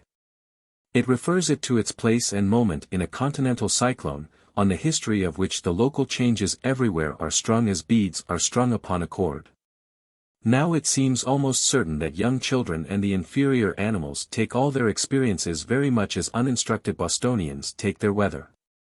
They know no more of time or space as world receptacles, or of permanent subjects and changing predicates, or of causes, or kinds, or thoughts, or things, than our common people know of continental cyclones. A baby's rattle drops out of his hand, but the baby looks not for it. It has gone out for him, as a candle flame goes out, and it comes back, when you replace it in his hand, as the flame comes back when relit. The idea of its being a thing, whose permanent existence by itself he might interpolate between its successive apparitions has evidently not occurred to him. It is the same with dogs. Out of sight, out of mind, with them. It is pretty evident that they have no general tendency to interpolate things. Let me quote here a passage from my colleague G. Santayana's book. If a dog, while sniffing about contentedly, sees afar off his master arriving after long absence, the poor brute asks for no reason why his master went, why he has come again, why he should be loved, or why presently while lying at his feet you forget him and begin to grunt and dream of the chase. All that is an utter mystery. Utterly unconsidered. Such experience has variety, scenery, and a certain vital rhythm. Its story might be told in dithyrambic verse. It moves wholly by inspiration, every event is providential, every act unpremeditated. Absolute freedom and absolute helplessness have met together, you depend wholly on divine favor, yet that unfathomable agency is not distinguishable from your own life. But, the figures even of that disordered drama have their exits and their entrances, and their cues can be gradually discovered by a being capable of fixing his attention and retaining the order of events. In proportion as such understanding advances, each moment of experience becomes consequential and prophetic of the rest. The calm places in life are filled with power and its spasms with resource. No emotion can overwhelm the mind, for of none is the basis or issue wholly hidden, no event can disconcert it altogether, because it sees beyond. Means can be looked for to escape from the worst predicament. And whereas each moment had been formerly filled with nothing but its own adventure and surprised emotion, each now makes room for the lesson of what went before and surmises what may be the plot of the whole. Footnote: The Life of Reason, Reason in Common Sense, 1905, page 59. Even today science and philosophy are still laboriously trying to part fancies from realities in our experience. And in primitive times they made only the most incipient distinctions in this line. Men believed whatever they thought with any liveliness, and they mixed their dreams with their realities inextricably. The categories of thought and things are indispensable here. Instead of being realities, we now call certain experiences only thoughts. There is not a category, among those enumerated, of which we may not imagine the use to have thus originated historically and only gradually spread. That one time which we all believe in and in which each event has its definite date, that one space in which each thing has its position, these abstract notions unify the world incomparably. But in their finished shape as concepts, how different they are from the loose unordered time and space experiences of natural men. Everything that happens to us brings its own duration and extension, and both are vaguely surrounded by a marginal more that runs into the duration and extension of the next thing that comes. But we soon lose all our definite bearings. And not only do our children make no distinction between yesterday and the day before yesterday, the whole past being churned up together, but we adults still do so whenever the times are large. It is the same with spaces. On a map I can distinctly see the relation of London, Constantinople, and Pekin to the place where I am. In reality I utterly fail to feel the facts which the map symbolizes. The directions and distances are vague, confused and mixed. Cosmic space and cosmic time, so far from being the intuitions that Kant said they were, are constructions as patently artificial as any that science can show. The great majority of the human race never use these notions, but live in plural times and spaces, interpenetrant and durchnandar. Permanent things again, that the same thing in its various appearances and alterations. The different kinds of thing, with the kind used finally as a predicate, of which the thing remains the subject, what a straightening of the tangle of our experiences, immediate flux and sensible variety does this list of terms suggest. And it is only the smallest part of his experience's flux that anyone actually does straighten out by applying to it these conceptual instruments. Out of them all our lowest ancestors probably used only, and then most vaguely and inaccurately, the notion of the same again. But even then, if you had asked them whether the same were a thing that had endured throughout the unseen interval, they would probably have been at a loss, and would have said that they had never asked that question, or considered matters in that light. Kinds, and sameness of kind, what colossally useful denkmittel for finding our way among the many. The manyness might conceivably have been absolute. Experiences might have all been singulars, no one of them occurring twice. In such a world logic would have had no application, for kind and sameness of kind are logic's only instruments. Once we know that whatever is of a kind is also of that kind's kind, we can travel through the universe as if with 7-league boots. Brutes surely never use these abstractions, and civilized men use them in most various amounts. Causal influence, again. This, if anything, seems to have been an antediluvian conception. For we find primitive men thinking that almost everything is significant and can exert influence of some sort. The search for the more definite influences seems to have started in the question, who, or what, is to blame for any illness, namely, or disaster, or untoward thing.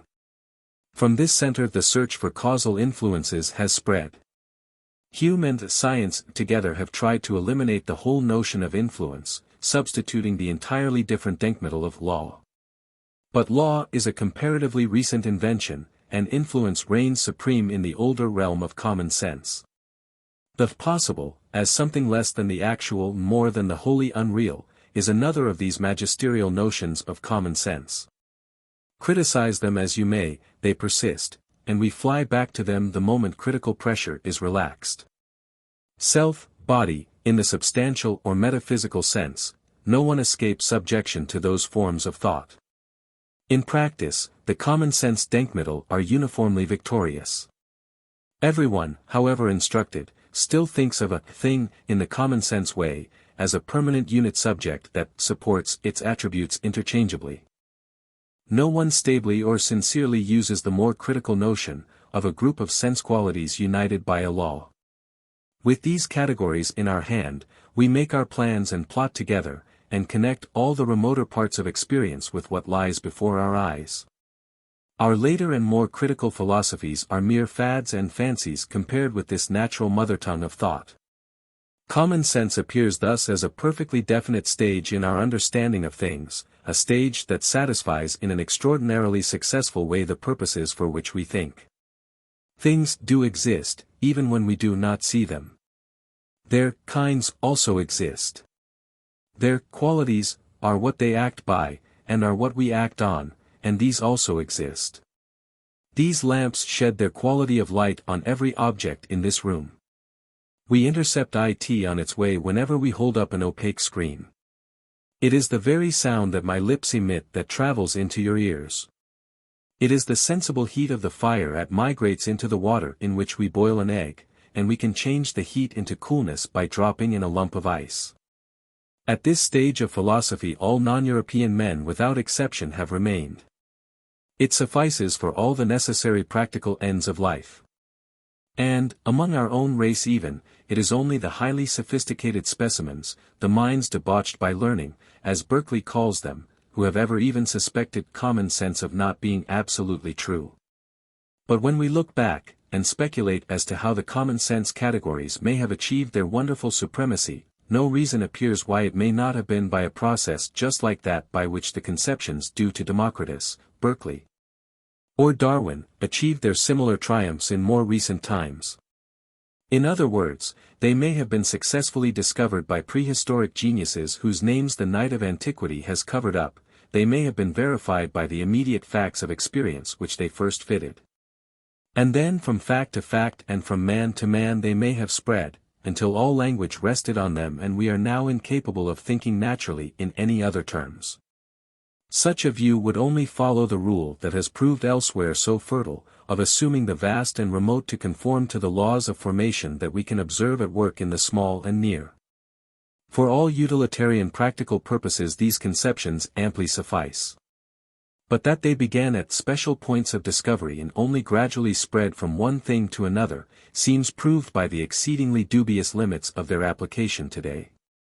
We assume for certain purposes one objective time that equibiliter fluit, but we don't livingly believe in or realize any such equally flowing time.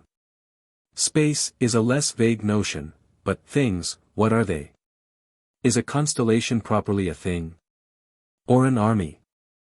Or is an ens rationis such as space or justice a thing? Is a knife whose handle and blade are changed the same? Is the changeling, whom Locke so seriously discusses, of the human kind? Is telepathy a fancy or a fact? The moment you pass beyond the practical use of these categories, a use usually suggested sufficiently by the circumstances of the special case, to a merely curious or speculative way of thinking, you find it impossible to say within just what limits of fact any one of them shall apply. The peripatetic philosophy, obeying rationalist propensities, has tried to eternalize the common sense categories by treating them very technically and articulately. A thing, for instance, is a being, or ens. An ens is a subject in which qualities inhere.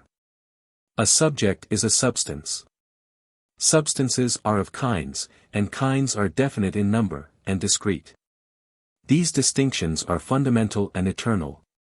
As terms of discourse they are indeed magnificently useful, but what they mean, apart from their use in steering our discourse to profitable issues, does not appear.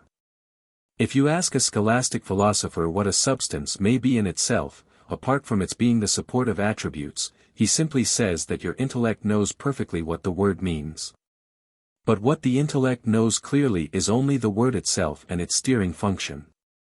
So it comes about that intellects sibi permissi, intellects only curious and idle, have forsaken the common sense level for what in general terms may be called the critical level of thought. Not merely such intellects either, your Humes and Berkeleys and Hegels, but practical observers of facts, your Galileos, Daltons, Faradays, have found it impossible to treat the nafs sense termini of common sense as ultimately real.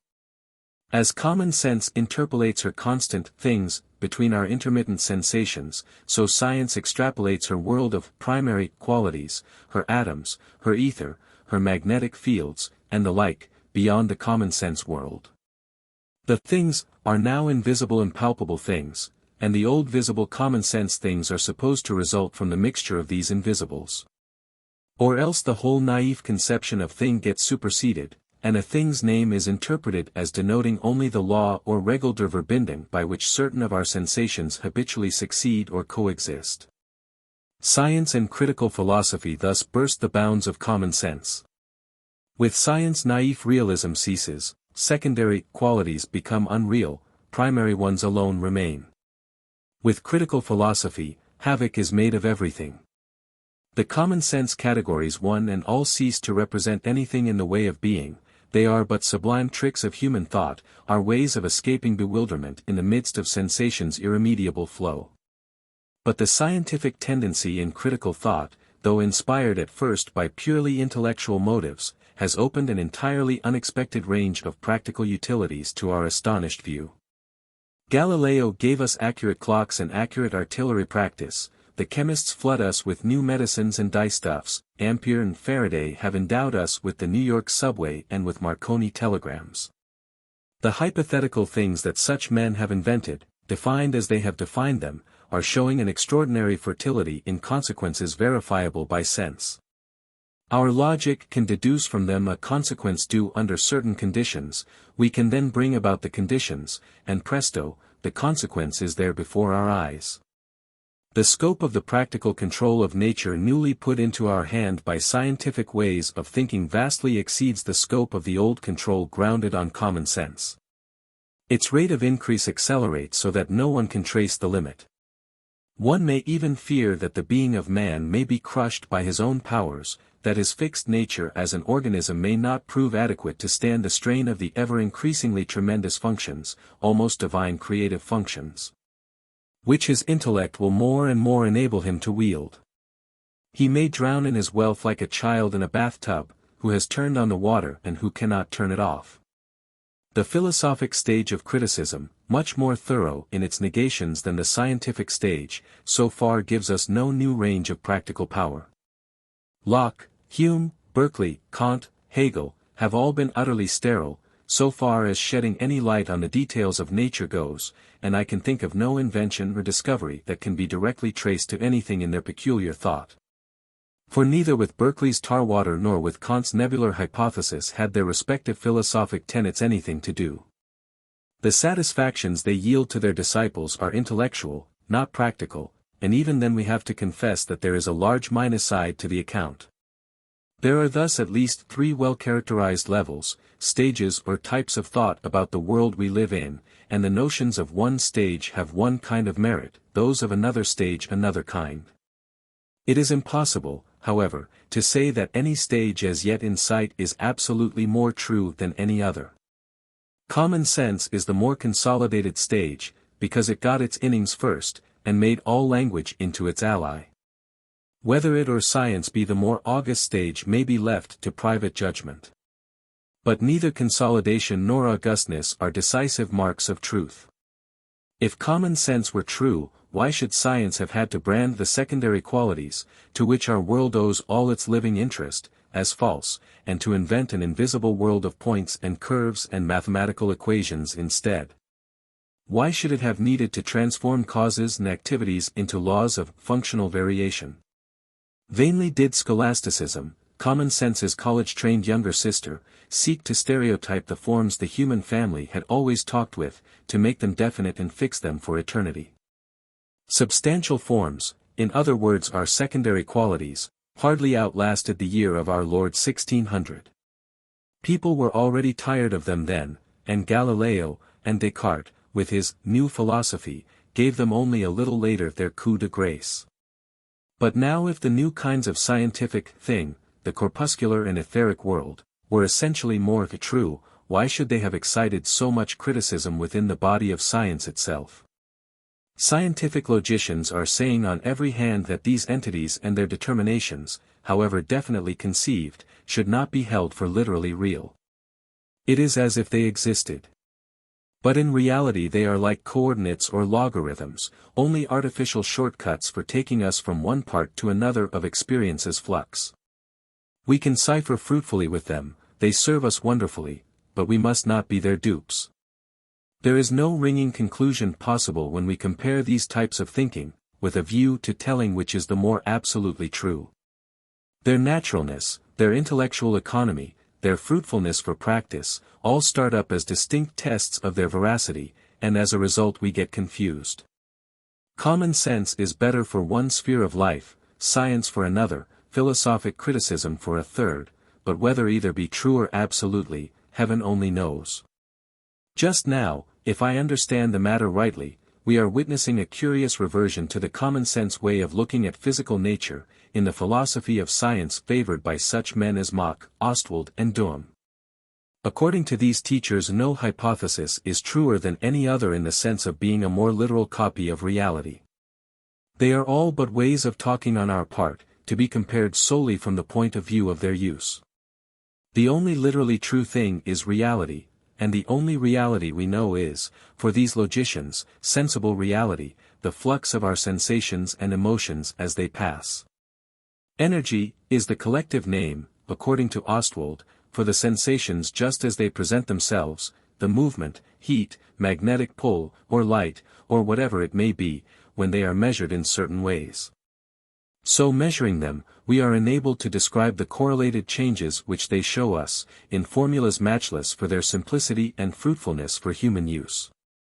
They are sovereign triumphs of economy in thought. No one can fail to admire the energetic philosophy. But the hypersensible entities, the corpuscles and vibrations, hold their own with most physicists and chemists, in spite of its appeal. It seems too economical to be all-sufficient. Profusion, not economy, may after all be reality's keynote. I am dealing here with highly technical matters, hardly suitable for popular lecturing, and in which my own competence is small. All the better for my conclusion, however, which at this point is this. The whole notion of truth, which naturally and without reflection we assume to mean the simple duplication by the mind of a ready-made and given reality, proves hard to understand clearly. There is no simple test available for adjudicating offhand between the divers types of thought that claim to possess it. Common sense, common science or corpuscular philosophy, ultra-critical science, or energetics, and critical or idealistic philosophy, all seem insufficiently true in some regard and leave some dissatisfaction. It is evident that the conflict of these so widely differing systems obliges us to overhaul the very idea of truth, for at present we have no definite notion of what the word may mean. I shall face that task in my next lecture, and will add but a few words, in finishing the present one. There are only 2 points that I wish you to retain from the present lecture. The first one relates to common sense. We have seen reason to suspect it, to suspect that in spite of their being so venerable, of their being so universally used and built into the very structure of language. Its categories may after all be only a collection of extraordinarily successful hypotheses, historically discovered or invented by single men, but gradually communicated and used by everybody, by which our forefathers have from time immemorial unified and straightened the discontinuity of their immediate experiences, and put themselves into an equilibrium with the surface of nature so satisfactory for ordinary practical purposes that it certainly would have lasted forever, but for the excessive intellectual vivacity of Democritus, Archimedes, Galileo, Berkeley, and other eccentric geniuses whom the example of such men inflamed. Retain, I pray you, this suspicion about common sense. The other point is this. Ought not the existence of the various types of thinking which we have reviewed, each so splendid for certain purposes, yet all conflicting still, and neither one of them able to support a claim of absolute veracity, to awaken a presumption favorable to the pragmatistic view that all our theories are instrumental, are mental modes of adaptation to reality, rather than revelations or Gnostic answers to some divinely instituted world enigma? I expressed this view as clearly as I could in the second of these lectures. Certainly the restlessness of the actual theoretic situation, the value for some purposes of each thought level, and the inability of either to expel the others decisively, suggest this pragmatistic view, which I hope that the next lectures may soon make entirely convincing. May there not after all be a possible ambiguity in truth? Lecture 6. Pragmatism's Conception of Truth. When Clerk Maxwell was a child it is written that he had a mania for having everything explained to him. And that when people put him off with vague verbal accounts of any phenomenon he would interrupt them impatiently by saying, "Yes. But I want you to tell me the particular go of it." Had his question been about truth, only a pragmatist could have told him the particular go of it. I believe that our contemporary pragmatists, especially Messrs. Schiller and Dewey, have given the only tenable account of this subject. It is a very ticklish subject, sending subtle rootlets into all kinds of crannies, and hard to treat in the sketchy way that alone befits a public lecture. But the Schiller-Dewey view of truth has been so ferociously attacked by rationalistic philosophers, and so abominably misunderstood, that here, if anywhere, is the point where a clear and simple statement should be made. I fully expect to see the pragmatist view of truth run through the classic stages of a theory's career. First, a new theory is attacked as absurd, then it is admitted to be true, but obvious and insignificant. Finally, it is seen to be so important that its adversaries claim that they themselves discovered it. Our doctrine of truth is at present in the first of these three stages, with symptoms of the second stage having begun in certain quarters. I wish that this lecture might help it beyond the first stage in the eyes of many of you. Truth, as any dictionary will tell you, is a property of certain of our ideas. It means their agreement, as falsity means their disagreement, with reality. Pragmatists and intellectualists both accept this definition as a matter of course. They begin to quarrel only after the question is raised as to what may precisely be meant by the term agreement, and what by the term reality, when reality is taken as something for our ideas to agree with. In answering these questions the pragmatists are more analytic and painstaking, the intellectualists more offhand and irreflective. The popular notion is that a true idea must copy its reality. Like other popular views, this one follows the analogy of the most usual experience. Our true ideas of sensible things do indeed copy them. Shut your eyes and think of yonder clock on the wall, and you get just such a true picture or copy of its dial. But your idea of its works, unless you are a clockmaker, is much less of a copy, yet it passes muster, for it in no way clashes with the reality. Even though it should shrink to the mere word works, that word still serves you truly. And when you speak of the timekeeping function of the clock, or of its spring's elasticity, it is hard to see exactly what your ideas can copy. You perceive that there is a problem here. Where our ideas cannot copy definitely their object, what does agreement with that object mean? Some idealists seem to say that they are true whenever they are what God means that we ought to think about that object. Others hold the copy view all through, and speak as if our ideas possessed truth just in proportion as they approach to being copies of the Absolute's eternal way of thinking.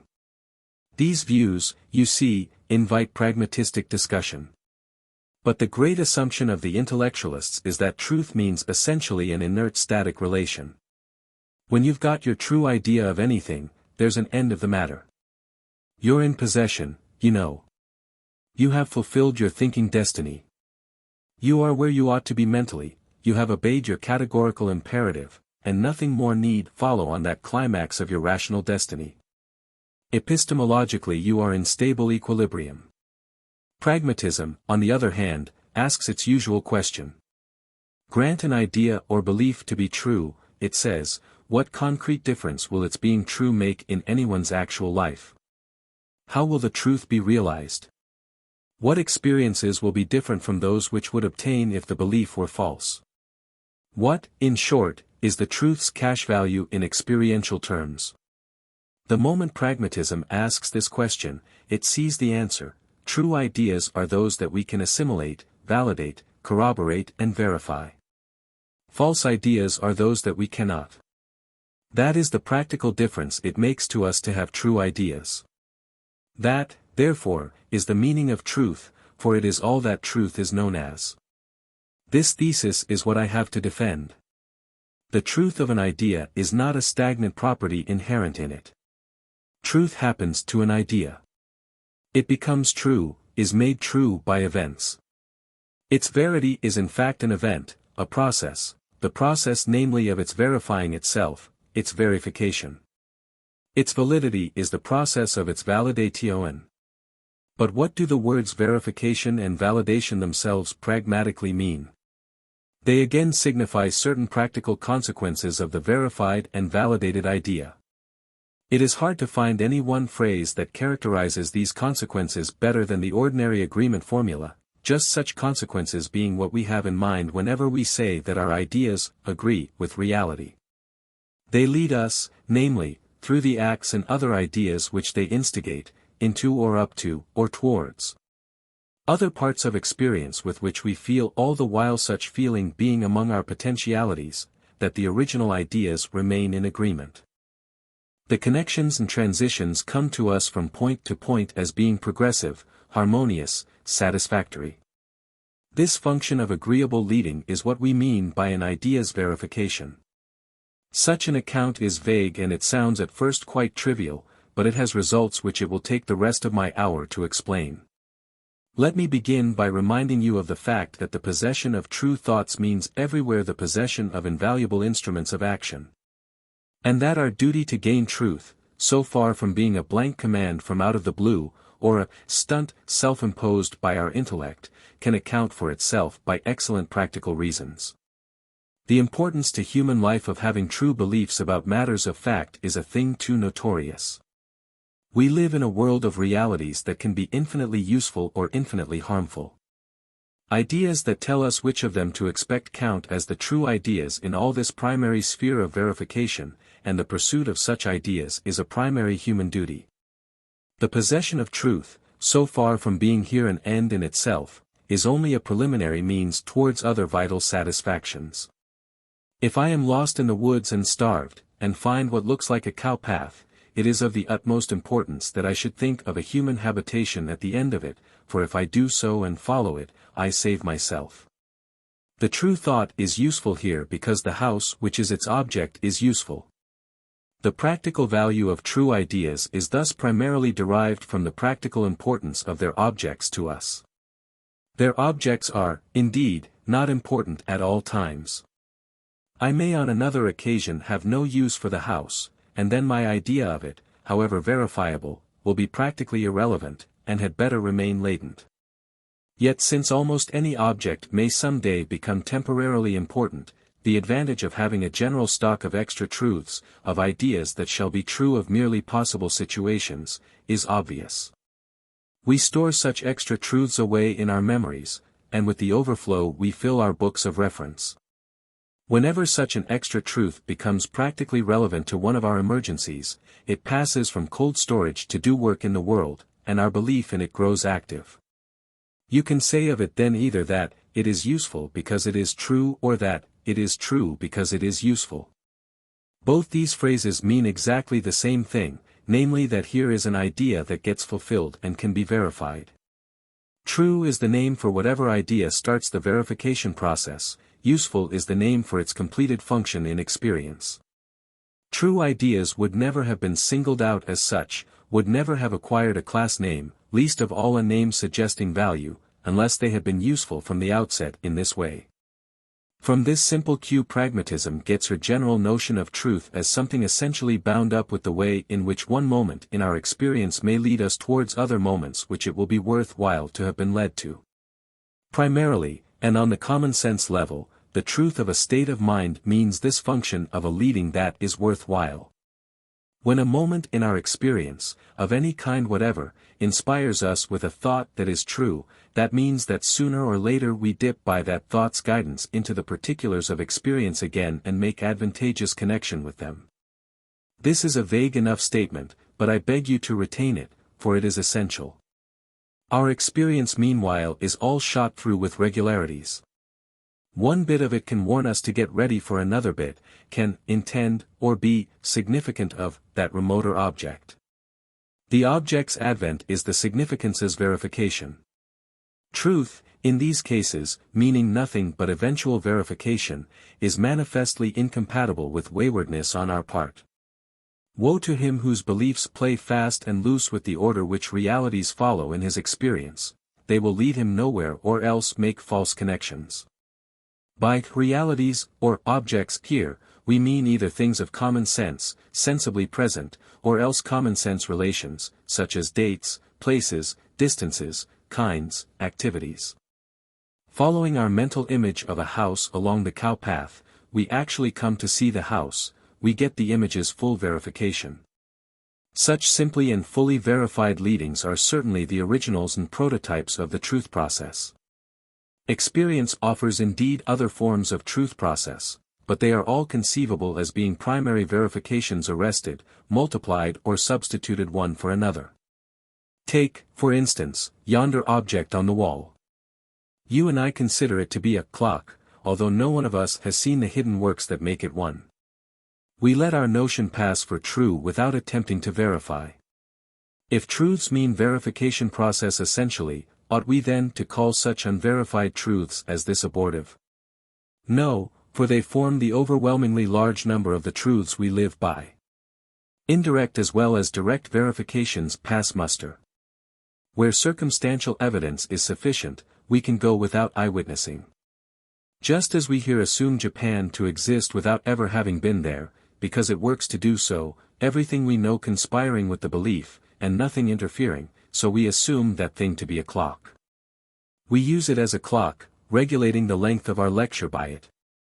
The verification of the assumption here means its leading to no frustration or contradiction. Verifiability of wheels and weights and pendulum is as good as verification. For one truth process completed there are a million in our lives that function in this state of nascency. They turn us towards direct verification, lead us into the surroundings of the objects they envisage. And then, if everything runs on harmoniously, we are so sure that verification is possible that we omit it, and are usually justified by all that happens. Truth lives, in fact, for the most part on a credit system. Our thoughts and beliefs pass, so long as nothing challenges them, just as banknotes pass so long as nobody refuses them. But this all points to direct face-to-face verification somewhere, without which the fabric of truth collapses like a financial system with no cash basis whatever. You accept my verification of one thing, I yours of another. We trade on each other's truth. But beliefs verified concretely by somebody are the posts of the whole superstructure.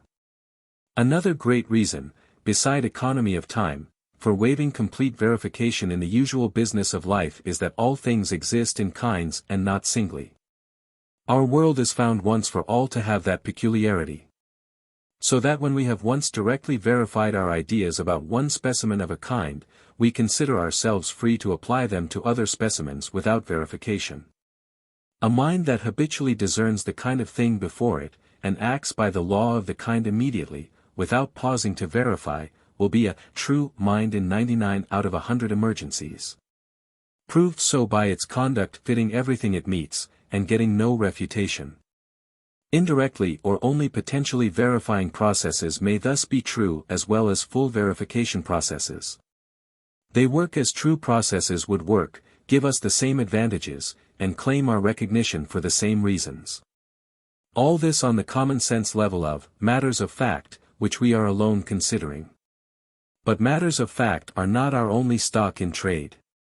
Relations among purely mental ideas form another sphere where true and false beliefs obtain, and here the beliefs are absolute, or unconditional. When they are true they bear the name either of definitions or of principles. It is either a principle or a definition that 1 and 1 make 2, that 2 and 1 make 3, and so on, that white differs less from gray than it does from black, that when the cause begins to act the effect also commences. Such propositions hold of all possible ones, of all conceivable whites and grays and causes. The objects here are mental objects. Their relations are perceptually obvious at a glance, and no sense verification is necessary. Moreover, once true, always true, of those same mental objects. Truth here has an eternal character. If you can find a concrete thing anywhere that is one or white or gray, or an effect, then your principles will everlastingly apply to it. It is but a case of ascertaining the kind, and then applying the law of its kind to the particular object. You are sure to get truth if you can but name the kind rightly, for your mental relations hold good of everything of that kind without exception. If you then, nevertheless, fail to get truth concretely, you would say that you had classed your real objects wrongly. In this realm of mental relations, truth again is an affair of leading. We relate one abstract idea with another, framing in the end great systems of logical and mathematical truth, under the respective terms of which the sensible facts of experience eventually arrange themselves. So that our eternal truths hold good of realities also. This marriage of fact and theory is endlessly fertile. What we say is here already true in advance of special verification, if we have subsumed our objects rightly. Our ready-made ideal framework for all sorts of possible objects follows from the very structure of our thinking. We can no more play fast and loose with these abstract relations than we can do so with our sense experiences. They coerce us.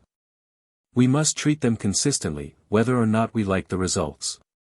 The rules of addition apply to our debts as rigorously as to our assets.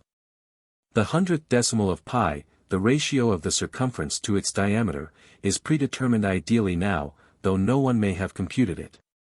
If we should ever need the figure in our dealings with an actual circle, we should need to have it given rightly, calculated by the usual rules, for it is the same kind of truth that those rules elsewhere calculate. Between the coercions of the sensible order and those of the ideal order, our mind is thus wedged tightly. Our ideas must agree with realities, be such realities concrete or abstract, be they facts or be they principles, under penalty of endless inconsistency and frustration. So far, intellectualists can raise no protest. They can only say that we have barely touched the skin of the matter. Realities mean, then, either concrete facts, or abstract kinds of things and relations perceived intuitively between them. They furthermore and thirdly mean, as things that new ideas of ours must no less take account of, the whole body of other truths already in our possession. But what now does agreement with such threefold realities mean? To use again the definition that is current. Here it is that pragmatism and intellectualism begin to part company. Primarily, no doubt, to agree means to copy, but we saw that the mere word clock would do instead of a mental picture of its works, and that of many realities our ideas can only be symbols and not copies. Pastime, power, spontaneity, how can our mind copy such realities? To agree, in the widest sense with a reality, can only mean to be guided either straight up to it or into its surroundings. Or to be put into such working touch with it as to handle either it or something connected with it better than if we disagreed. Better either intellectually or practically. And often agreement will only mean the negative fact that nothing contradictory from the quarter of that reality comes to interfere with the way in which our ideas guide us elsewhere. To copy a reality is, indeed, one very important way of agreeing with it, but it is far from being essential. The essential thing is the process of being guided. Any idea that helps us to deal, whether practically or intellectually, with either the reality or its belongings, that doesn't entangle our progress in frustrations, that fits, in fact, and adapts our life to the reality's whole setting, will agree sufficiently to meet the requirement. It will hold true of that reality. Thus, names are just as true or false as definite mental pictures are. They set up similar verification processes, and lead to fully equivalent practical results. All human thinking gets discursified. We exchange ideas, we lend and borrow verifications, get them from one another by means of social intercourse. All truth thus gets verbally built out, stored up, and made available for everyone. Hence, we must talk consistently just as we must think consistently, for both in talk and thought we deal with kinds. Names are arbitrary, but once understood they must be kept to. We mustn't now call Abel, Cain, or Cain, Abel. If we do, we unyear ourselves from the whole book of Genesis, and from all its connections with the universe of speech and fact down to the present time. We throw ourselves out of whatever truth that entire system of speech and fact may embody. The overwhelming majority of our true ideas admit of no direct or face-to-face verification, those of past history, for example, as of Cain and Abel. The stream of time can be remounted only verbally, or verified indirectly by the present prolongations or effects of what the past harbored. Yet if they agree with these verbalities and effects, we can know that our ideas of the past are true. As true as pastime itself was, so true was Julius Caesar, so true were antediluvian monsters, all in their proper dates and settings. That pastime itself is guaranteed by its coherence with everything that's present. True as the present is, the past was also. Agreement thus turns out to be essentially an affair of leading that is useful because it is into quarters that contain objects that are important. True ideas lead us into useful verbal and conceptual quarters as well as directly up to useful sensible termini. They lead to consistency, stability, and flowing human intercourse. They lead away from eccentricity and isolation, from foiled and barren thinking. The untrammeled flowing of the leading process, its general freedom from clash and contradiction, passes for its indirect verification. But all roads lead to Rome, and in the end and eventually, all true processes must lead to the face of directly verifying sensible experiences somewhere, which somebody's ideas have copied. Such is the large loose way in which the pragmatist interprets the word agreement. He treats it altogether practically. He lets it cover any process of conduction from a present idea to a future terminus, provided only it run prosperously. It is only thus that scientific ideas, flying as they do beyond common sense, can be said to agree with their realities. It is, as I have already said, as if reality were made of ether, atoms, or electrons, but we mustn't think so literally. The term energy doesn't even pretend to stand for anything objective. It is only a way of measuring the surface of phenomena so as to string their changes on a simple formula. Yet in the choice of these man-made formulas we cannot be capricious with impunity any more than we can be capricious on the common-sense practical level. We must find a theory that will work, and that means something extremely difficult. For our theory must mediate between all previous truths and certain new experiences. It must derange common sense and previous belief as little as possible, and it must lead to some sensible terminus or other that can be verified exactly. To work means both these things, and the squeeze is so tight that there is little loose play for any hypothesis. Our theories are wedged and controlled as nothing else is. Yet sometimes alternative theoretic formulas are equally compatible with all the truths we know, and then we choose between them for subjective reasons. We choose the kind of theory to which we are already partial, we follow elegance or economy. Clerk Maxwell somewhere says it would be poor scientific taste to choose the more complicated of two equally well-evidenced conceptions, and you will all agree with him. Truth in science is what gives us the maximum possible sum of satisfactions, taste included, but consistency both with previous truth and with novel fact is always the most imperious claimant. I have led you through a very sandy desert. But now, if I may be allowed so vulgar an expression, we begin to taste the milk in the coconut. Our rationalist critics here discharge their batteries upon us, and to reply to them will take us out from all this dryness into full sight of a momentous philosophical alternative. Our account of truth is an account of truths in the plural, of processes of leading, realized in rebus, and having only this quality in common, that they pay. They pay by guiding us into or toward some part of a system that dips at numerous points into sense percepts, which we may copy mentally or not, but with which at any rate we are now in the kind of commerce vaguely designated as verification. Truth for us is simply a collective name for verification processes, just as health, wealth, strength, etc., are names for other processes connected with life, and also pursued because it pays to pursue them. Truth is made, just as health, wealth and strength are made, in the course of experience. Here rationalism is instantaneously up in arms against us. I can imagine a rationalist to talk as follows. Truth is not made, he will say. It absolutely obtains, being a unique relation that does not wait upon any process, but shoots straight over the head of experience, and hits its reality every time. Our belief that yon thing on the wall is a clock is true already, although no one in the whole history of the world should verify it. The bare quality of standing in that transcendent relation is what makes any thought true that possesses it, whether or not there be verification. You pragmatists put the cart before the horse in making truths being reside in verification processes. These are merely signs of its being, merely our lame ways of ascertaining after the fact, which of our ideas already has possessed the wondrous quality.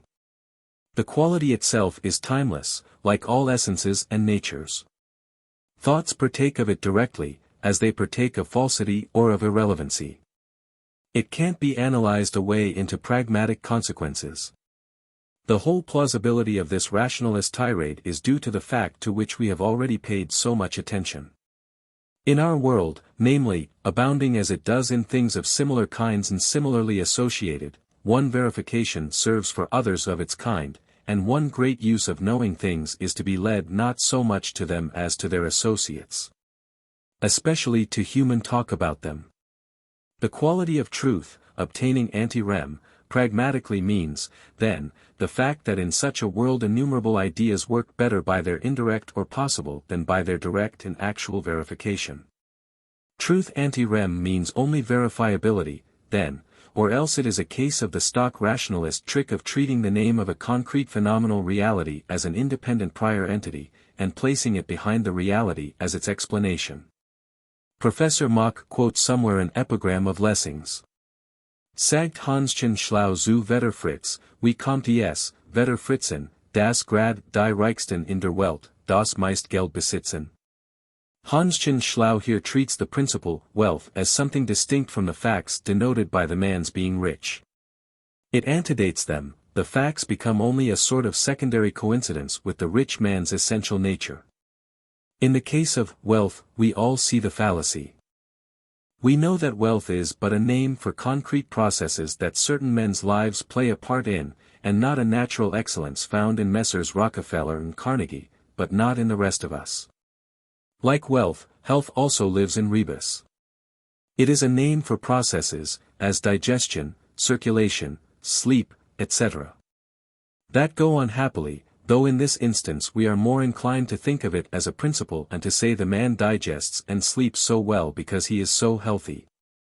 With strength, we are, I think, more rationalistic still, and decidedly inclined to treat it as an excellence pre-existing in the man and explanatory of the Herculean performances of his muscles. With truth, most people go over the border entirely, and treat the rationalistic account as self-evident. But really all these words in th are exactly similar. Truth exists ante-rem just as much and as little as the other things do. The scholastics, following Aristotle, made much of the distinction between habit and act. Health in acta means, among other things, good sleeping and digesting. But a healthy man need not always be sleeping, or always digesting, any more than a wealthy man need be always handling money, or a strong man always lifting weights. All such qualities sink to the status of habits between their times of exercise. And similarly truth becomes a habit of certain of our ideas and beliefs in their intervals of rest from their verifying activities. But those activities are the root of the whole matter, and the condition of there being any habit to exist in the intervals. The true, to put it very briefly, is only the expedient in the way of our thinking, just as the right is only the expedient in the way of our behaving. Expedient in almost any fashion, and expedient in the long run and on the whole of course. For what meets expediently all the experience in sight won't necessarily meet all farther experiences equally satisfactorily. Experience, as we know, has ways of boiling over, and making us correct our present formulas. The absolutely true, meaning what no farther experience will ever alter, is that ideal vanishing point towards which we imagine that all our temporary truths will some day converge. It runs on all fours with the perfectly wise man, and with the absolutely complete experience, and, if these ideals are ever realized, they will all be realized together. Meanwhile we have to live today by what truth we can get today, and be ready tomorrow to call it falsehood. Ptolemaic astronomy, Euclidean space, Aristotelian logic, scholastic metaphysics, were expedient for centuries, but human experience has boiled over those limits, and we now call these things only relatively true. Or true within those borders of experience. Absolutely, they are false, for we know that those limits were casual, and might have been transcended by past theorists just as they are by present thinkers. When new experiences lead to retrospective judgments, using the past tense, what these judgments utter was true, even though no past thinker had been led there. We live forwards, a Danish thinker has said, but we understand backwards. The present sheds a backward light on the world's previous processes. They may have been truth processes for the actors in them. They are not so for one who knows the later revelations of the story. This regulative notion of a potential better truth to be established later, possibly to be established someday absolutely, and having powers of retroactive legislation, turns its face, like all pragmatist notions, towards concreteness of fact. And towards the future. Like the half-truths, the absolute truth will have to be made as a relation incidental to the growth of a mass of verification experience, to which the half-true ideas are all along contributing their quota. I have already insisted on the fact that truth is made largely out of previous truths. Men's beliefs at any time are so much experience-funded.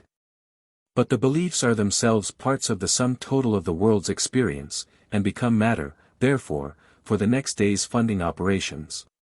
So far as reality means experienceable reality, both it and the truths men gain about it are everlastingly in process of mutation towards a definite goal, it may be, but still mutation. Mathematicians can solve problems with two variables. On the Newtonian theory, for instance, acceleration varies with distance, but distance also varies with acceleration. In the realm of truth processes, facts come independently and determine our beliefs provisionally. But these beliefs make us act, and as fast as they do so, they bring into sight or into existence new facts which redetermine the beliefs accordingly.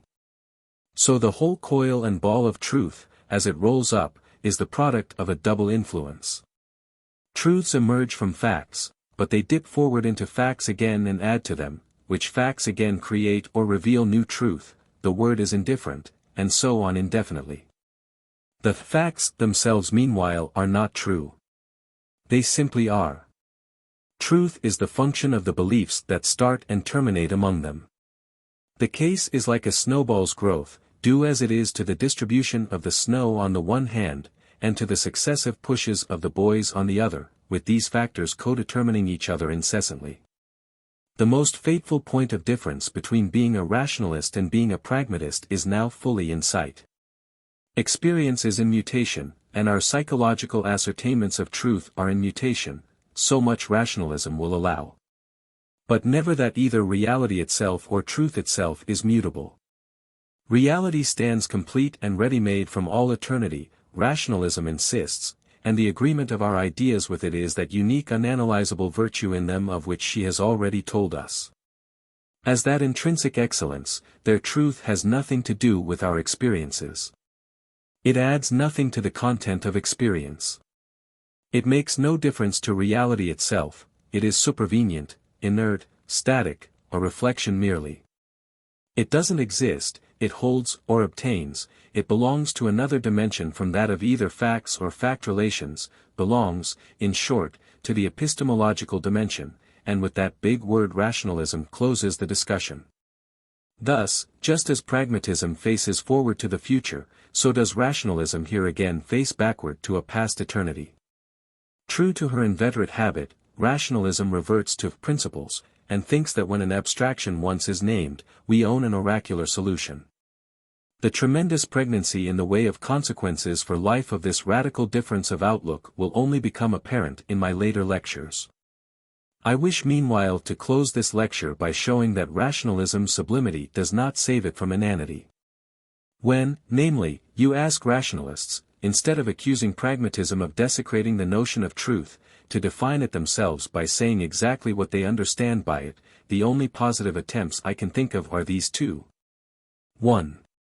Truth is just the system of propositions which have an unconditional claim to be recognized as valid. Footnote: A. E. Taylor, Philosophical Review, Volume 14, page 288. 2. Truth is a name for all those judgments which we find ourselves under obligation to make by a kind of imperative duty. Footnote: H. Rickert, Der Gegenstand der Erkenntnis, chapter on Die Urteilsnotwendigkeit. The first thing that strikes one in such definitions is their unutterable triviality. They are absolutely true, of course, but absolutely insignificant until you handle them pragmatically. What do you mean by claim here, and what do you mean by duty?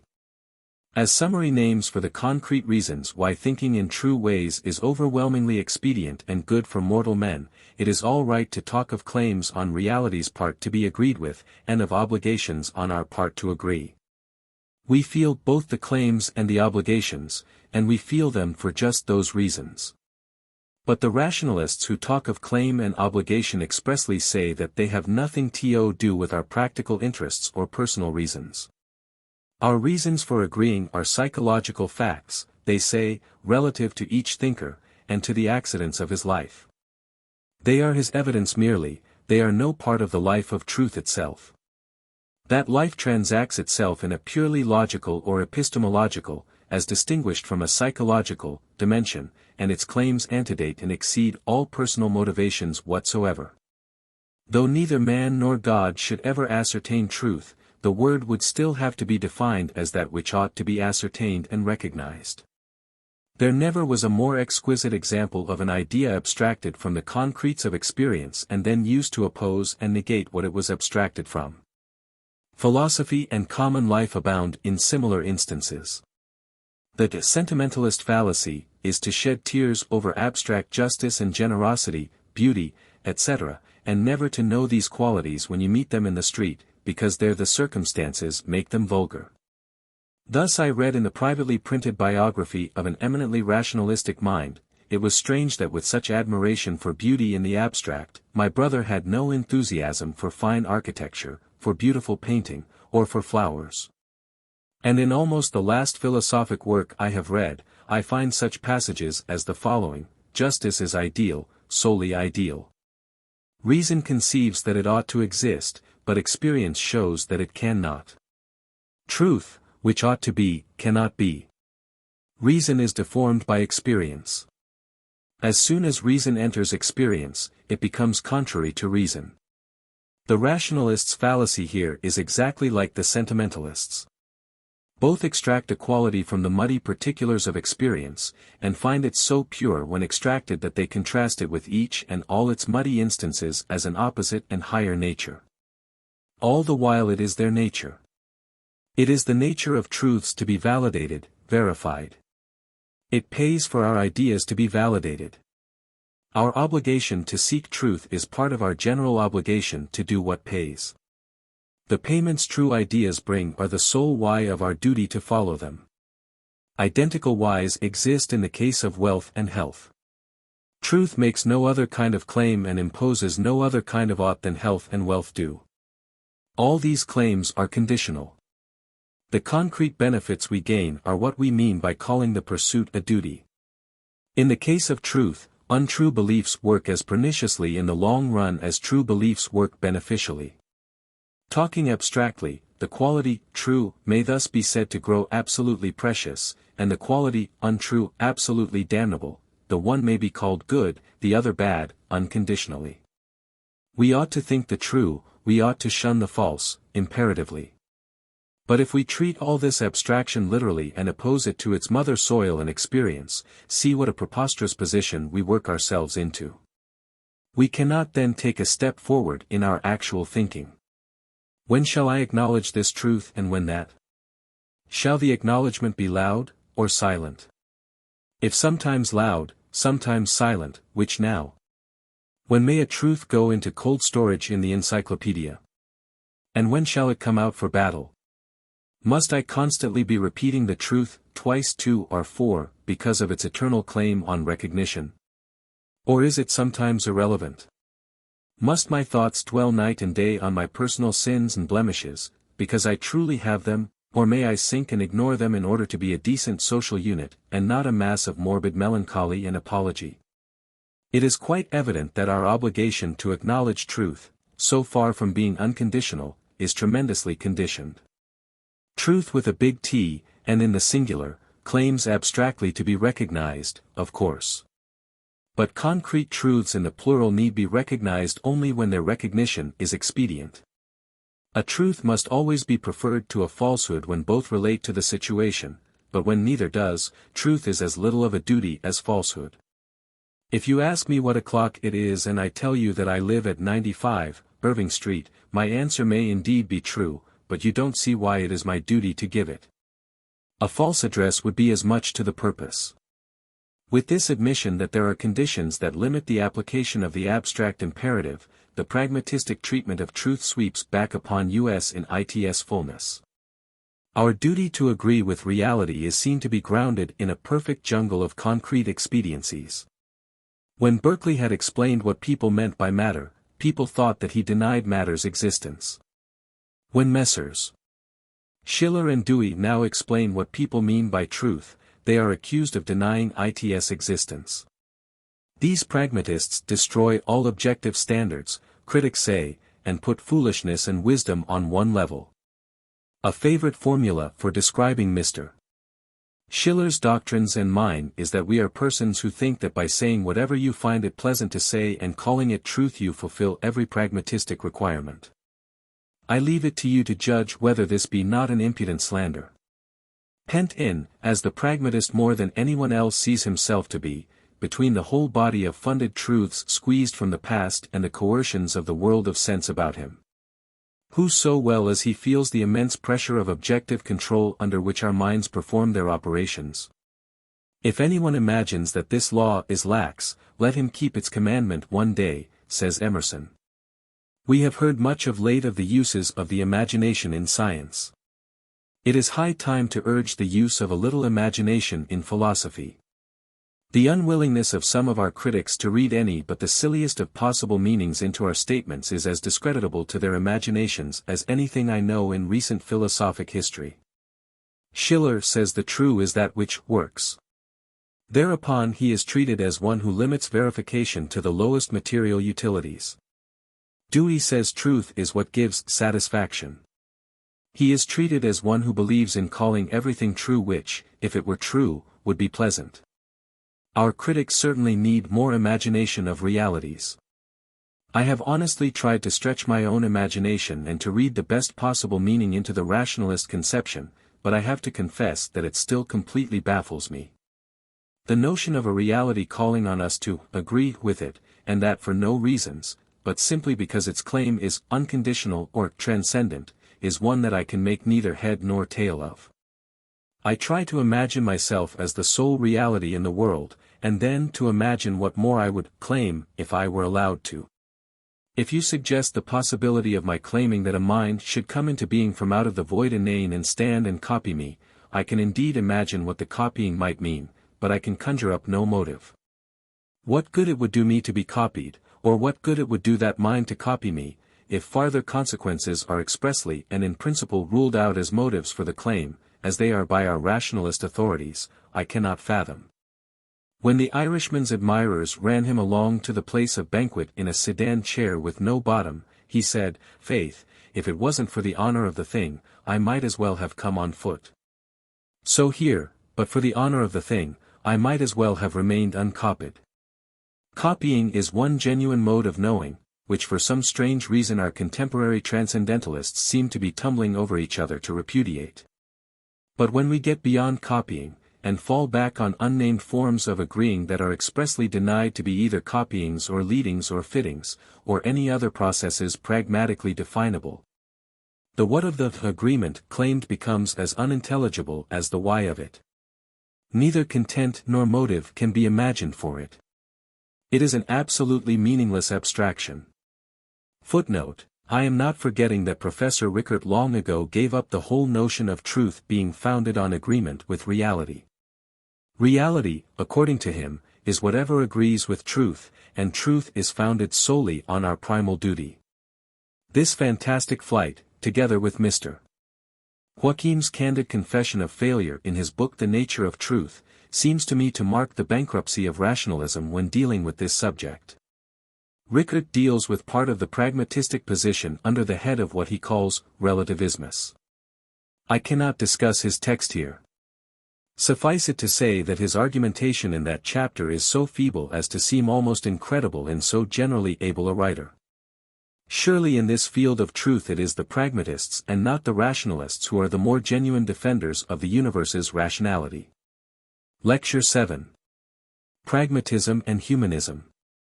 What hardens the heart of everyone I approach with the view of truth sketched in my last lecture is that typical idol of the tribe, the notion of the truth, conceived as the one answer, determinate and complete. To the one fixed enigma which the world is believed to propound. For popular tradition, it is all the better if the answer be oracular, so as itself to awaken wonder as an enigma of the second order, veiling rather than revealing what its profundities are supposed to contain. All the great single-word answers to the world's riddle, such as God, the One, reason, law, spirit, matter, nature, polarity, the dialectic process, the idea, the self, the oversoul, draw the admiration that men have lavished on them from this oracular role. By amateurs in philosophy and professionals alike, the universe is represented as a queer sort of petrified sphinx whose appeal to man consists in a monotonous challenge to his divining powers. The truth, what a perfect idol of the rationalistic mind. I read in an old letter, from a gifted friend who died too young, these words: in everything, in science, art, morals and religion, there must be one system that is right and every other wrong. How characteristic of the enthusiasm of a certain stage of youth. At 21 we rise to such a challenge and expect to find the system. It never occurs to most of us even later at the question, what is the truth? Is no real question, being irrelative to all conditions, and that the whole notion of the truth is an abstraction from the fact of truths in the plural, a mere useful summarizing phrase like the Latin language or the law. Common law judges sometimes talk about the law, and schoolmasters talk about the Latin tongue, in a way to make their hearers think they mean entities pre-existent to the decisions or to the words and syntax, determining them unequivocally and requiring them to obey. But the slightest exercise of reflection makes us see that, instead of being principles of this kind, both law and Latin are results. Distinctions between the lawful and the unlawful in conduct, or between the correct and incorrect in speech, have grown up incidentally among the interactions of men's experiences in detail. And in no other way do distinctions between the true and the false in belief ever grow up. Truth grafts itself on previous truth, modifying it in the process, just as idiom grafts itself on previous idiom, and law on previous law. Given previous law and a novel case, and the judge will twist them into fresh law. Previous idiom, new slang or metaphor or oddity that hits the public taste, and presto, a new idiom is made. Previous truth. Fresh facts, and our mind finds a new truth. All the while, however, we pretend that the eternal is unrolling, that the one previous justice, grammar or truth is simply fulgurating, and not being made. But imagine a youth in the courtroom trying cases with his abstract notion of the law, or a censor of speech let loose among the theaters with his idea of the mother tongue. Or a professor setting up to lecture on the actual universe with his rationalistic notion of the truth with a big T, and what progress do they make? Truth, law, and language fairly boil away from them at the least touch of novel fact. These things make themselves as we go. Our rights, wrongs, prohibitions, penalties, words, forms, idioms, beliefs, are so many new creations that add themselves as fast as history proceeds. Far from being antecedent principles that animate the process, law, language, truth are but abstract names for its results. Laws and languages at any rate are thus seen to be man-made things. Mr. Schiller applies the analogy to beliefs, and proposes the name of humanism for the doctrine that to an unascertainable extent our truths are man-made products too. Human motives sharpen all our questions, human satisfactions lurk in all our answers, all our formulas have a human twist. This element is so inextricable in the products that Mr. Schiller sometimes seems almost to leave it an open question whether there be anything else. The world, he says, is essentially, you lambda nu, it is what we make of it. It is fruitless to define it by what it originally was or by what it is apart from us, it is what is made of it. Hence, the world is plastic. Footnote, Personal Idealism, page 60. He adds that we can learn the limits of the plasticity only by trying, and that we ought to start as if it were wholly plastic, acting methodically on that assumption, and stopping only when we are decisively rebuked. This is Mr. Schiller's but and foremost statement of the humanist position, and it has exposed him to severe attack. I mean to defend the humanist position in this lecture, so I will insinuate a few remarks at this point. Mr. Schiller admits as emphatically as anyone the presence of resisting factors in every actual experience of truth-making, of which the new-made special truth must take account, and with which it has perforce to agree. All our truths are beliefs about reality, and in any particular belief the reality acts as something independent, as a thing found, not manufactured. Let me here recall a bit of my last lecture. Reality is in general what truths have to take account of. Footnote, Mr. Taylor in his Elements of Metaphysics uses this excellent pragmatic definition, and the first part of reality from this point of view is the flux of our sensations. Sensations are forced upon us, coming we know not whence. Over their nature, order, and quantity we have as good as no control. They are neither true nor false, they simply are. It is only what we say about them, only the names we give them, our theories of their source and nature and remote relations, that may be true or not. The second part of reality, as something that our beliefs must also obediently take account of, is the relations that obtain between our sensations or between their copies in our minds. This part falls into two subparts: 1, the relations that are mutable and accidental, as those of date and place. And 2, those that are fixed and essential because they are grounded on the inner natures of their terms, such as likeness and unlikeness. Both sorts of relation are matters of immediate perception. Both are facts. But it is the latter kind of fact that forms the more important subpart of reality for our theories of knowledge. Inner relations namely are eternal, are perceived whenever their sensible terms are compared. And of them our thought, mathematical and logical thought, so-called, must eternally take account.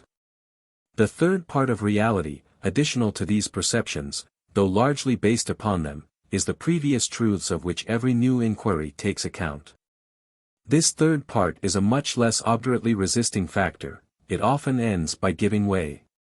In speaking of these three portions of reality as at all times controlling our beliefs' formation, I am only reminding you of what we heard in our last hour. Now however fixed these elements of reality may be, we still have a certain freedom in our dealings with them. Take our sensations. That they are is undoubtedly beyond our control. But which we attend to, note, and make emphatic in our conclusions depends on our own interests, and, according as we lay the emphasis here or there, quite different formulations of truth result. We read the same facts differently. Waterloo, with the same fixed details, spells a victory for an Englishman, for a Frenchman it spells a defeat. So, for an optimist philosopher the universe spells victory, for a pessimist, defeat. What we say about reality thus depends on the perspective into which we throw it.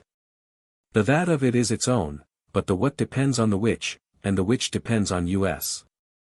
Both the sensational and the relational parts of reality are dumb, they say absolutely nothing about themselves. We it is who have to speak for them. This dumbness of sensations has led such intellectualists as Th. Green and Edward cared to shove them almost beyond the pale of philosophic recognition, but pragmatists refuse to go so far. A sensation is rather like a client who has given his case to a lawyer and then has passively to listen in the courtroom to whatever account of his affairs, pleasant or unpleasant, the lawyer finds it most expedient to give. Hence, even in the field of sensation, our minds exert a certain arbitrary choice. By our inclusions and omissions we trace the field's extent, by our emphasis we mark its foreground and its background. By our order we read it in this direction or in that. We receive in short the block of marble, but we carve the statue ourselves. This applies to the eternal parts of reality as well, we shuffle our perceptions of intrinsic relation and arrange them just as freely. We read them in one serial order or another, class them in this way or in that, treat one or the other as more fundamental, until our beliefs about them form those bodies of truth known as logics, geometries, or arithmetics. In each and all of which the form and order in which the whole is cast is flagrantly man-made. Thus, to say nothing of the new facts which men add to the matter of reality by the acts of their own lives, they have already impressed their mental forms on that whole third of reality which I have called previous truths. Every hour brings its new percepts, its own facts of sensation and relation, to be truly taken account of, but the whole of our past dealings with such facts is already funded in the previous truths. It is therefore only the smallest and recentest fraction of the first two parts of reality that comes to us without the human touch, and that fraction has immediately to become humanized in the sense of being squared, assimilated, or in some way adapted, to the humanized mass already there. As a matter of fact, we can hardly take in an impression at all, in the absence of a preconception of what impressions there may possibly be. When we talk of reality independent of human thinking, then, it seems a thing very hard to find. It reduces to the notion of what is just entering into experience, and yet to be named, or else to some imagined aboriginal presence in experience, before any belief about the presence had arisen, before any human conception had been applied. It is what is absolutely dumb and evanescent, the merely ideal limit of our minds. We may glimpse it, but we never grasp it. What we grasp is always some substitute for it which previous human thinking has peptonized and cooked for our consumption. If so vulgar an expression were allowed us, we might say that wherever we find it, it has been already faked. This is what Mr. Schiller has in mind when he calls independent reality a mere unresisting, you lambda nu, which is only to be made over by us. That is Mr. Schiller's belief about the sensible core of reality. We encounter it in Mr. Bradley's words, but don't possess it. Superficially this sounds like Kant's view. But between categories fulminated before nature began, and categories gradually forming themselves in nature's presence, the whole chasm between rationalism and empiricism yawns. To the genuine Kantianer, Schiller will always be to Kant as a satyr to Hyperion. Other pragmatists may reach more positive beliefs about the sensible core of reality. They may think to get at it in its independent nature, by peeling off the successive man-made wrappings. They may make theories that tell us where it comes from and all about it, and if these theories work satisfactorily they will be true. The transcendental idealists say there is no core, the finally completed wrapping being reality and truth in one. Scholasticism still teaches that the core is matter. Professor Bergson, Heymans, Strong, and others, believe in the core and bravely try to define it. Messrs. Dewey and Schiller treat it as a limit. Which is the truer of all these diverse accounts, or of others comparable with them, unless it be the one that finally proves the most satisfactory? On the one hand there will stand reality, on the other an account of it which proves impossible to better or to alter. If the impossibility prove permanent, the truth of the account will be absolute. Other content of truth than this I can find nowhere. If the anti-pragmatists have any other meaning, let them for heaven's sake reveal it, let them grant us access to it. Not being reality, but only our belief about reality, it will contain human elements, but these will know the non-human element, in the only sense in which there can be knowledge of anything. Does the river make its banks, or do the banks make the river? Does a man walk with his right leg or with his left leg more essentially? Just as impossible may it be to separate the real from the human factors in the growth of our cognitive experience. Let this stand as a first brief indication of the humanistic position. Does it seem paradoxical? If so, I will try to make it plausible by a few illustrations, which will lead to a fuller acquaintance with the subject. In many familiar objects everyone will recognize the human element. We conceive a given reality in this way or in that, to suit our purpose, and the reality passively submits to the conception. You can take the number 27 as the cube of 3, or as the product of 3 and 9, or as 26 plus 1, or 100 minus 73, or in countless other ways, of which one will be just as true as another. You can take a chessboard as black squares on a white ground, or as white squares on a black ground, and neither conception is a false one. You can treat the adjoined figure of a Star of David, as a star, as two big triangles crossing each other, as a hexagon with legs set up on its angles, as 6 equal triangles hanging together by their tips, etc. All these treatments are true treatments, the sensible that upon the paper resists no one of them. You can say of a line that it runs east, or you can say that it runs west, and the line per se accepts both descriptions without rebelling at the inconsistency. We carve out groups of stars in the heavens, and call them constellations, and the stars patiently suffer us to do so, though if they knew what we were doing, some of them might feel much surprised at the partners we had given them. We name the same constellation diversely, as Charles's Wain, the Great Bear, or the Dipper. None of the names will be false, and one will be as true as another, for all are applicable. In all these cases we humanly make an addition to some sensible reality, and that reality tolerates the addition. All the additions agree with the reality, they fit it, while they build it out. No one of them is false. Which may be treated as the more true, depends altogether on the human use of it. If the 27 is a number of dollars which I find in a drawer where I had left 28, it is 28 minus 1.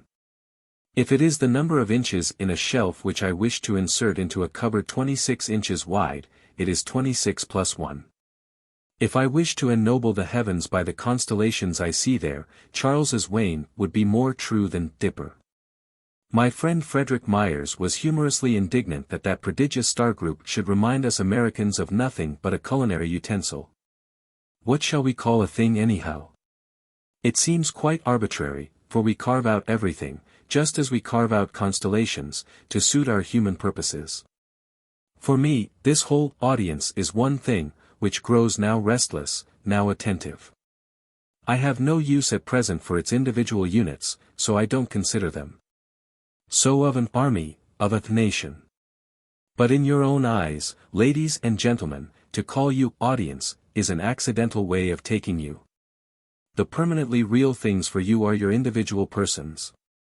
To an anatomist, again, those persons are but organisms, and the real things are the organs. Not the organs, so much as their constituent cells, say the histologists. Not the cells, but their molecules, say in turn the chemists. We break the flux of sensible reality into things, then, at our will. We create the subjects of our true as well as of our false propositions. We create the predicates also.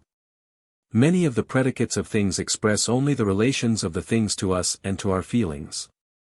Such predicates of course are human additions. Caesar crossed the Rubicon, and was a menace to Rome's freedom. He is also an American schoolroom pest, made into one by the reaction of our schoolboys on his writings. The added predicate is as true of him as the earlier ones. You see how naturally one comes to the humanistic principle, you can't weed out the human contribution.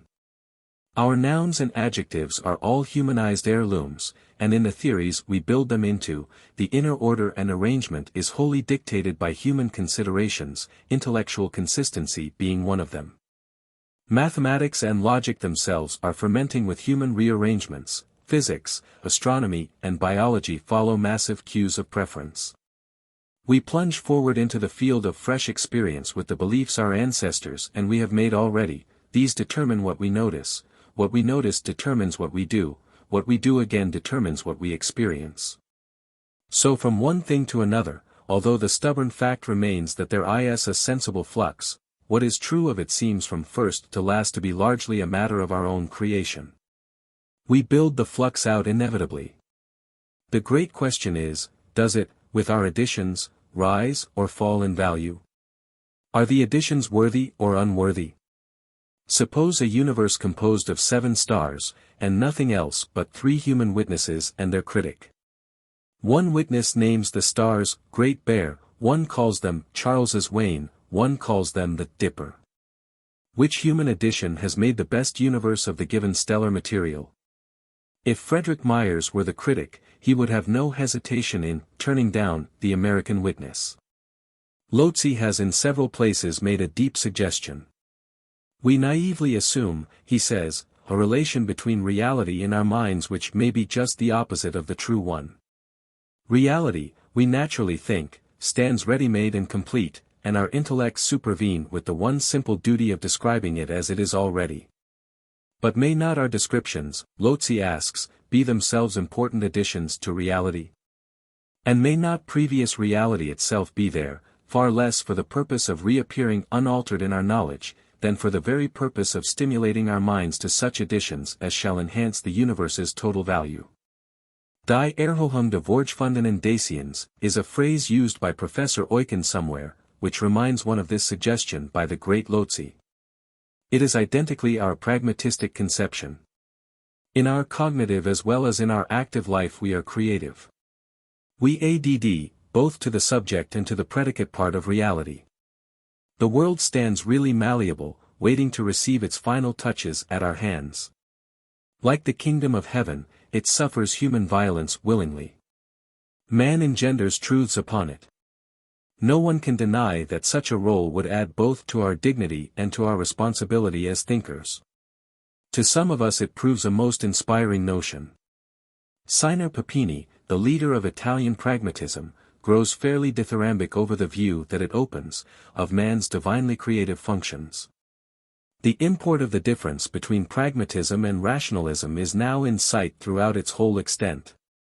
The essential contrast is that for rationalism reality is ready-made and complete from all eternity, while for pragmatism it is still in the making, and awaits part of its complexion from the future. On the one side the universe is absolutely secure, on the other it is still pursuing its adventures. We have got into rather deep water with this humanistic view, and it is no wonder that misunderstanding gathers round it. It is accused of being a doctrine of caprice. Mr. Bradley, for example, says that a humanist, if he understood his own doctrine, would have to hold any end however perverted to be rational if I insist on it personally. And any idea however mad to be the truth if only someone is resolved that he will have it so. The humanist view of reality, as something resisting, yet malleable, which controls our thinking as an energy that must be taken account of incessantly, though not necessarily merely copied, is evidently a difficult one to introduce to novices. The situation reminds me of one that I have personally gone through. I once wrote an essay on our right to believe, which I unluckily called The Will to Believe. All the critics, neglecting the essay, pounced upon the title. Psychologically it was impossible, morally it was iniquitous. The will to deceive, the will to make believe, were wittily proposed as substitutes for it. The alternative between pragmatism and rationalism, in the shape in which we now have it before us, is no longer a question in the theory of knowledge, it concerns the structure of the universe itself. On the pragmatist side we have only one edition of the universe, unfinished, growing in all sorts of places, especially in the places where thinking beings are at work. On the rationalist side we have a universe in many editions, one real one, the infinite folio, or edition deluxe, eternally complete, and then the various finite editions, full of false readings, distorted and mutilated each in its own way. So the rival metaphysical hypotheses of pluralism and monism here come back upon us. I will develop their differences during the remainder of our hour. And first let me say that it is impossible not to see a temperamental difference at work in the choice of sides. The rationalist mind, radically taken, is of a doctrinaire and authoritative complexion, the phrase, must be, is ever on its lips. The bellyband of its universe must be tight. A radical pragmatist on the other hand is a happy-go-lucky anarchistic sort of creature. If he had to live in a tub like Diogenes he wouldn't mind at all if the hoops were loose and the staves let in the sun. Now the idea of this loose universe affects your typical rationalists in much the same way as freedom of the press might affect a veteran official in the Russian Bureau of Censorship. Or as simplified spelling might affect an elderly schoolmistress. It affects him as the swarm of Protestant sects affects a papist onlooker. It appears as backboneless and devoid of principle as opportunism in politics appears to an old-fashioned French legitimist, or to a fanatical believer in the divine right of the people. For pluralistic pragmatism, truth grows up inside of all the finite experiences. They lean on each other, but the whole of them, if such a whole there be, leans on nothing. All homes are in finite experience as such is homeless. Nothing outside of the flux secures the issue of it. It can hope salvation only from its own intrinsic promises and potencies. To rationalists this describes a tramp and vagrant world, adrift in space, with neither elephant nor tortoise to plant the sole of its foot upon. It is a set of stars hurled into heaven without even a center of gravity to pull against. In other spheres of life it is true that we have got used to living in a state of relative insecurity. The authority of the state, and that of an absolute moral law, have resolved themselves into expediencies, and Holy Church has resolved itself into meeting houses. Not so as yet within the philosophic classrooms. A universe with such as us contributing to create its truth, a world delivered to our opportunisms and our private judgments. Home rule for Ireland would be a millennium in comparison. We're no more fit for such a part than the Filipinos are fit for self-government. Such a world would not be respectable, philosophically. It is a trunk without a tag, a dog without a collar, in the eyes of most professors of philosophy. What then would tighten this loose universe, according to the professors? Something to support the finite many, to tie it to unify and anchor it. Something unexposed to accident, something eternal and unalterable. The mutable in experience must be founded on immutability. Behind our de facto world, our world in act, there must be a de jure duplicate fixed and previous, with all that can happen here already there in posse, every drop of blood, every smallest item, appointed and provided, stamped and branded. Without chance of variation. The negatives that haunt our ideals here below must be themselves negated in the absolutely real. This alone makes the universe solid. This is the resting deep. We live upon the stormy surface. But with this our anchor holds, for it grapples rocky bottom. This is Wordsworth's central peace subsisting at the heart of endless agitation.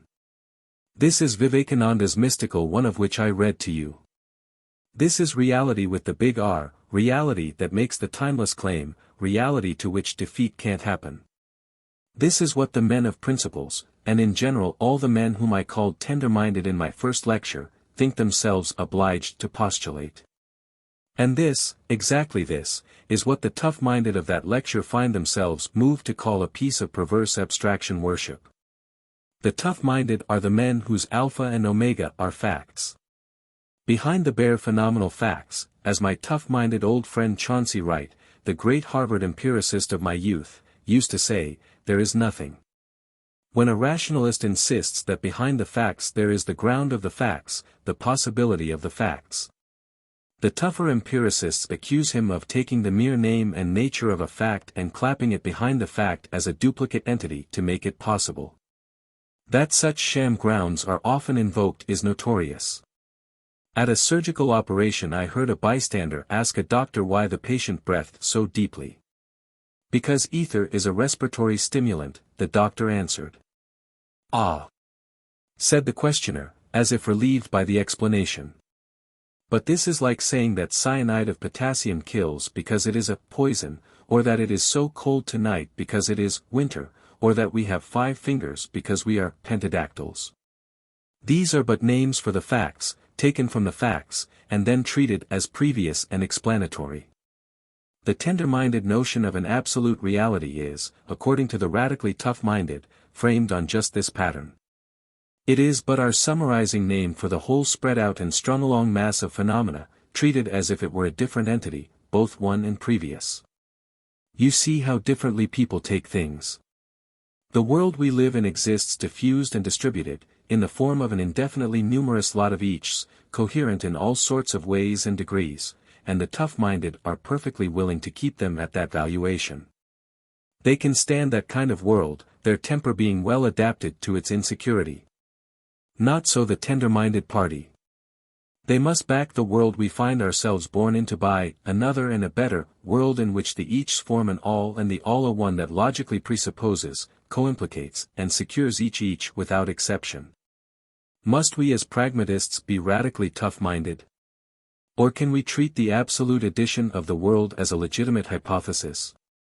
It is certainly legitimate, for it is thinkable, whether we take it in its abstract or in its concrete shape. By taking it abstractly I mean placing it behind our finite life as we place the word winter behind tonight's cold weather. Winter is only the name for a certain number of days which we find generally characterized by cold weather, but it guarantees nothing in that line, for our thermometer tomorrow may soar into the 70s. Nevertheless, the word is a useful one to plunge forward with into the stream of our experience. It cuts off certain probabilities and sets up others. You can put away your straw hats, you can unpack your Arctics. It is a summary of things to look for. It names a part of nature's habits, and gets you ready for their continuation. It is a definite instrument abstracted from experience, a conceptual reality that you must take account of, and which reflects you totally back into sensible realities. The pragmatist is the last person to deny the reality of such abstractions. They are so much past experience funded. But taking the absolute addition of the world concretely means a different hypothesis. Rationalists take it concretely and oppose it to the world's finite additions. They give it a particular nature. It is perfect, finished. Everything known there is known along with everything else, here, where ignorance reigns, far otherwise. If there is want there also is the satisfaction provided. Here all is process, that world is timeless. Possibilities obtain in our world, in the absolute world, where all that is not is from eternity impossible, and all that is necessary, the category of possibility has no application. In this world crimes and horrors are regrettable. In that totalized world regret obtains not, for the existence of ill in the temporal order is the very condition of the perfection of the eternal order. Once more, either hypothesis is legitimate in pragmatist eyes, for either has its uses. Abstractly, or taken like the word winter, as a memorandum of past experience that orients us towards the future, the notion of the absolute world is indispensable. Concretely taken, it is also indispensable, at least to certain minds, for it determines them religiously, being often a thing to change their lives by, and by changing their lives, to change whatever in the outer order depends on them. We cannot therefore methodically join the tough minds in their rejection of the whole notion of a world beyond our finite experience. One misunderstanding of pragmatism is to identify it with positivistic tough-mindedness, to suppose that it scorns every rationalistic notion as so much jabber and gesticulation.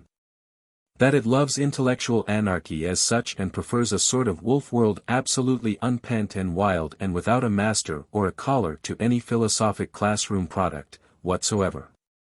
I have said so much in these lectures against the over-tender forms of rationalism, that I am prepared for some misunderstanding here, but I confess that the amount of it that I have found in this very audience surprises me. For I have simultaneously defended rationalistic hypotheses so far as these redirect you fruitfully into experience. For instance, I received this morning this question on a postcard: is a pragmatist necessarily a complete materialist and agnostic? One of my oldest friends, who ought to know me better, writes me a letter that accuses the pragmatism I am recommending, of shutting out all wider metaphysical views and condemning us to the most terra naturalism. Let me read you some extracts from it. It seems to me, my friend writes, that the pragmatic objection to pragmatism lies in the fact that it might accentuate the narrowness of narrow minds. Your call to the rejection of the namby-pamby and the wishy-washy is of course inspiring. But although it is salutary and stimulating to be told that one should be responsible for the immediate issues and bearings of his words and thoughts, I decline to be deprived of the pleasure and profit of dwelling also on remoter bearings and issues, and it is the tendency of pragmatism to refuse this privilege. In short, it seems to me that the limitations, or rather the dangers, of the pragmatic tendency, are analogous to those which beset the unwary followers of the natural sciences. Chemistry and physics are eminently pragmatic, and many of their devotees, smugly content with the data that their weights and measures furnish, feel an infinite pity and disdain for all students of philosophy and metaphysics, whomsoever.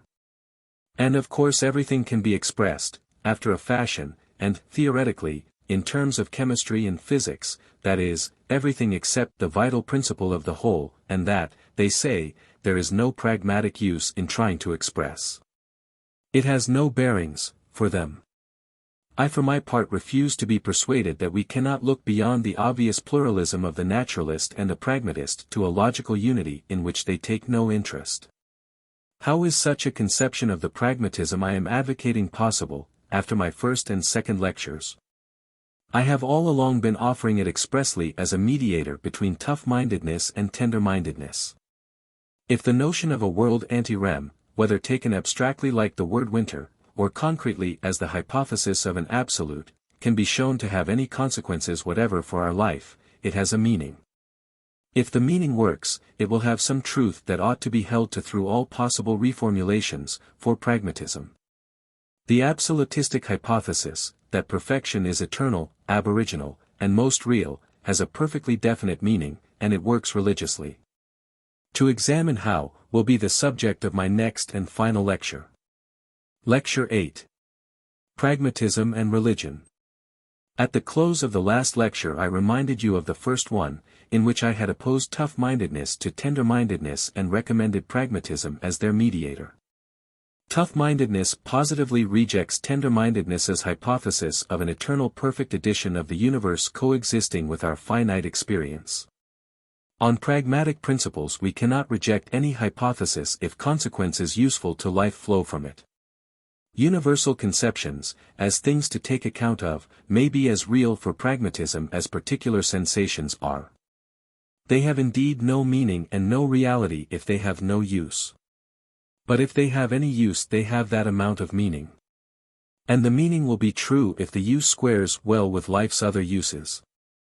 Well, the use of the absolute is proved by the whole course of men's religious history.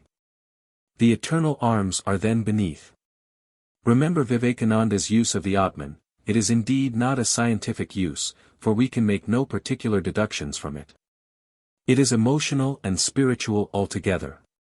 It is always best to discuss things by the help of concrete examples.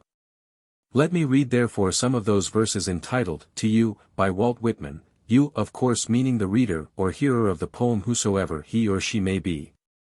Whoever you are, now I place my hand upon you, that you be my poem. I whisper with my lips close to your ear, I have loved many women and men, but I love none better than you. Oh, I have been dilatory and dumb, I should have made my way straight to you long ago. I should have blabbed nothing but you, I should have chanted nothing but you.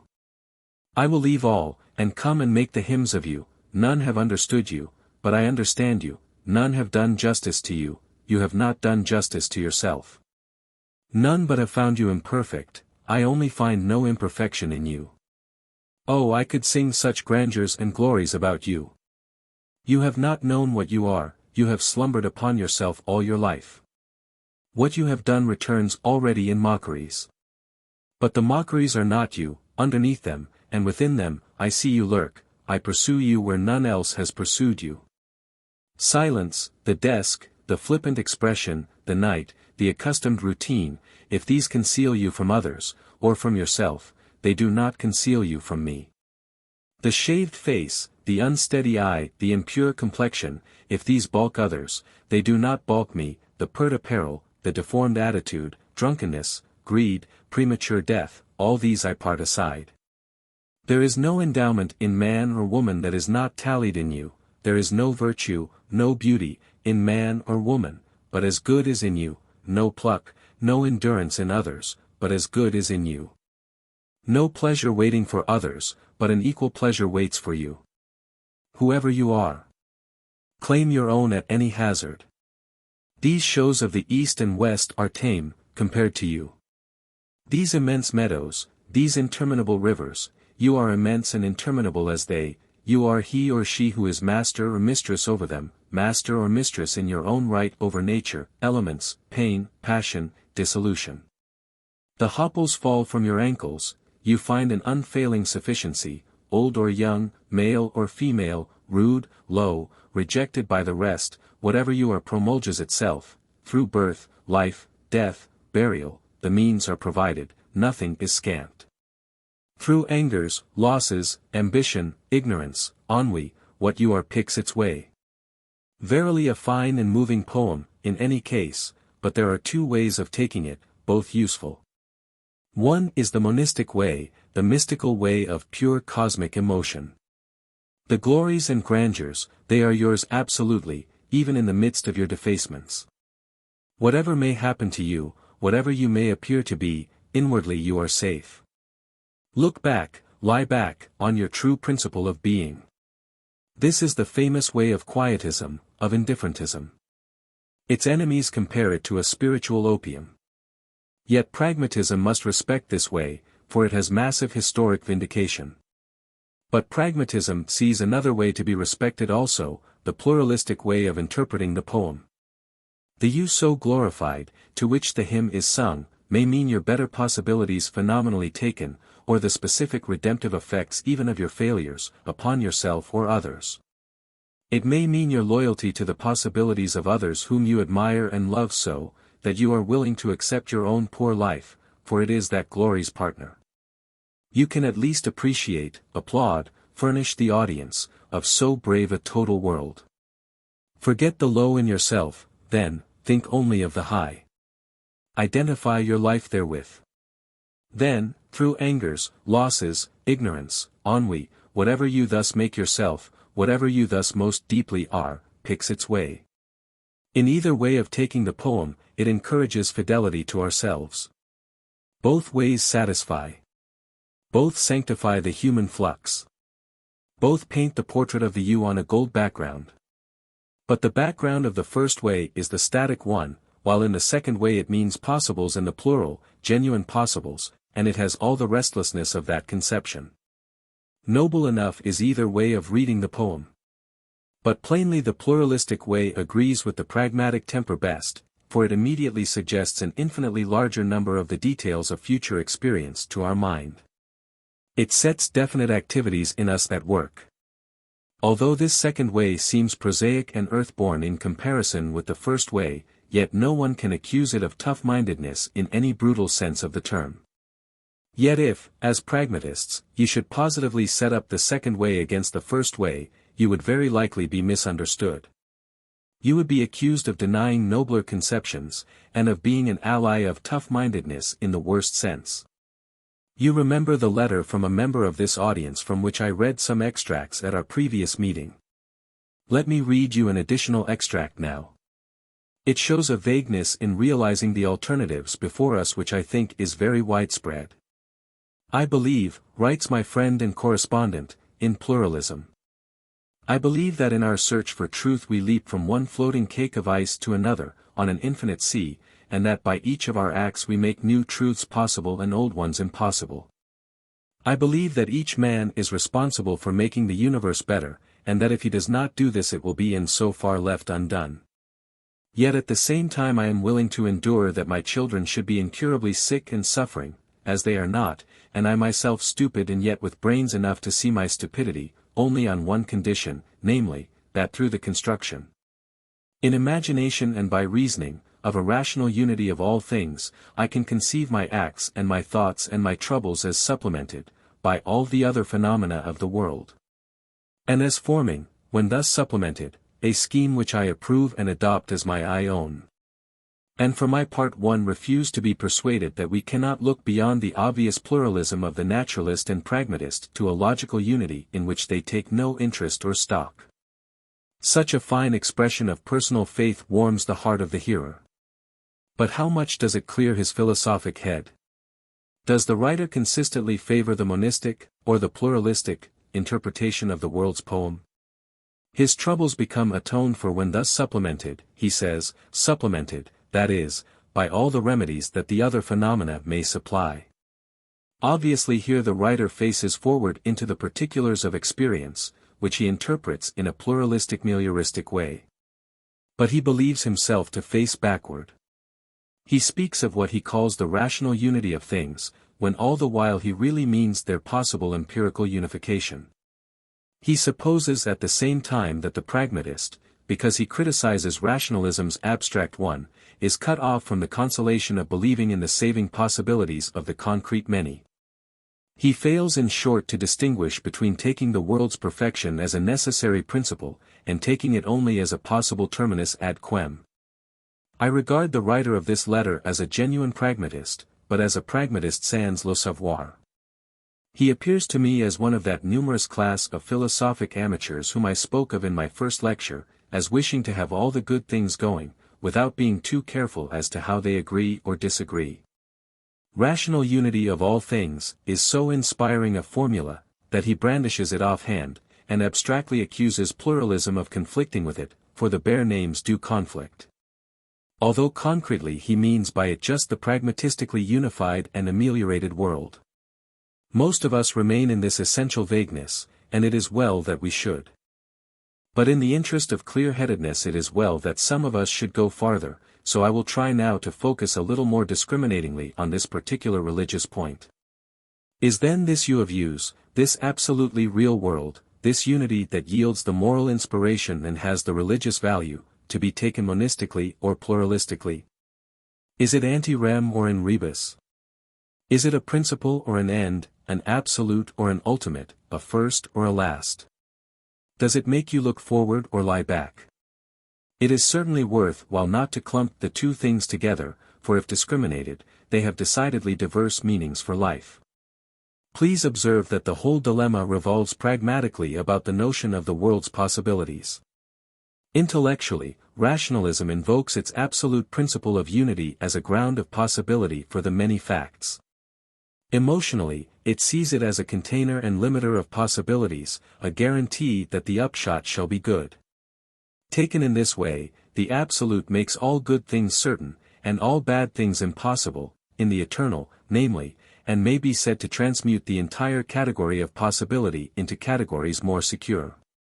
One sees at this point that the great religious difference lies between the men who insist that the world must and shall be, and those who are contented with believing that the world may be saved.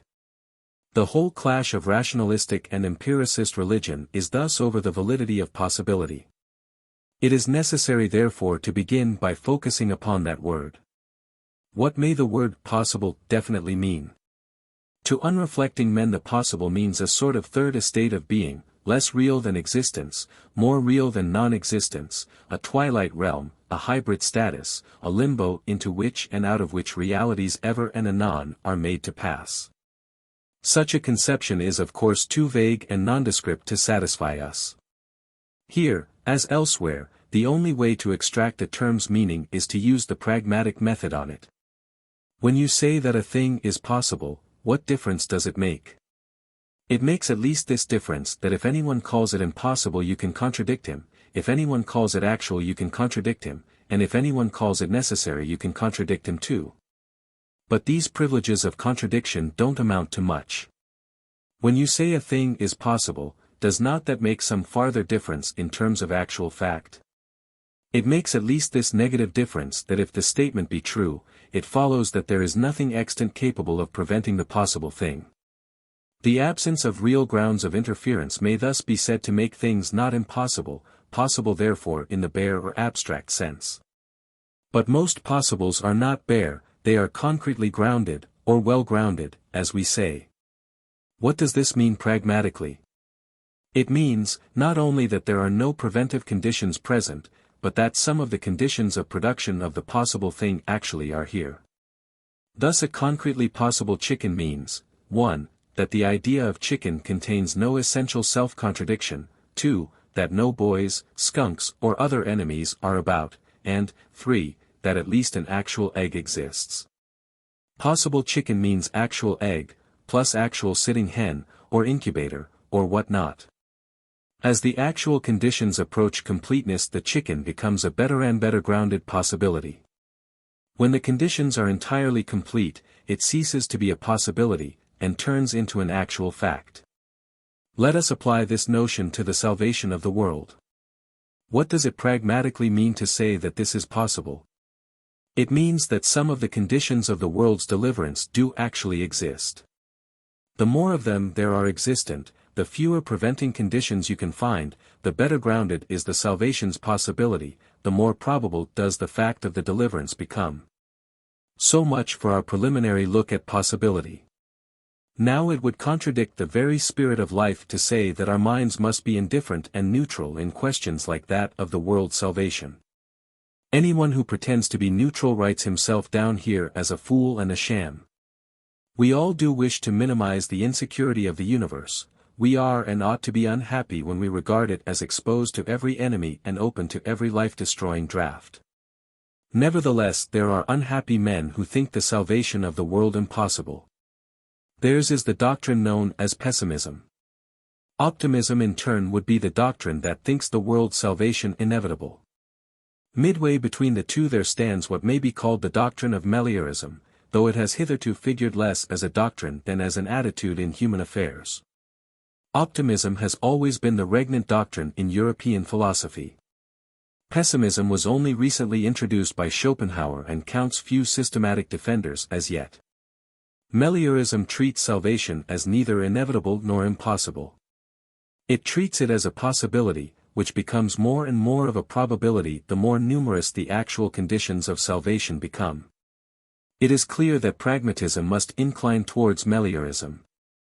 Some conditions of the world's salvation are actually extant, and she cannot possibly close her eyes to this fact, and should the residual conditions come, salvation would become an accomplished reality. Naturally, the terms I use here are exceedingly summary.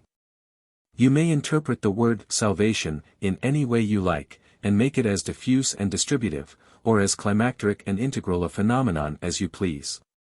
Take, for example, any one of us in this room with the ideals which he cherishes, and is willing to live and work for.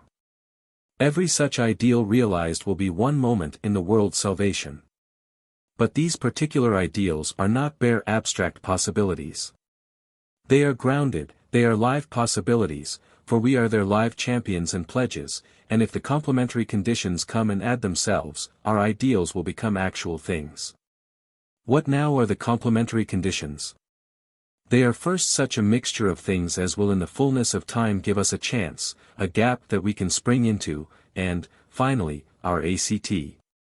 Does our act then create the world's salvation so far as it makes room for itself, so far as it leaps into the gap? Does it create, not the whole world's salvation of course, but just so much of this as itself covers of the world's extent? Here I take the bull by the horns, and in spite of the whole crew of rationalists and monists, of whatever brand they be, I ask why not? Our acts, our turning places, where we seem to ourselves to make ourselves and grow, are the parts of the world to which we are closest, the parts of which our knowledge is the most intimate and complete. Why should we not take them at their face value? Why may they not be the actual turning places and growing places which they seem to be, of the world? Why not the workshop of being, where we catch fact in the making, so that nowhere may the world grow in any other kind of way than this? Irrational. We are told. How can new being come in local spots and patches which add themselves or stay away at random, independently of the rest? There must be a reason for our acts, and where in the last resort can any reason be looked for save in the material pressure or the logical compulsion of the total nature of the world? There can be but one real agent of growth, or seeming growth, anywhere, and that agent is the integral world itself. It may grow all over, if growth there be, but that single parts should grow per se is irrational. But if one talks of rationality and of reasons for things, and insists that they can't just come in spots, what kind of a reason can there ultimately be why anything should come at all? Talk of logic and necessity and categories and the absolute and the contents of the whole philosophical machine shop as you will, the only real reason I can think of why anything should ever come is that someone wishes it to be here. It is demanded, it may be, to give relief to no matter how small a fraction of the world's mass. This is living reason, and compared with it material causes and logical necessities are spectral things.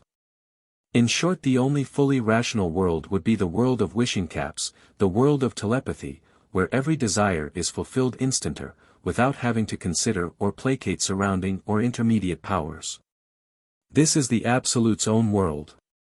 He calls upon the phenomenal world to be, and it is, exactly as he calls for it, no other condition being required. In our world, the wishes of the individual are only one condition. Other individuals are there with other wishes and they must be propitiated first. So being grows under all sorts of resistances in this world of the many, and, from compromise to compromise, only gets organized gradually into what may be called secondarily rational shape. We approach the wishing cap type of organization only in a few departments of life. We want water and we turn a faucet. We want a Kodak picture and we press a button. We want information and we telephone. We want to travel and we buy a ticket. In these and similar cases, we hardly need to do more than the wishing, the world is rationally organized to do the rest. But this talk of rationality is a parenthesis and a digression. What we were discussing was the idea of a world growing not integrally but piecemeal by the contributions of its several parts. Take the hypothesis seriously and as a live one. Suppose that the world's author put the case to you before creation, saying, I am going to make a world not certain to be saved, a world the perfection of which shall be conditional merely. The condition being that each several agent does its own level best. I offer you the chance of taking part in such a world. Its safety, you see, is unwarranted. It is a real adventure, with real danger, yet it may win through. It is a social scheme of cooperative work genuinely to be done. Will you join the procession? Will you trust yourself and trust the other agents enough to face the risk? Should you in all seriousness, if participation in such a world were proposed to you, feel bound to reject it as not safe enough? Would you say that, rather than be part and parcel of so fundamentally pluralistic and irrational a universe, you preferred to relapse into the slumber of nonentity from which you had been momentarily aroused by the tempter's voice? Of course, if you are normally constituted, you would do nothing of the sort. There is a healthy-minded buoyancy in most of us which such a universe would exactly fit. We would therefore accept the offer, top. Und Schlag auf Schlag.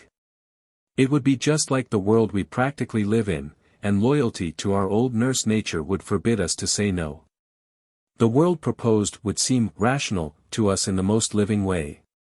Most of us, I say, would therefore welcome the proposition and add our fiat to the fiat of the Creator.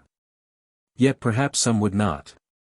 For there are morbid minds in every human collection, and to them the prospect of a universe with only a fighting chance of safety would probably make no appeal. There are moments of discouragement in us all, when we are sick of self and tired of vainly striving. Our own life breaks down, and we fall into the attitude of the prodigal son. We mistrust the chances of things. We want a universe where we can just give up, fall on our Father's neck, and be absorbed into the absolute life as a drop of water melts into the river or the sea. The peace and rest, the security desiderate at such moments is security against the bewildering accidents of so much finite experience. Nirvana means safety from this everlasting round of adventures of which the world of sense consists. The Hindu and the Buddhist, for this is essentially their attitude, are simply afraid of more experience, afraid of life. And to men of this complexion, religious monism comes with its consoling words, all is needed and essential, even you with your sick soul and heart. All are one with God, and with God all is well. The everlasting arms are beneath, whether in the world of finite appearances you seem to fail or to succeed. There can be no doubt that when men are reduced to their last sick extremity, absolutism is the only saving scheme. Pluralistic moralism simply makes their teeth chatter, it refrigerates the very heart within their breast. So we see concretely two types of religion in sharp contrast. Using our old terms of comparison, we may say that the absolutistic scheme appeals to the tender-minded while the pluralistic scheme appeals to the tough. Many persons would refuse to call the pluralistic scheme religious at all. They would call it moralistic, and would apply the word religious to the monistic scheme alone. Religion in the sense of self-surrender, and moralism in the sense of self-sufficingness, have been pitted against each other as incompatibles frequently enough in the history of human thought. We stand here before the final question of philosophy. I said in my fourth lecture that I believe the monistic pluralistic alternative to be the deepest and most pregnant question that our minds can frame. Can it be that the disjunction is a final one? That only one side can be true? Are a pluralism and monism genuine incompatibles? So that, if the world were really pluralistically constituted, if it really existed distributively and were made up of a lot of eachs, it could only be saved piecemeal and de facto as the result of their behavior. And its epic history in no wise short-circuited by some essential oneness in which the severalness were already taken up beforehand and eternally overcome. If this were so, we should have to choose one philosophy or the other. We could not say, yes, yes to both alternatives. There would have to be a no in our relations with the possible. We should confess an ultimate disappointment. We could not remain healthy-minded and sick-minded in one indivisible act. Of course, as human beings we can be healthy minds on one day and sick souls on the next. And as amateur dabblers in philosophy we may perhaps be allowed to call ourselves monistic pluralists, or free will determinists, or whatever else may occur to us of a reconciling kind. But as philosophers aiming at clearness and consistency, and feeling the pragmatistic need of squaring truth with truth, the question is forced upon us of frankly adopting either the tender or the robustious type of thought. In particular this query has always come home to me: may not the claims of tender-mindedness go too far? May not the notion of a world already saved in toto anyhow, be too saccharine to stand? May not religious optimism be too idyllic? Must all be saved? Is no price to be paid in the work of salvation? Is the last word sweet? Is all yes, yes in the universe? Doesn't the fact of no stand at the very core of life? Doesn't the very seriousness that we attribute to life mean that ineluctable no's and losses form a part of it, that there are genuine sacrifices somewhere, and that something permanently drastic and bitter always remains at the bottom of its cup? I cannot speak officially as a pragmatist here. All I can say is that my own pragmatism offers no objection to my taking sides with this more moralistic view, and giving up the claim of total reconciliation. The possibility of this is involved in the pragmatistic willingness to treat pluralism as a serious hypothesis. In the end it is our faith and not our logic that decide such questions, and I deny the right of any pretended logic to veto my own faith. I find myself willing to take the universe to be really dangerous and adventurous, without therefore backing out and crying, no play. I am willing to think that the prodigal son attitude, open to us as it is in many vicissitudes, is not the right and final attitude towards the whole of life. I am willing that there should be real losses and real losers, and no total preservation of all that is. I can believe in the ideal as an ultimate, not as an origin, and as an extract, not the whole. When the cup is poured off, the dregs are left behind forever, but the possibility of what is poured off is sweet enough to accept. As a matter of fact, countless human imaginations live in this moralistic and epic kind of a universe, and find its disseminated and strung along successes sufficient for their rational needs. There is a finely translated epigram in the Greek anthology which admirably expresses this state of mind, this acceptance of loss as unatoned for, even though the lost element might be oneself. A shipwrecked sailor, buried on this coast, bids you set sail. Full many a gallant bark, when we were lost, weathered the gale. Those Puritans who answered, yes, to the question, are you willing to be damned for God's glory? Were in this objective and magnanimous condition of mind. The way of escape from evil on this system is not by getting it aufgehoben, or preserved in the whole as an element essential but overcome. It is by dropping it out altogether, throwing it overboard and getting beyond it, helping to make a universe that shall forget its very place and name. It is then perfectly possible to accept sincerely a drastic kind of a universe from which the element of seriousness is not to be expelled. Whoso does so is, it seems to me, a genuine pragmatist. He is willing to live on a scheme of uncertified possibilities which he trusts, willing to pay with his own person, if need be, for the realization of the ideals which he frames. What now actually are the other forces which he trusts to cooperate with him, in a universe of such a type?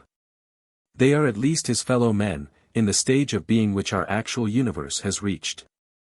But are there not superhuman forces also, such as religious men of the pluralistic type we have been considering have always believed in? Their words may have sounded monistic when they said, there is no God but God. But the original polytheism of mankind has only imperfectly and vaguely sublimated itself into monotheism, and monotheism itself, so far as it was religious and not a scheme of classroom instruction for the metaphysicians, has always viewed God as but one helper, primus inter pares, in the midst of all the shapers of the great world's fate. I fear that my previous lectures, confined as they have been to human and humanistic aspects, may have left the impression on many of you that pragmatism means methodically to leave the superhuman out. I have shown small respect indeed for the absolute, and I have until this moment spoken of no other superhuman hypothesis but that. But I trust that you see sufficiently that the absolute has nothing but its superhumanness in common with the theistic God. On pragmatistic principles, if the hypothesis of God works satisfactorily in the widest sense of the word, it is true. Now whatever its residual difficulties may be, experience shows that it certainly does work, and that the problem is to build it out and determine it, so that it will combine satisfactorily with all the other working truths. I cannot start upon a whole theology at the end of this last lecture. But when I tell you that I have written a book on men's religious experience, which on the whole has been regarded as making for the reality of God, you will perhaps exempt my own pragmatism from the charge of being an atheistic system. I firmly disbelieve, myself, that our human experience is the highest form of experience extant in the universe. I believe rather that we stand in much the same relation to the whole of the universe as our canine and feline pets do to the whole of human life. They inhabit our drawing rooms and libraries. They take part in scenes of whose significance they have no inkling. They are merely tangent to curves of history, the beginnings and ends and forms of which pass wholly beyond their ken. So we are tangents to the wider life of things. But, just as many of the dogs and cats' ideals coincide with our ideals, and the dogs and cats have daily living proof of the fact, so we may well believe, on the proofs that religious experience affords, that higher powers exist and are at work to save the world on ideal lines similar to our own. You see that pragmatism can be called religious, if you allow that religion can be pluralistic or merely melioristic in type. But whether you will finally put up with that type of religion or not is a question that only you yourself can decide. Pragmatism has to postpone dogmatic answer, for we do not yet know certainly which type of religion is going to work best in the long run. The various overbeliefs of men, their several faith ventures, are in fact what are needed to bring the evidence in. You will probably make your own ventures severally.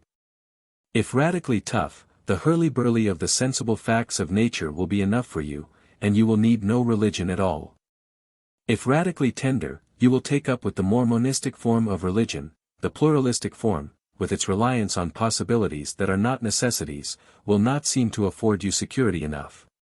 But if you are neither tough nor tender in an extreme and radical sense, but mixed as most of us are, it may seem to you that the type of pluralistic and moralistic religion that I have offered is as good a religious synthesis as you are likely to find. Between the two extremes of crude naturalism on the one hand and transcendental absolutism on the other, you may find that what I take the liberty of calling the pragmatistic or melioristic type of theism is exactly what you require.